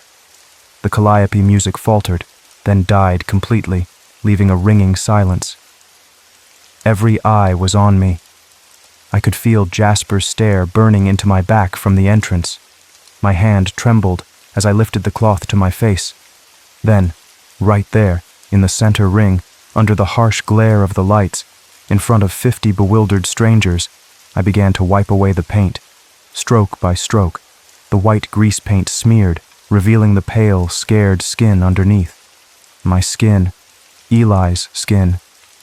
I wiped away the arching black brows, the bright red smile. I reached up and pulled off the foam red nose, dropping it to the sawdust floor. The crowd gasped collectively. Someone muttered, "What's he doing?" And then I felt it. A rushing sensation inside me like a dam breaking, a cacophony of whispers, sighs, and faint, fading giggles swirling around me, not menacing anymore, but relieved. It wasn't a scream of anger from the forgotten ones. It was a scream of release. A profound coldness drained out of my bones, leaving me shivering despite the hot lights. The feeling of being watched, of being crowded in my own skin, vanished. It was like 100 held breaths were finally let out at once. The air in the tent seemed to shimmer, to thin somehow. I stood there, my face half cleaned, streaked with white and red, breathing heavily. The presence of the sad-eyed woman was gone. All of them were gone. The echoes had faded. I looked towards the entrance. Jasper stood frozen, his painted face a mask of astonishment. A single tear tracked a clean path through the white grease paint on his cheek, glistening in the light. He didn't look angry. He looked free. Silence held the tent for a long moment. Then, slowly, awkwardly, I turned and walked out of the ring, leaving the forgotten red nose lying in the sawdust. I walked past Jasper without a word. He didn't try to stop me. I didn't go back to my bunk. I didn't pack my bag. I just kept walking, out of the tent, past the faded wagons, away from the Crown Circus camp. I walked down the dirt road, leaving the metallic scent and the muffled whispers behind me. The nearly full moon lit my way. I walked for miles, the crisp autumn air feeling clean and sharp in my lungs for the first time in months. I didn't know where I was going, but I knew I wasn't going back. I never wore clown makeup again, not a drop. Life is quieter now. I ended up settling down in a small city, far from Indiana, far from the drifting path of the circus. I found work, eventually, doing something I never expected. I teach drama therapy to kids, shy kids mostly, kids who feel invisible, like I used to. We use masks sometimes, but never paint. We use stories and movement to help them find their voices, to let out what's trapped inside in a safe way. It's not a loud life. It's not the spotlight I thought I wanted when I was 9. But it's real. It's mine. Sometimes, though, late at night, if I catch my reflection unexpectedly in a dark window or a mirror, just for a fleeting second, I see her. The girl from the mirror in the circus tent, the one who whispered, "Help me." She's not trapped anymore. She's just there. A faint overlay on my own reflection. And she's smiling. Not the painted, painful smile from the grease paint. A real, gentle smile. It's not sad. It's not scary. It feels like, thanks. And maybe, just maybe, that's enough. My name is Ethan Cole. I'm 32. Just a regular guy, really. I take pictures for a living. Freelance photographer, you know? Snapping shots of weddings, local events, sometimes just the quiet beauty of Espon, this little town I call home. It's tucked right up against the Hudson River here in upstate New York. Peaceful place, or it used to be. Life was always pretty simple. Wake up, grab coffee, maybe wander down by the river with my camera. Neighbors always waved, knew everyone by name. The seasons changed like clockwork. You could set your watch by the rhythm of this town. Predictable. Safe. Until last week. That's when the predictable part just stopped. It started small, or what felt small at first. A fever. But man, this wasn't just any fever. This thing hit me like a freight train. One minute I was editing photos, feeling a little tired. The next I was burning up, shivering so hard my teeth rattled like dice in a cup. It felt like my bones were trying to break out of my skin. Every inch of me ached with this deep, grinding pain. My head felt thick, like it was stuffed with wet cotton, swimming underwater. Sounds got distorted, fuzzy. Light hurt my eyes. I remember trying to get a glass of water, stumbling through my own house like it was a foreign country. The floor felt tilted. The walls seemed to breathe in and out. It got worse fast. The heat was relentless, like barbed wire tightening around my chest, my limbs, my skull. I must have collapsed, blacked out. The next thing I kinda remember, through the fog, was Mrs. Hargrove's face hovering above me. She lives next door, sweet old lady, always brings over cookies. Her eyes were wide with worry. I was on my porch, apparently, just lying there. She told me later I was talking gibberish, staring at things that weren't there. She didn't waste any time. Called 911. The ambulance ride is a blur, just flashing lights painting the inside of my eyelids, the bumpy road jarring my already aching body, the wail of the siren fading in and out like a bad radio signal. I felt disconnected, like I was floating above myself, watching this sick guy get jostled around. Then, Espon General Hospital. Even through the fever haze, the place gave me the creeps. It's old. Like, really old. Looks more like one of those spooky mansions you see in black and white movies than a place where people get better. The brick was dark, stained with decades of weather and who knows what else. Some windows were boarded up. Inside wasn't much better. The air felt heavy, stale. It smelled like old linoleum, antiseptic trying way too hard to cover up something else. Something vaguely like old pennies and damp earth. The paint on the walls was peeling off in long strips, like sunburned skin. Fluorescent lights hummed overhead, this tired, buzzing sound that grated on my nerves. Some flickered weakly, casting dancing shadows in the long corridors. They rolled me into the emergency room. Everything felt distant, muffled. Voices echoed strangely. Then there was Dr. Matthew Price. He leaned over me, examining me. Thin guy, kinda hunched over like he carried the weight of the whole hospital on his shoulders. His eyes were sunk deep in his skull, dark circles underneath, tired eyes that looked like they'd seen way too much.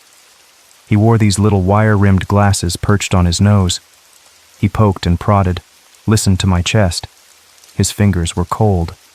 "Severe infection," he mumbled, his voice raspy like sandpaper. "Could be viral. High fevers causing delirium." He scribbled something on a chart. Delirium. Yeah, that felt about right. My thoughts were slippery, hard to hold on to. A nurse came over. Angela. She seemed kinder than the doctor, warmer. Maybe early 40s. Had a nice smile, though it looked a little strained around the edges.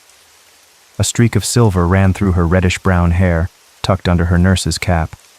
She had gentle hands. She helped get me settled into a room, adjusted the thin blanket over me, gave me a shot for the pain and fever. The medicine started to pull me under. It felt like sinking into thick, warm mud. My eyelids were heavy as lead weights. The last thing I saw was the ceiling. Cracked plaster, like a road map to nowhere. There was a faint water stain up there, shaped kinda like a screaming face if you looked at it long enough. Angela's voice was soft, drifting. "You'll be fine, honey," she whispered. "Just get some rest now."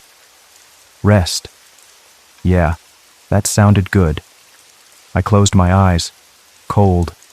That was the first thing I registered. A deep, biting cold that seeped into my bones, colder than any fever chill, and hard. I wasn't sinking into a mattress anymore. I was lying on something unforgivingly solid. Metal. My eyes snapped open. Blinding light. A single huge surgical lamp glared down at me, buzzing faintly, like an angry insect trapped in a jar. Panic jolted through me, sharp and electric. Where was I? This wasn't my room. This was an operating room? I tried to sit up, but couldn't. My arms, my legs, they were held down, strapped. Thick leather restraints cinched tight around my wrists and ankles, biting into my skin. I could already feel the raw chafe marks starting. "Hello?" My voice came out as a dry croak. It bounced off the tiled walls, echoing back at me in the unnerving silence. "Angela?" "Dr. Price?" Nothing. Just the low hum of the light and a faint, rhythmic sound from somewhere in the room. My heart hammered against my ribs like a trapped bird. I twisted my head, straining against the pull on my neck. The room swam into focus. It was definitely an operating theater, but wrong. Terribly wrong. The air stank. A thick, cloying smell. Old blood, metallic and rusty. Sharp chemical sterilizer, like bleach gone bad. And underneath it all, something else. Something heavy. Rotten, like meat left out too long in the sun. My stomach churned. A steel tray sat beside the table, cluttered with surgical tools. Scalpels, clamps, scissors, weird hook-looking things. All of them looked used, stained with dried, brownish-red crust. Not clean, not sterile. Abandoned mid-procedure. The walls were a sickly yellow, stained and peeling. The wallpaper, where it hadn't completely disintegrated, curled away from the plaster like grasping skeletal fingers. Water damage tracked dark lines down from the ceiling corners. My eyes darted to the source of the beeping. An EKG machine in the corner, its screen dark except for the slow, steady pulse of a green line. But there were no wires leading from it. Nothing was hooked up. It was just beeping, monitoring a ghost. Pure terror flooded me. This wasn't right. This wasn't my hospital room. This wasn't real. It had to be the fever, the delirium Dr. Price mentioned. A nightmare. A really, really bad nightmare. But the cold metal under me felt real. The bite of the restraints felt real.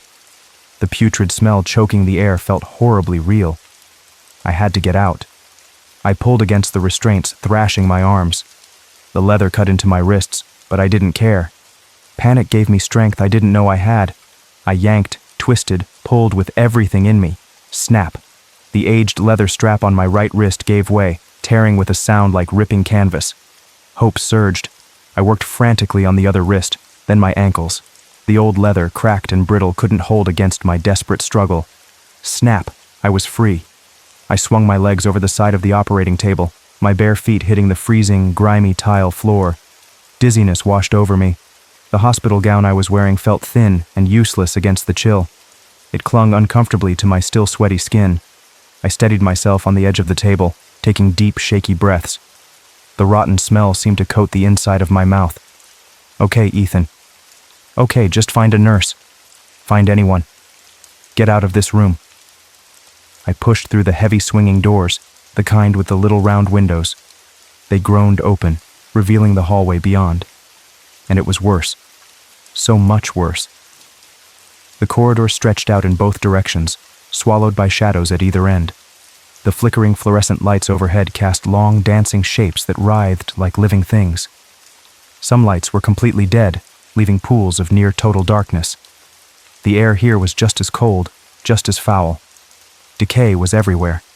Ceiling tiles were missing, showing dark cavities above. Wires dangled like entrails. The linoleum floor was cracked, stained with dark patches that looked disturbingly like old blood. So much blood. Trails, smears, handprints dragged across the floor and up the walls. Wheelchairs lay on their sides, wheels spinning slowly in some unseen draft. Gurneys, draped in stained white sheets, were scattered haphazardly, some tilted against the walls as if shoved there in a hurry. One bumped softly against the peeling paint, over and over, nudged by a current of air I couldn't feel. But the worst part? The silence. A deep, oppressive silence that swallowed sound. No voices, no footsteps, except my own bare feet padding nervously on the dirty floor. No machines humming. Apart from that phantom EKG I could still faintly hear behind me. No doctors rushing. No patients calling out. No one. The place felt utterly abandoned, like everyone had vanished in an instant, leaving chaos behind. "Hello?" I called out again, my voice louder this time, desperate. It echoed down the long hall, seeming to travel forever before dying out. "Is anyone here? Angela?" My voice sounded small, fragile in the vast emptiness. I started walking, cautiously at first, then faster. I needed to find someone, an exit, anything. My bare feet slapped against the cold floor. The hospital gown offered little warmth. Goosebumps prickled my skin, partly from cold, partly from raw fear. I passed empty rooms. Doors hung open, revealing glimpses inside. Beds stripped bare, mattresses stained dark. Stands knocked over. Medical charts scattered across floors like dead leaves. The nurse's station up ahead was dark. I hurried towards it, hope flickering faintly. Maybe someone was there, hiding. Empty. Completely empty. A coffee mug sat on the counter, dark sludge dried at the bottom. Flies buzzed lazily around a half-eaten sandwich, its bread curled and green with mold. A phone lay off the hook, emitting a low, continuous dial tone that barely registered over the pounding in my ears. Several other phones on the wall panel were lit up, ringing silently, their lights blinking like desperate, unanswered pleas. "Dr. Price?" My voice trembled. "Angela?" "Please," gurgle. The sound came from further down the hall, from the deep shadows at the far end. I froze. My blood turned to ice water. It wasn't a word. It wasn't a cough. It was a wet, choking, gurgling sound, like someone trying to breathe through liquid. My eyes strained, peering into the gloom where the flickering lights didn't quite reach. A figure, standing there. It looked vaguely like a nurse. White uniform, little white cap perched crookedly on its head. But something was terribly wrong. The uniform wasn't white anymore. It was drenched, stained dark crimson from the shoulders down, soaked through. And the way it moved, or didn't move, exactly. It wasn't standing still, but it wasn't walking either. It twitched, jerked forward in these short, unnatural spasms. Its head lolled loosely on its neck, swinging from side to side with each jarring movement, like a puppet with cut strings. It hadn't seen me yet. It was facing slightly away, its attention seemingly fixed on the floor. I didn't think. I reacted. Pure instinct took over. I dove sideways into the nearest open doorway, pressing myself flat against the cold wall just inside.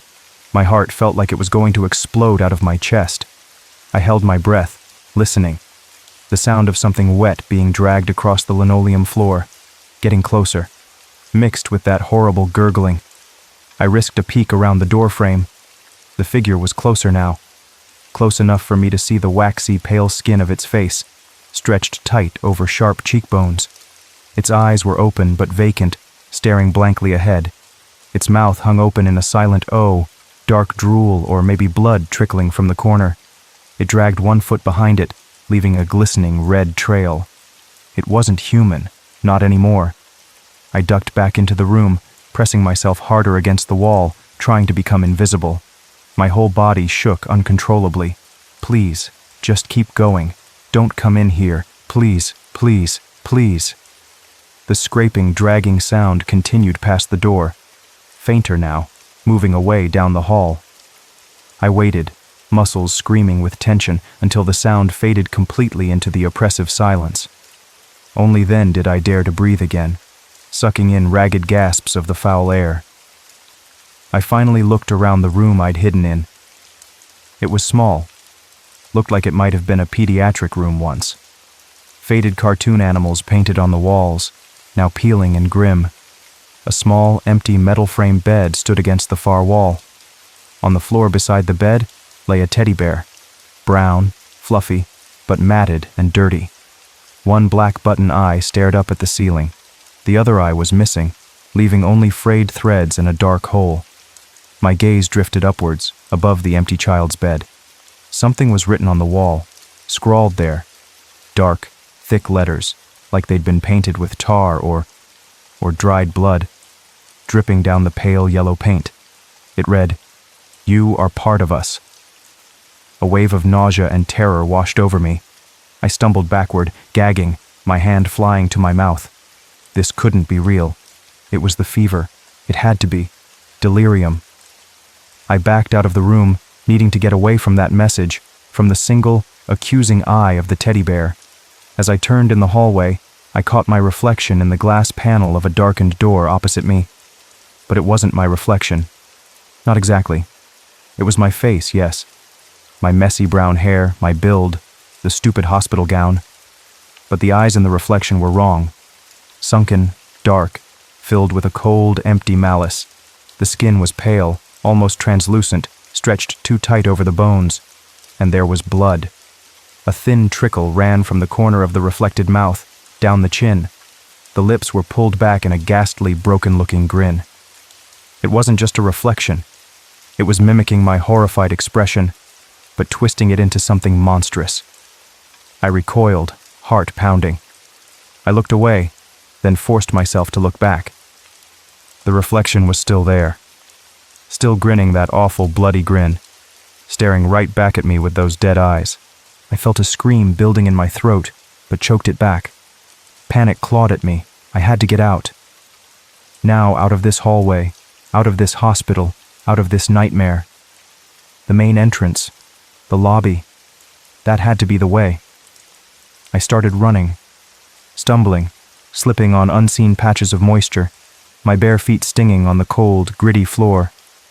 Past more doors, more rooms, each one a little vignette of horror glimpsed in my peripheral vision as I ran. An operating theater, different from the one I woke up in. Shadows moved inside, though the room was empty. I could almost hear faint, dry whispers, like the rustle of surgical gowns, the clink of unseen instruments. A maternity ward. Rows of empty bassinets. Some rocked gently back and forth on their own, creaking softly in the silence. No babies, just the empty, waiting cradles. It felt profoundly wrong, deeply sad beneath the fear. An ICU room. Monitors beside empty beds beeped steadily, rhythmically, just like the one in the operating room. Green lines pulsed across dark screens, measuring the vital signs of patients who weren't there, who hadn't been there for a long, long time. The hallway seemed to stretch on forever, twisting and turning. Each corner I rounded, I expected to see that twitching nurse, or something worse. My breath came in ragged sobs, my muscles burned, the fever still throbbed under my skin, making the world swim and distort around me. Then, finally, I saw it. Up ahead. A wider space opening up. The lobby. And beyond it, the front doors. Freedom.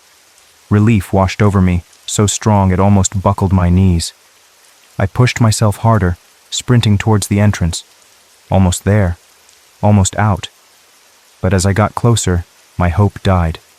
The heavy glass front doors were shut tight, and wrapped around the handles, thick and rusty, were chains.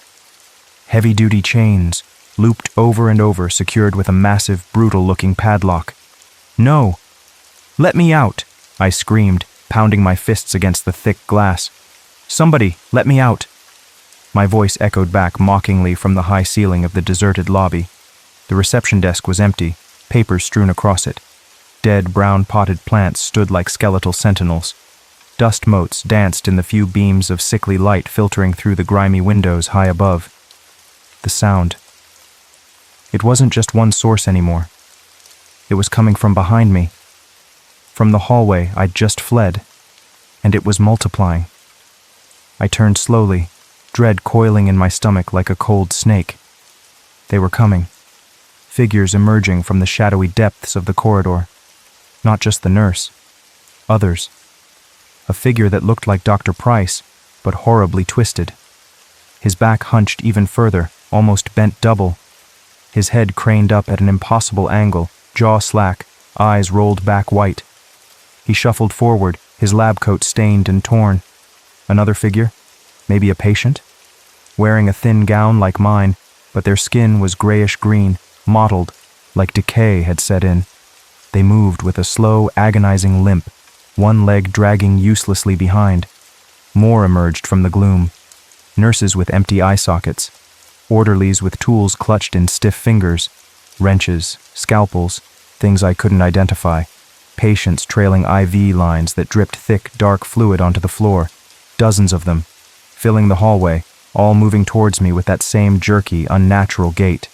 Their skin pale as candle wax, their clothes stained, their bodies broken and wrong, their mouths opened and closed, silently. No sound came out, but I could hear them, inside my head, a chorus of dry, whispering voices, overlapping, echoing in the spaces of my skull. "You stayed too long. Shouldn't have woken up. Saw things you weren't meant to see. Part of the hospital now. You belong here. With us. Forever." Terror gave way to sheer primal panic. I turned back to the doors, hammering on the glass with renewed desperation. My fists struck the spot where the chains crossed. Crack. A thin line appeared in the glass. It spread outwards like a spiderweb. Hope surged again. Maybe I could break it. I drew back my fist for another blow, and then they were on me. Hands. Cold, clammy hands grabbed my arms, my shoulders, my legs. Wet, slippery fingers digging into my skin. The smell of rot and decay enveloped me, choking me. I cried out, struggling, kicking, twisting. But there were too many. Their grip was impossibly strong, the strength of the dead, or something worse. Dozens of hands, pulling me back, away from the doors, away from the hope of escape. Pulling me down towards the filthy floor. Pale, distorted faces loomed over me, mouths gaping, silent screams echoing in my mind. The last thing I saw before the darkness swallowed me was the cracked spiderweb on the glass door, reflecting the single buzzing light of the lobby ceiling. Then, nothing. My eyes fluttered open. The the quiet, rhythmic beep of a real heart monitor hooked up to my chest, the gentle hum of hospital equipment working properly. I was lying in a bed, a comfortable bed with clean white sheets tucked around me. An IV drip was taped neatly to my arm, feeding clear fluid into my vein. I blinked, trying to clear the fog from my head. My body still ached, but the bone-deep agony was gone. The crushing weight on my chest had lifted. The fever felt like it had broken. I turned my head slowly. Angela, the nurse, was standing by the window, adjusting the blinds. She turned and smiled warmly when she saw I was awake. Her auburn hair caught the light, the gray streak looking almost distinguished. "Well, look who decided to rejoin the living," she said softly, her voice kind, exactly as I remembered it. "You gave us quite a scare there, Ethan." Dr. Price walked in just then, holding a clipboard. He looked tired, yes, but not twisted. Just a doctor who'd probably had a long night. He even managed a small, slightly awkward chuckle. "Welcome back," he said, checking the readings on the monitor beside my bed. "You had one heck of a fever dream, son. Temperature spiked pretty high, caused some intense delirium. It's quite common, really. Makes the mind play tricks on you." A fever dream. Delirium. It all sounded so logical, so simple. The operating room, the restraints, the blood, the decay, the twitching nurse, the message on the wall, the reflections, the chase, the hands pulling me down. Just hallucinations brought on by the fever? Relief washed over me, so potent it felt like exhaustion. It had to be that. It felt so real, but it couldn't have been. "Yeah," I croaked, my throat dry. "Yeah, I guess it did." Angela brought me a cup of water with a straw. The cool liquid felt amazing. "You just rest up now, doctor," Price said, making a note on his chart. "Fever's down. Infection seems to be responding to the antibiotics. You should be feeling much better soon." He and Angela exchanged a few quiet words, then turned to leave the room, promising to check back later. I watched them go, feeling the tension slowly drain out of me. A dream. Just a terrible, vivid dream. I sighed, letting my head sink back into the pillow. My eyes drifted around the clean, normal hospital room. White walls, standard issue art print of flowers. The polished metal IV stand beside my bed. My gaze rested on the IV stand. Its smooth chrome surface reflected the room, distorted slightly by the curve. It reflected the bed. It reflected me, lying in the bed. And reflected in the gleaming metal, my own face looked back at me. But it wasn't my face. Not entirely. The reflection's eyes were too wide, too dark. And its mouth was split open in a wide, silent grin. A jagged, bloody grin that stretched almost ear to ear. It wasn't a fever dream. It was still here, inside me, looking out, and smiling.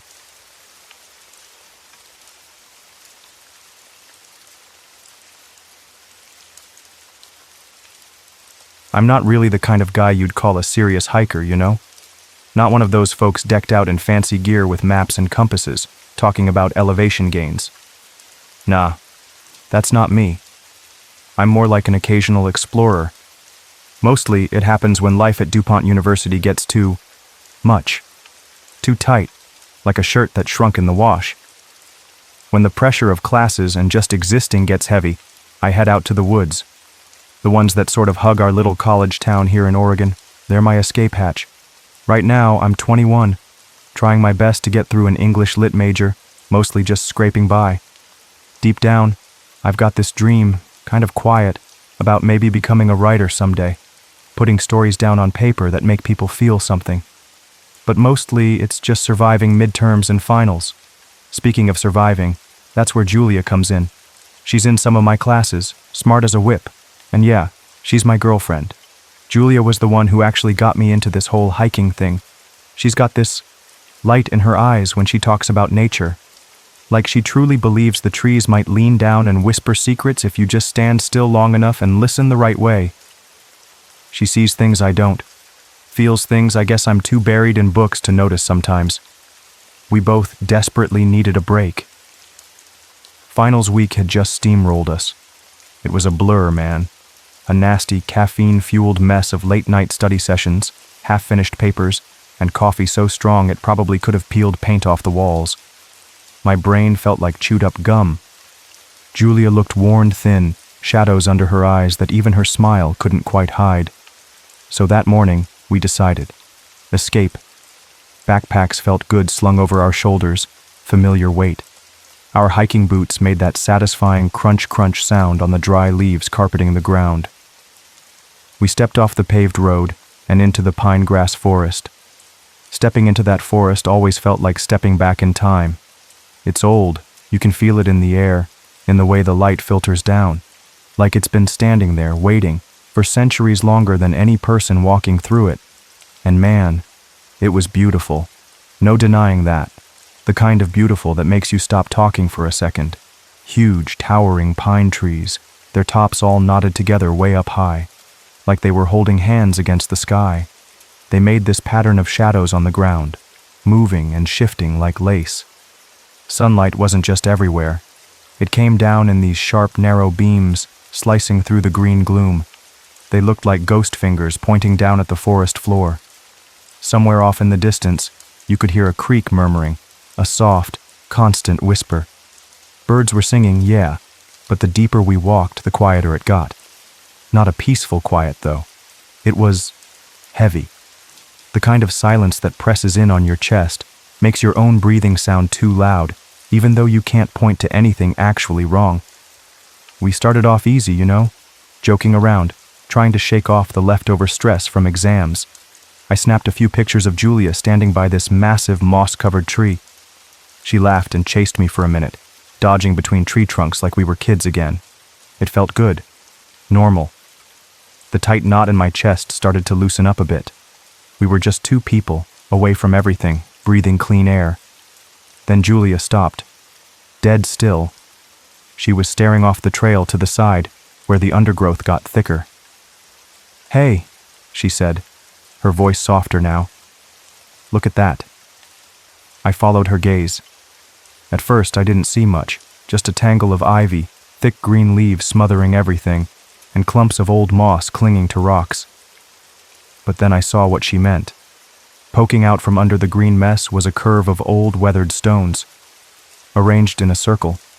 It looked ancient, like maybe the crumbling top of an old well.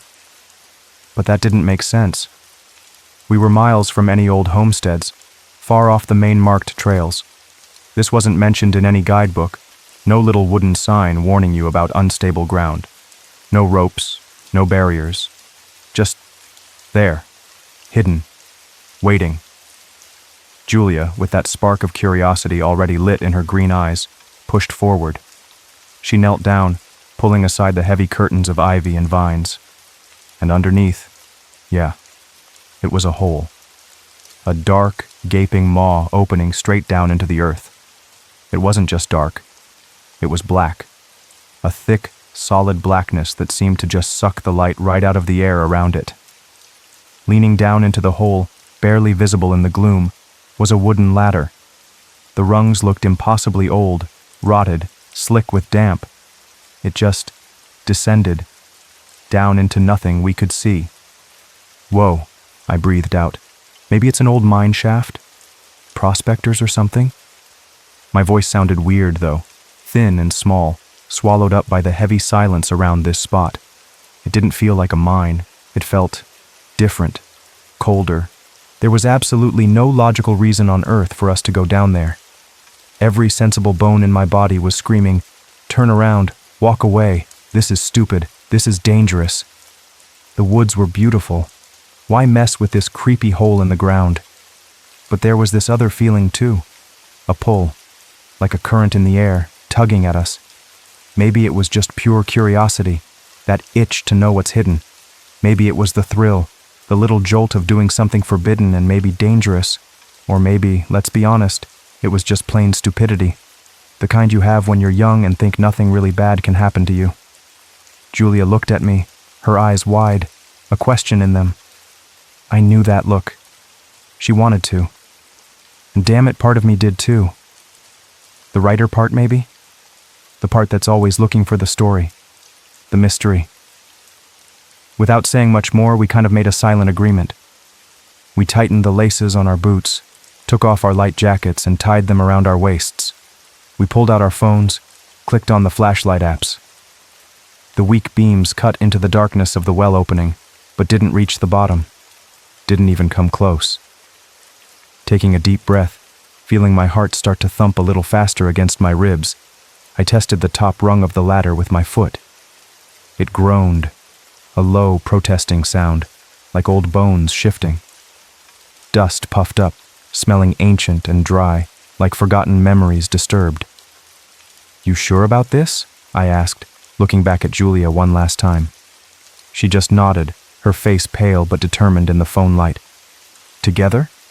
"Together," I agreed, and started down. One rung, then another. The wood felt terrifyingly soft and spongy under my boots. Splinters snagged at my jeans. The air immediately got colder, damper. The smell changed from dry dust to wet earth and something else. Something metallic, like old rust, and faintly rotten. 10 feet down. The sunlight from the opening above was just a small circle now. 20 feet. It was considerably darker. The chill seeped into my bones. I could hear Julia breathing behind me. Quick, shallow breaths. 30 feet. 40. The ladder seemed to go on forever. The only sounds were our movements, the creak of the wood, and the drip of water somewhere in the blackness below. I shone my light downwards, still couldn't see the bottom, just more ladder, disappearing into the void. My breath started to puff out in front of me, visible white clouds in the cold, heavy air. Finally, my boot hit something solid. Not earth. Stone.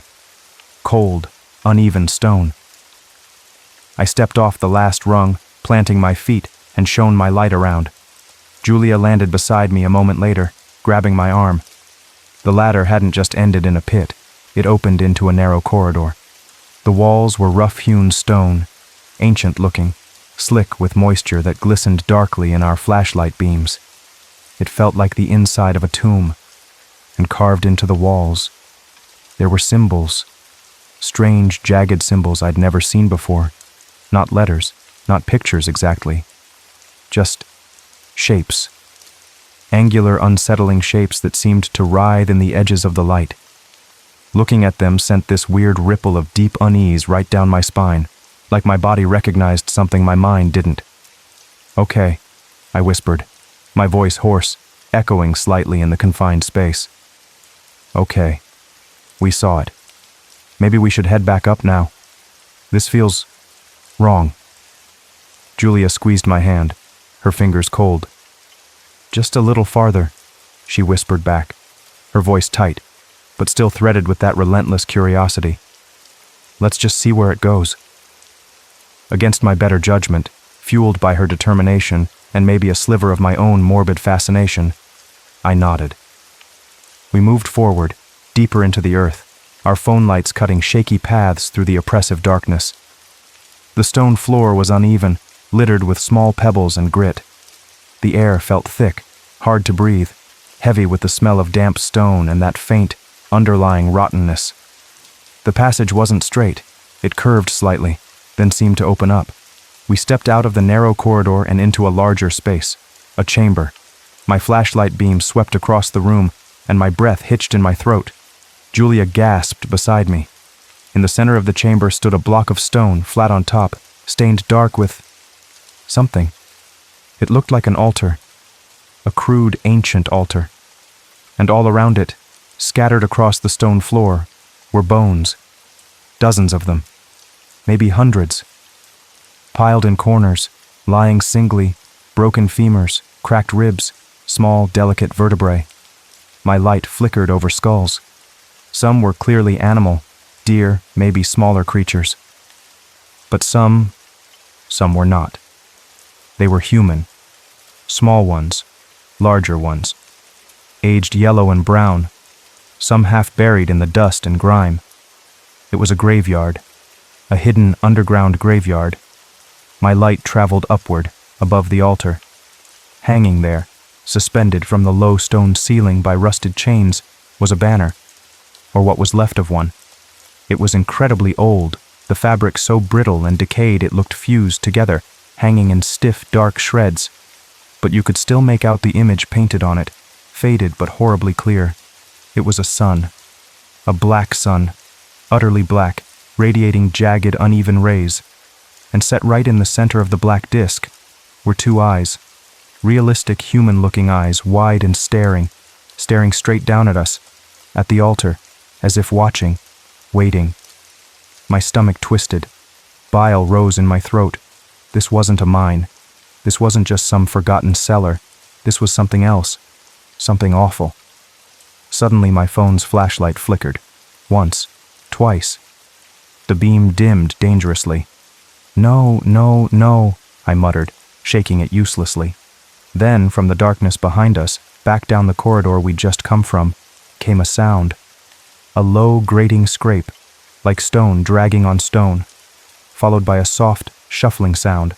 Footsteps? But not. Quite. Too uneven. Too furtive. My heart leaped into my throat, hammering like a trapped bird. I spun around, swinging my fading light back towards the corridor entrance. The beam cut through the blackness, shaking violently in my hand. Nothing, just the empty, glistening stone passage. The silence pressed back in, thicker than before, broken only by our ragged breathing. "Did you hear that?" I whispered, my voice trembling. Julia didn't answer. Then she screamed. A raw, terrified sound that ripped through the underground silence and bounced off the stone walls. I whipped back around towards the altar. She wasn't where she'd been standing. Someone had her. A figure.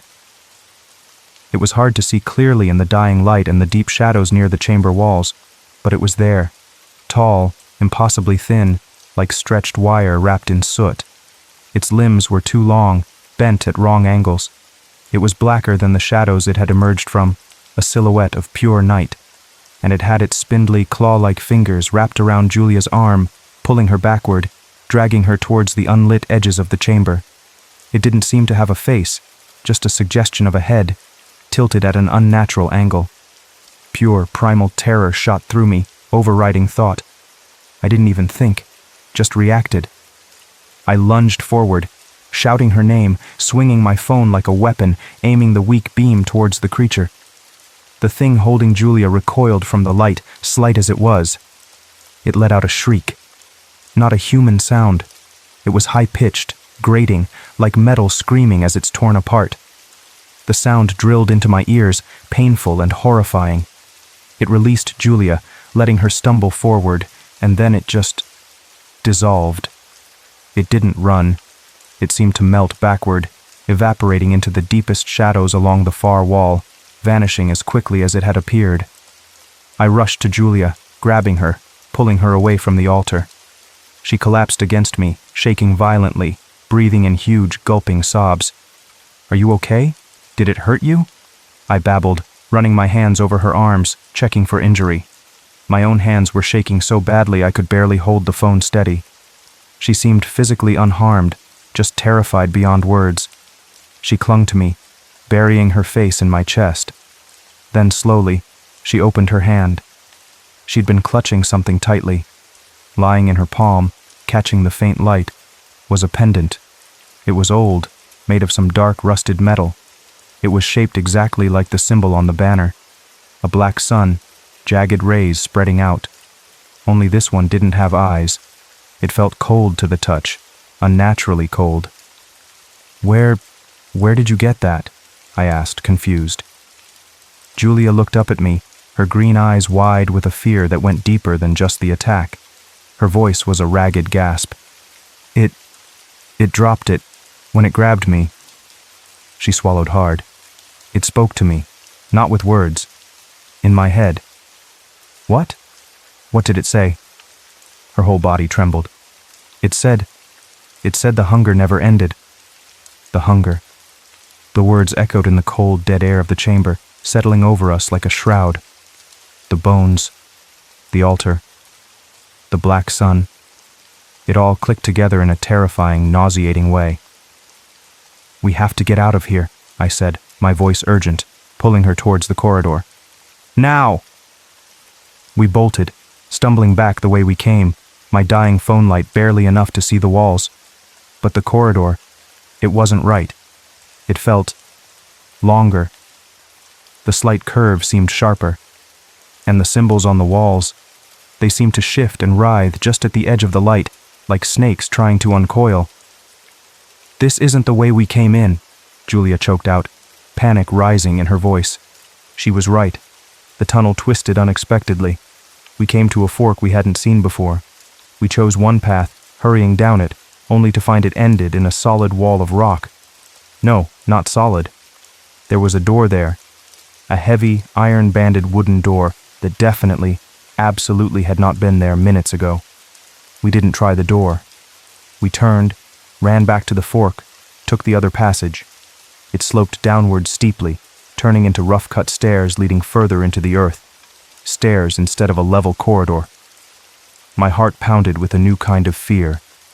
It wasn't just the creature, it was the place itself.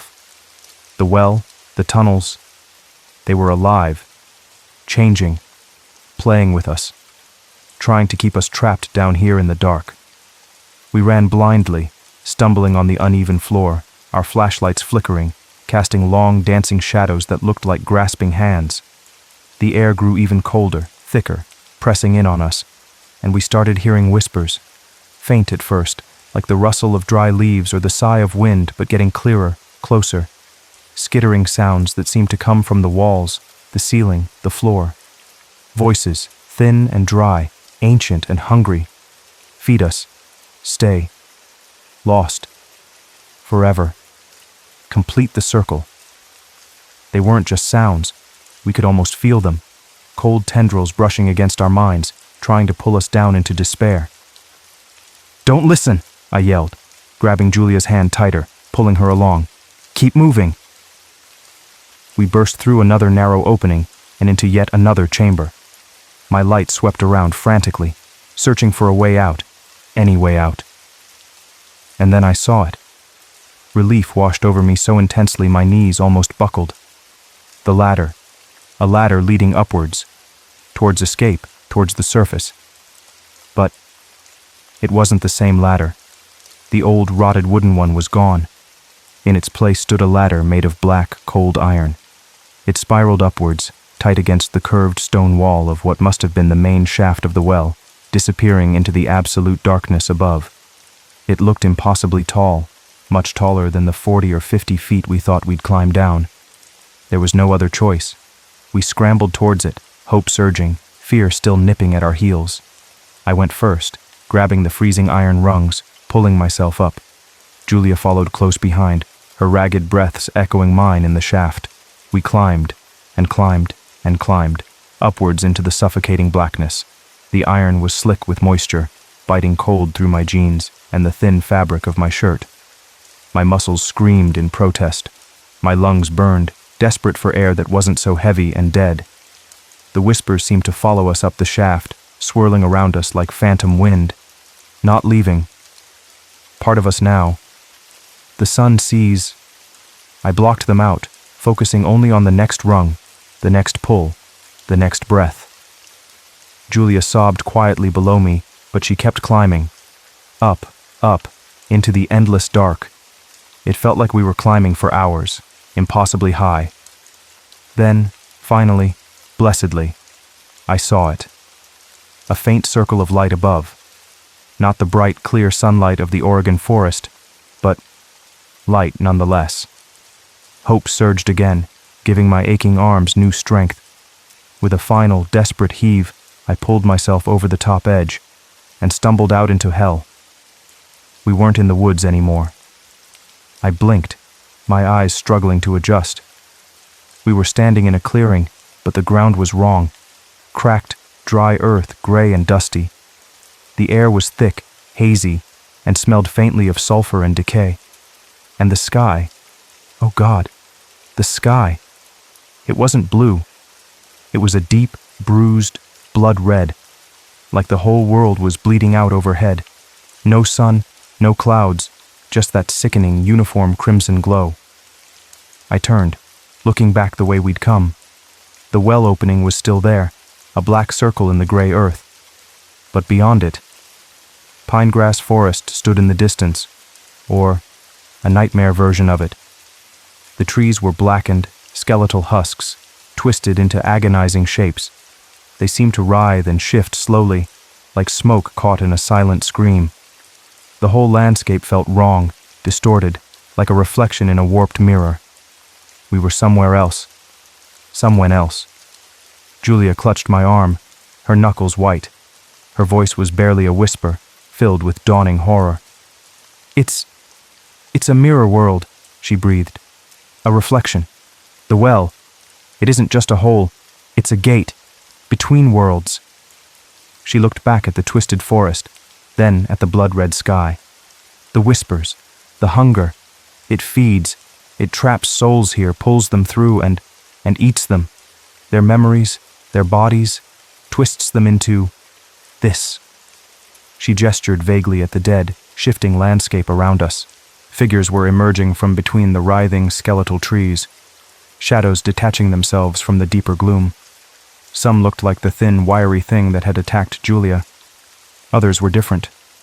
Bloated shapes that seemed to drag themselves across the gray dust. Hulking forms with too many limbs. And they were all moving towards us. Fast. And they were screaming. Not just the metallic shriek, but voices too. Distorted, horrible voices that sounded like echoes of pain, of terror, of people long gone, their last moments twisted into a hunting cry, voices that weren't their own. "Run!" I screamed, grabbing Julia's hand again. Not back towards the well, they were coming from that direction too, pouring out of the darkness like insects. Towards the woods. The real woods. Our woods. If we could just reach the tree line we saw in the distance, the normal-looking pine grass forest. Maybe the gateway effect was localized? Maybe that was the way back? It was a desperate hope, nothing more. We ran. We sprinted across the dead gray earth under that awful red sky, the ground crunching like glass beneath our boots. The air tore at our lungs. Behind us, the chorus of screams grew louder, closer. The shuffling, dragging, scraping sounds of pursuit were right on our heels. I didn't dare look back. I just focused on the distant line of green, healthy-looking trees. Our world. Safety. Shapes flickered at the edges of my vision. Things that scuttled low to the ground. Things that seemed to glide through the air like ragged scraps of darkness. The whispers were louder here, clawing at our minds, trying to trip us, slow us down. Join us. Become us. Feed the sun. My legs felt like lead. My chest was on fire. Julia stumbled, and I yanked her upright, pulling her forward. "Almost there," I gasped, though the trees still seemed impossibly far away.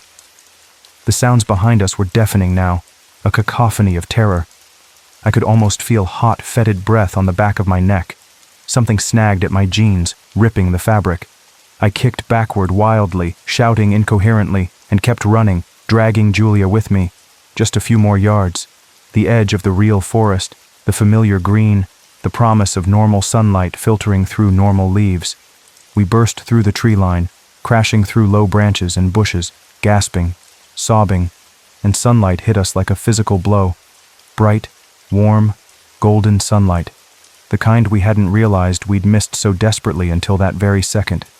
We collapsed onto a carpet of familiar brown pine needles, gasping for air, clinging to each other. The sounds of pursuit died instantly the moment we crossed the threshold. The blood-red sky was gone. Above us, through the canopy of tall, healthy pines, was a patch of brilliant blue Oregon sky. The air smelled clean, of pine sap and damp earth. Birds were singing. The distant creek murmured. We were back. We lay there for a long time, just breathing, shaking, listening to the normal sounds of the forest. Eventually, trembling, we helped each other up. We looked back towards the clearing where we'd emerged from the nightmare. There was nothing there. Just trees, undergrowth, mossy rocks. The circle of stones, the gaping well opening, the ancient ladder, all gone.